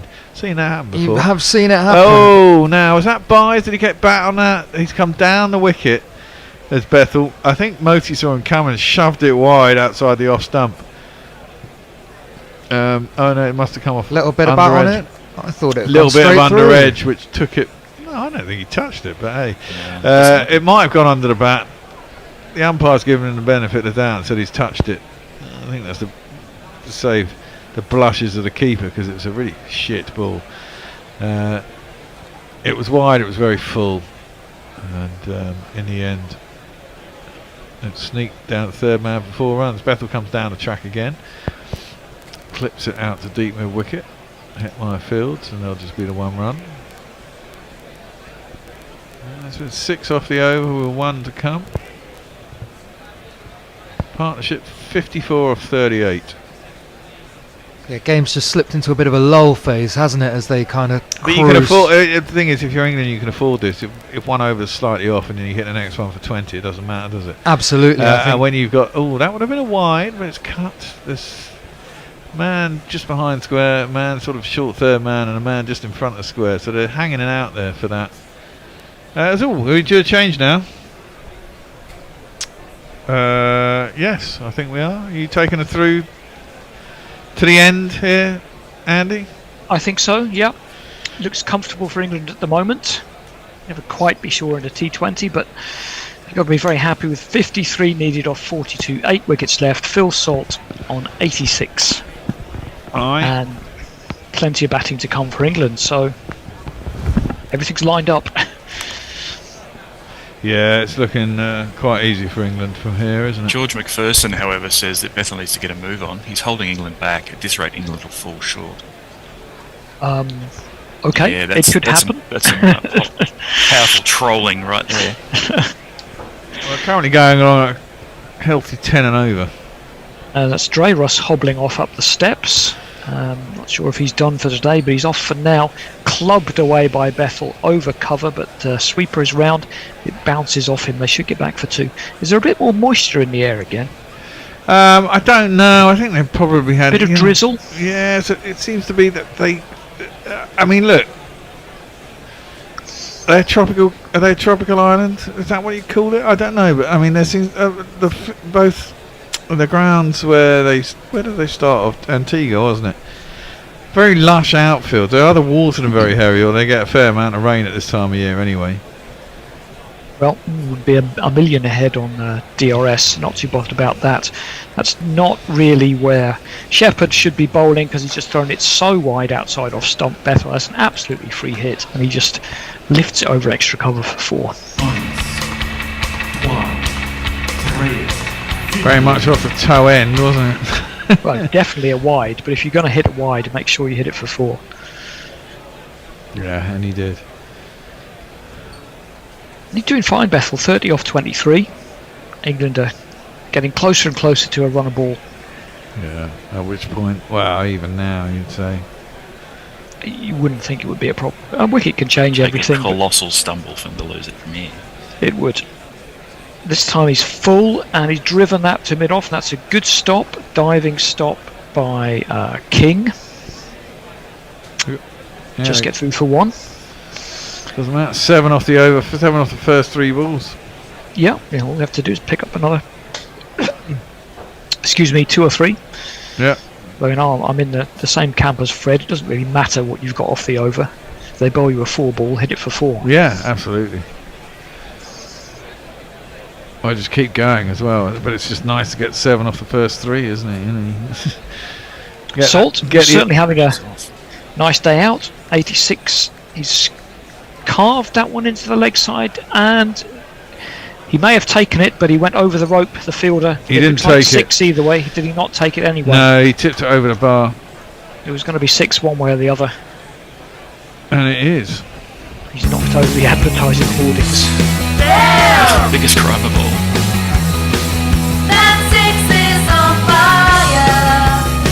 Yes, burst through his hands, but it looks like even if he had caught it, he probably would have fallen over the sponge. Never looks really comfortable with that shot, Salt. It's always a bit of a shovel. Yeah, short boundary, good timing. But plenty enough there. That's a little bit more convincing, but it's along the ground to that man. Picks it up just a single. England now need 39 or 37.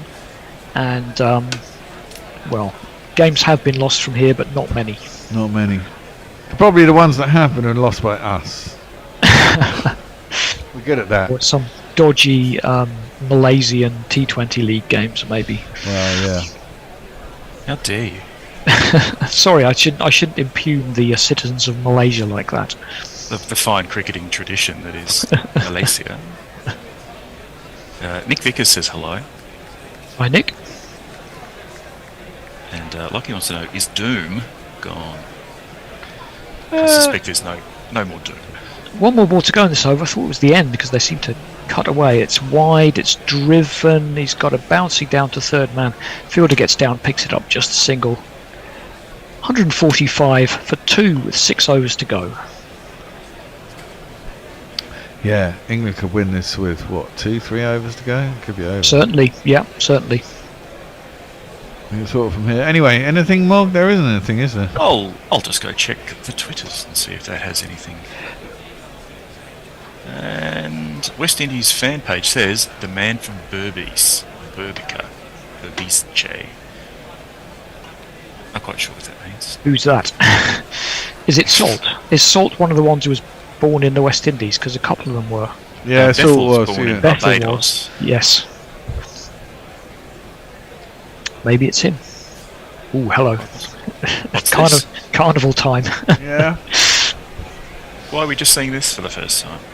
Well, I saw it in the first innings. Don't worry, I've got my eye out for it. Don't worry, that's not going to slip past. That's not going to slip past me. Moti is going to have another go. 1 for 34 of his 3. Certainly took some stick that over he bowled in the power play. Though he did get the wicket of Will Jacks in the end. One of the 2 wickets to fall.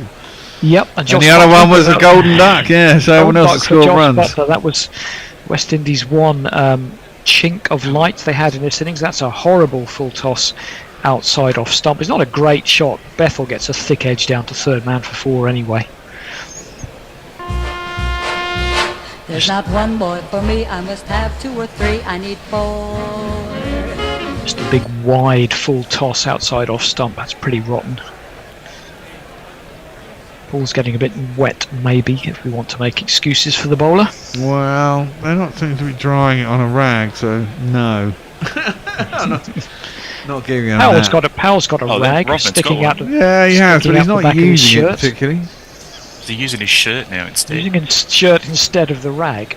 You've got a rag right there, mate. Maybe it doesn't realise it's behind you. It's a fashion rag as opposed to a practical one. Having a look at Phil Salt's 6s again. The ones into the leg side don't look all that comfortable, but he'll say, look in the scorebook. Yeah, some rotten balls in there. We're in one of those 2 at 62 and 66 metres. It's quite a short boundary. Yes. They haven't told us how big that one that got belted out of the ground in the West Indian innings was, have they? Oh, that was massive. That one Russell hit seemed to go along. They're going to change the ball, I think. Not sure why. Maybe it's got out of shape. Maybe they'll just give us a newer, harder ball and get it over with quicker. Well, England are 149 for 2. They've got it below a runner ball. It's 34 or 35. Big conflab between 3 umpires. That looks like a very newer ball. Hard to tell with the white ones. It looks a lot whiter than the one that's gone off. A bit less scuffed. Well, Salt has a towel, even if the West Indies bowlers don't. He's wiping off the sweat and all the drizzle. Keep his concentration. He's not on strike for this one though. It's Bethel on 36. Having a good tour. Scored runs in most of the games. Got at least 150 in the ODIs. Yeah. Having a better time than Jordan Cox, eh? Certainly, yeah. And he's going to be in the test squad in New Zealand. Maybe that's going to be his arena. Well, he looks pretty comfortable in all of them at the moment. Of course, hasn't played a test yet. Clips that one out too long on. Fielder's round, falls over, should get a comfortable 2. Doesn't even throw it in. He stumbled as he tried to throw it. Yes, that was a bit clumsy. I think his the outfield might just be grass on top of mud. They've struggled a little bit. Yeah, struggled a little bit in the field, West Indies.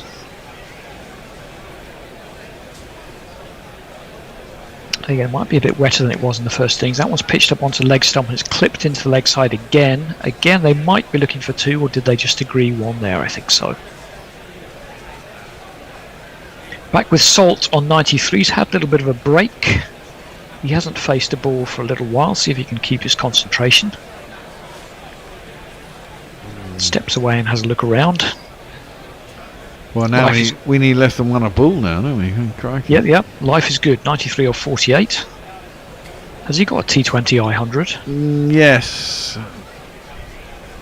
I think he has as well, even if I couldn't place it. He drops that one down into the ground up to long off, and it'll be a comfortable single. Wasn't it last time we were in the West Indies? Last year we were there for Sounds about right. We have been there a lot. Yeah, lately. we have been there a lot lately. I know people were saying we're sort of making up for them missing that series in England. But I think we've done that by now. Well, didn't they they were the first series in England, weren't they? Or is it because they helped us out with a series? Yeah, they helped us out with the series. I think it's we've done that. But I mean, the whole thing is rather stupid, isn't it? I mean, I think they've changed it now, haven't they? They're making it so that visiting tours get paid. So, oh dear. Another poor piece of fielding. Bethel shoveled one round to fine leg, which picked up for no. Oh my God! The worst fielding in Earth history. I need to see who that is so I can. That's Rodman Powell. Name and That's shame. the skipper. I mean, he was on the edge of the circle, and he dived for it and palmed it away. Then it's running towards the boundary. Then he kicked it even further towards the boundary, and it almost went for the most embarrassing four you've seen outside of the village green. Yeah, he goes after horrific. it again, tries to pick it up, kicks it with his other foot, only just saves the boundary. He's the captain, so he can't quite look at anybody sheepish. else. Some supporters looking very unhappy Yeah, with that. shaking their head in the crowd. As rightly they should, really. That was awful. That was terrible. Play the Benny Hill music. I think Bethel got 2 for that. I think we're all laughing at the fielding. Here comes a man who's not had a good day with the ball anyway. Shamar Joseph, 2 overs, none for 31. Got pummeled by Salt in that power play over for about 26. Yeah, that was a big over. And it will really set England on their way. Yep. And they've certainly been well ahead of the game at every point since then. 156 for 2 off 15. Certainly putting down a statement of intent for this 5-match series. Apparently the win probability on Google is 50% each, according to Ravi Natarajan. Really? Which I think might be just... no. Hope he's joking, or else Google have got a bit of a problem. They don't know much about cricket, evidently. Bethel punches it up too long off, take a single. Yeah, they haven't watched enough T20s. Or just any cricket at all, possibly. Well. If you want to call this one 50-50, wonder what you've been Well, drinking. it's pretty close, only 26 from 29 balls. Salt is on 94, can he go to 100? 100 off 50 with a 6 would be nicely symmetrical if he's thinking about it. Yeah, it would be. One for the number of obsessives out there. Yep, here comes Joseph to see if he can do that. Not really. It was a slow ball outside off stump. It was a wide and the wicket-keepers dropped it, but they don't get through for an extra one, even though Bethel quite fancied it. There probably was one there. Who is the keeper? Is it Shai Hope? Or is it somebody else? No, Shai Hope's not playing today. No, he's not. That's it'll be Nicholas Pooran, won't it? Because he's been shite. Probably. No, he's not the best keeper, Pooran. Quite a big lad for a keeper. Salt's not a very good keeper either, but no. Neither's Battler. Fred called him the pillar of salt in the last game for his lack of mobility. He's driven that one through point, big gap there, but there'll be a sweeper out there to keep it to 1. England definitely seem to have slowed down recently. Oh, actually. Excuse me. Salt has slowed down. Actually, Bethel hasn't slowed down. He's sped up, if anything. And hitting the boundaries recently. Yep. 24 off 28. This looks very comfortable. For only really a matter of how quickly England want to do this. As quick as possible, please. Get it over with. Salt can get his 100, and Salt can get his 100, and Bethel can get his 50. That's what they'd be going for in club cricket. Well, there's plenty of room to spare on that one as well. There are, yes, yep. Only 12 runs required for either of them to get to their landmark, and 24 to play with. Bethel's on strike. Joseph's in again. It's short. It's another bad one down the leg side, and Bethel takes full advantage, just shovels it down to long leg for 6. Just because it was a bit of it was one of those kind of empty parts of the ground where there wasn't much going on. But yeah, poor stuff from Joseph. I guess Bethel could get 3 6s, then that would require that Salt required 6 off his last ball to get the 100. Yeah. All of those shenanigans. Sure. Well, if you bowl 3 shit balls that should be hit for 6, then you should hit them for 6. Then you should hit them for 6, yeah. Well, that was certainly one. Let's see if you can bowl another one. Bethel's on 49. Joseph is in. It's not much better. Oh no, he hasn't really got hold of it. He could put that in no man's land. Yes, he has. There's been a few of those. It bounces down on the advertisement. Bounces up. And Bethel gets through for an unconvincing way to reach his 50. And as befitting that, waves his bat slightly sheepishly. Well, it's done a pretty good innings, I'd say. Oh, for sure, yeah. Long drawn out grinds and flashing cameos. Quite accumulation that just grows and grows. Plucky or lucky, inducing reverie. These are a few types of half century. Certainly enjoyed by his fan club, because of course this is the island he was born on, isn't it? Yep. I think it must be, because there are a lot of Barbados. signs for him. They get through for a quick 2 there. Salt, and he's on to 97. I'm not Salt wasn't here, was he? But Joffa was Barbados as well. Yep, well, they'll be disappointed that Joffre didn't make it today. Bloody English stealing the cream of the Caribbean crop. We never do that. It's very You've unusual given up for taking us. South Africans, now you're going to take all the West Indians. So Salt, 3 runs away from an international century. It's on the pads. He could have had it there, missed out. It will be a wide down the leg side. And England racing to victory. Only need 13 off 25 balls. 14, sorry. Wow, this over's gone what? 1 wide, 2, 3, 8 ball 9. over already. Yeah, 9 plus 4 with 1 ball left, isn't it? Or 2 balls left, 1 ball left. 13. Yep, it's been pretty untidy, and it's been a pretty untidy day for Joseph. He's on 0 for 44, trying to complete the 3rd over of his spell. Slower ball, cut away by Salt. Is that going to be it? No, sweeper is there, just be a single, but he'll get the strike for the next over. And England are 170 for 2.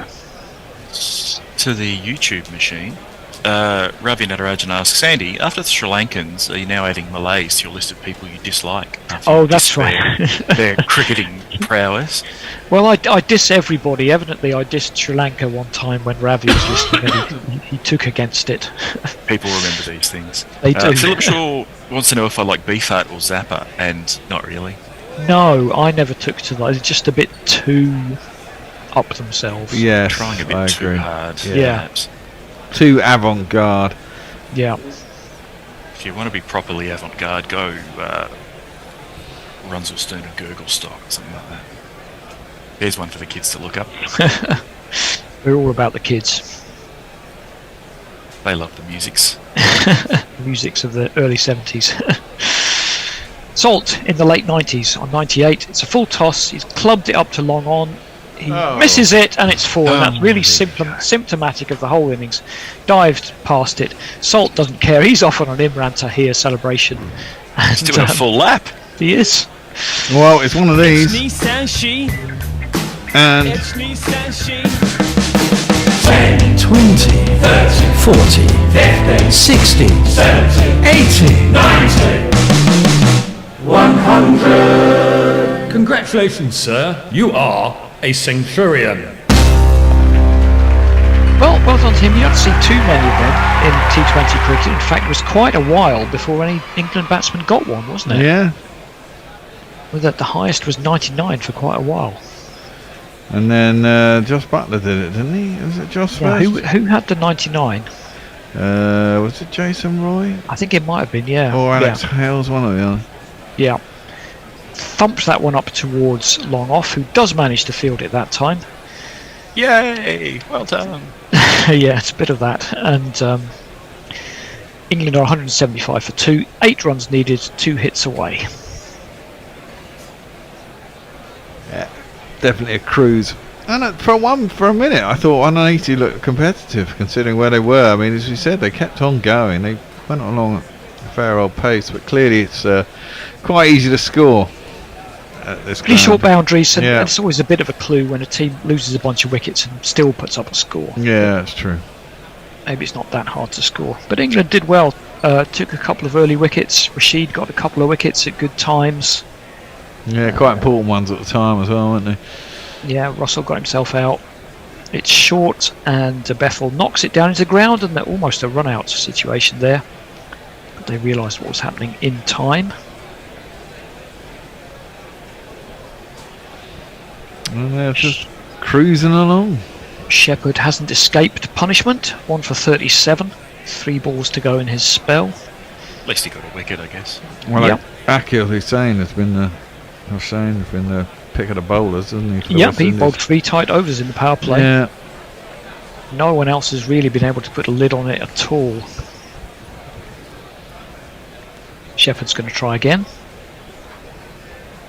Right arm over to the left-hander. Bethel whacks it over extra cover. That's that's gone a a shot and a long half, way that is. back. And this will going to be over very soon. That was a great shot. Partnership of 105 of just 63 deliveries. Yep, it's one of those overs where if it had continued, they'd comfortably looking at 220. Yeah, easy. 230, 240 from here. Possibly, yeah, to be on the cards. But once they get 183, they've got to all stop and go to the bar, and they'll be happy. Right. Especially the fielding side, I think. Yeah. They've been poor in the field with the bowling and the fielding. Not been good from the West Indies. No. This might be it then. Shepherd is in, short, pulled, down towards deep square. Are they going to come back for 2? They probably shouldn't. No, they're going to anyway. The keeper didn't come to the stumps, which is, you come back for 2 and the keeper suddenly realises he's got to come back to the stumps, and it really was that kind of performance by the West Indies in the field. Phil Salt is delighted. He's ended up on 103 not out of 54. Jacob Bethel, very good again, 58 of 36. And after feeling that they should have kept the West Indies to a lot fewer than 182, England have cruised it anyway. Yeah, very good performance by England, you have to say. For a while I thought, West Indies done well, but clearly that was a very short. I mean, yeah, as you said, how many teams win after losing 3 wickets in a power play? Not many. And having managed to reach a half decent score, yeah, it looked very. 10% of them, apparently. Yeah, well, I don't know. I made that figure up, but someone. Did you? And I've just gone and quoted it. That's how. Well, yeah, you see. That's how it starts. That's how it starts. Quote this information, put it up everywhere, and it becomes truth. Flood the zone. Yeah. Flood the zone. Well, that's about it, really. What else is there to say? England did really well. A couple more messages. I can get those out. Okay, yeah, do that. And then we should get Diana Patterson says, pretty unmemorable Saturday before Remembrance Sunday. Thanks, I think. Sweet Mango Okay, says, yep. That's one way of putting it, I that suppose. young You're man has welcome, added I salt think. to the West City wounds, and now it's burning. Yep. Mark Arnold says, thanks guys, always nice to hear a convincing win for England. And Philip Shaw says, Trout Mask replica, best album, but also Ornette Coleman. Might be talking about try hard avant-garde musicians at this point. Aye. Oh, hang on. The next one's tomorrow, apparently. Yeah, there's 2 in 2 days, and there's one on because they're island hopping, aren't they? Yeah. So they had 3 games in Antigua. They got they had 2 ODIs in Antigua. They had an ODI and 2 T20s here in Barbados, and then the last 3 T20s in St Lucia. So That's presumably correct. Yep. the island hopping allows for the break. So they're getting these 2 out of the way quickly, I think, and then they get 4 days. The next ones are in I think Thursday, Saturday, and Sunday next week. It's tomorrow. Then it's Thursday, Saturday, and Sunday. So West Indies have a chance to put that right quickly and put this one behind them. Well, exactly. Similar wicket. Want to win the toss again, really, don't you? Wouldn't be a surprise if it was the same one, the way they do things. Yeah, well, it might well be. We shall see. Lose those 3 wickets. Indeed. Well, thank you, boys, for being along. Cheers. Good to have you. Different team tomorrow. I'm not in. I don't know if any of you guys are in, but I know. Not tomorrow. No, I'm not. I think Someone's Tony, had to Hendo, Nick's in tomorrow. I think it's 4 people in the studio tomorrow. Ooh. But not me. So entertaining. I'll be on the end of Team Viewer, no doubt. But until then, we'll be back at 10 to 8 tomorrow Same evening. time tomorrow, yeah. We'll just see you then. Goodbye. Bye. Guerrilla crickets. Whoa. Guerrilla crickets. Whoa. Guerrilla. Take guard, man the barricades, patrol the cover boundary. At last the time is come, this is a cricketing emergency. Hear this call to arms for every cricket revolutionary. Take up your bats and stumps for the test match insurgency. At first they tried to silence us, but we would not be silenced. They threatened us with lies, so we threatened them with violence. Che Guevara, Sangakkara, Joseph Stalin, Douglas Jardine, Robespierre, Darrell Hare, Vladimir Lenin, O'Brien Kevin, guerrilla cricket. It's not about the winning, it's about how many rules you break. Even in cricket commentary, this is the best advice to take. Pick guerrilla cricket, it's the finest choice you'll ever make. There's so much more to cricket than red counters and a slice of cake. At first they tried to sanitize us and clean up our act, but people like it filthy, and we know that for a fact. Fidel Castro, Lenny Pascoe, Carlos the Jackal, Umar Akmal, Mahatma Gandhi, Grant and Andy, Brendan Behan, Austin Ian, guerrilla cricket. Stick with us, cause you know we're not the kind of thing that you see on the TV and the radio. So vive la revolution. First they tried to buy us, but we would not be bought. Okay, we were, but then we ran away, and we will not be caught. Would not give up the ghost when they left us all for dead. They decapitated us, but we just grew another head. Chairman Mao, Jamie Howe, Ho Chi Minh, Asif Din, Václav Havel, Graham Saville, No Surrender, Percy Fender, Che Guevara, Sangakkara.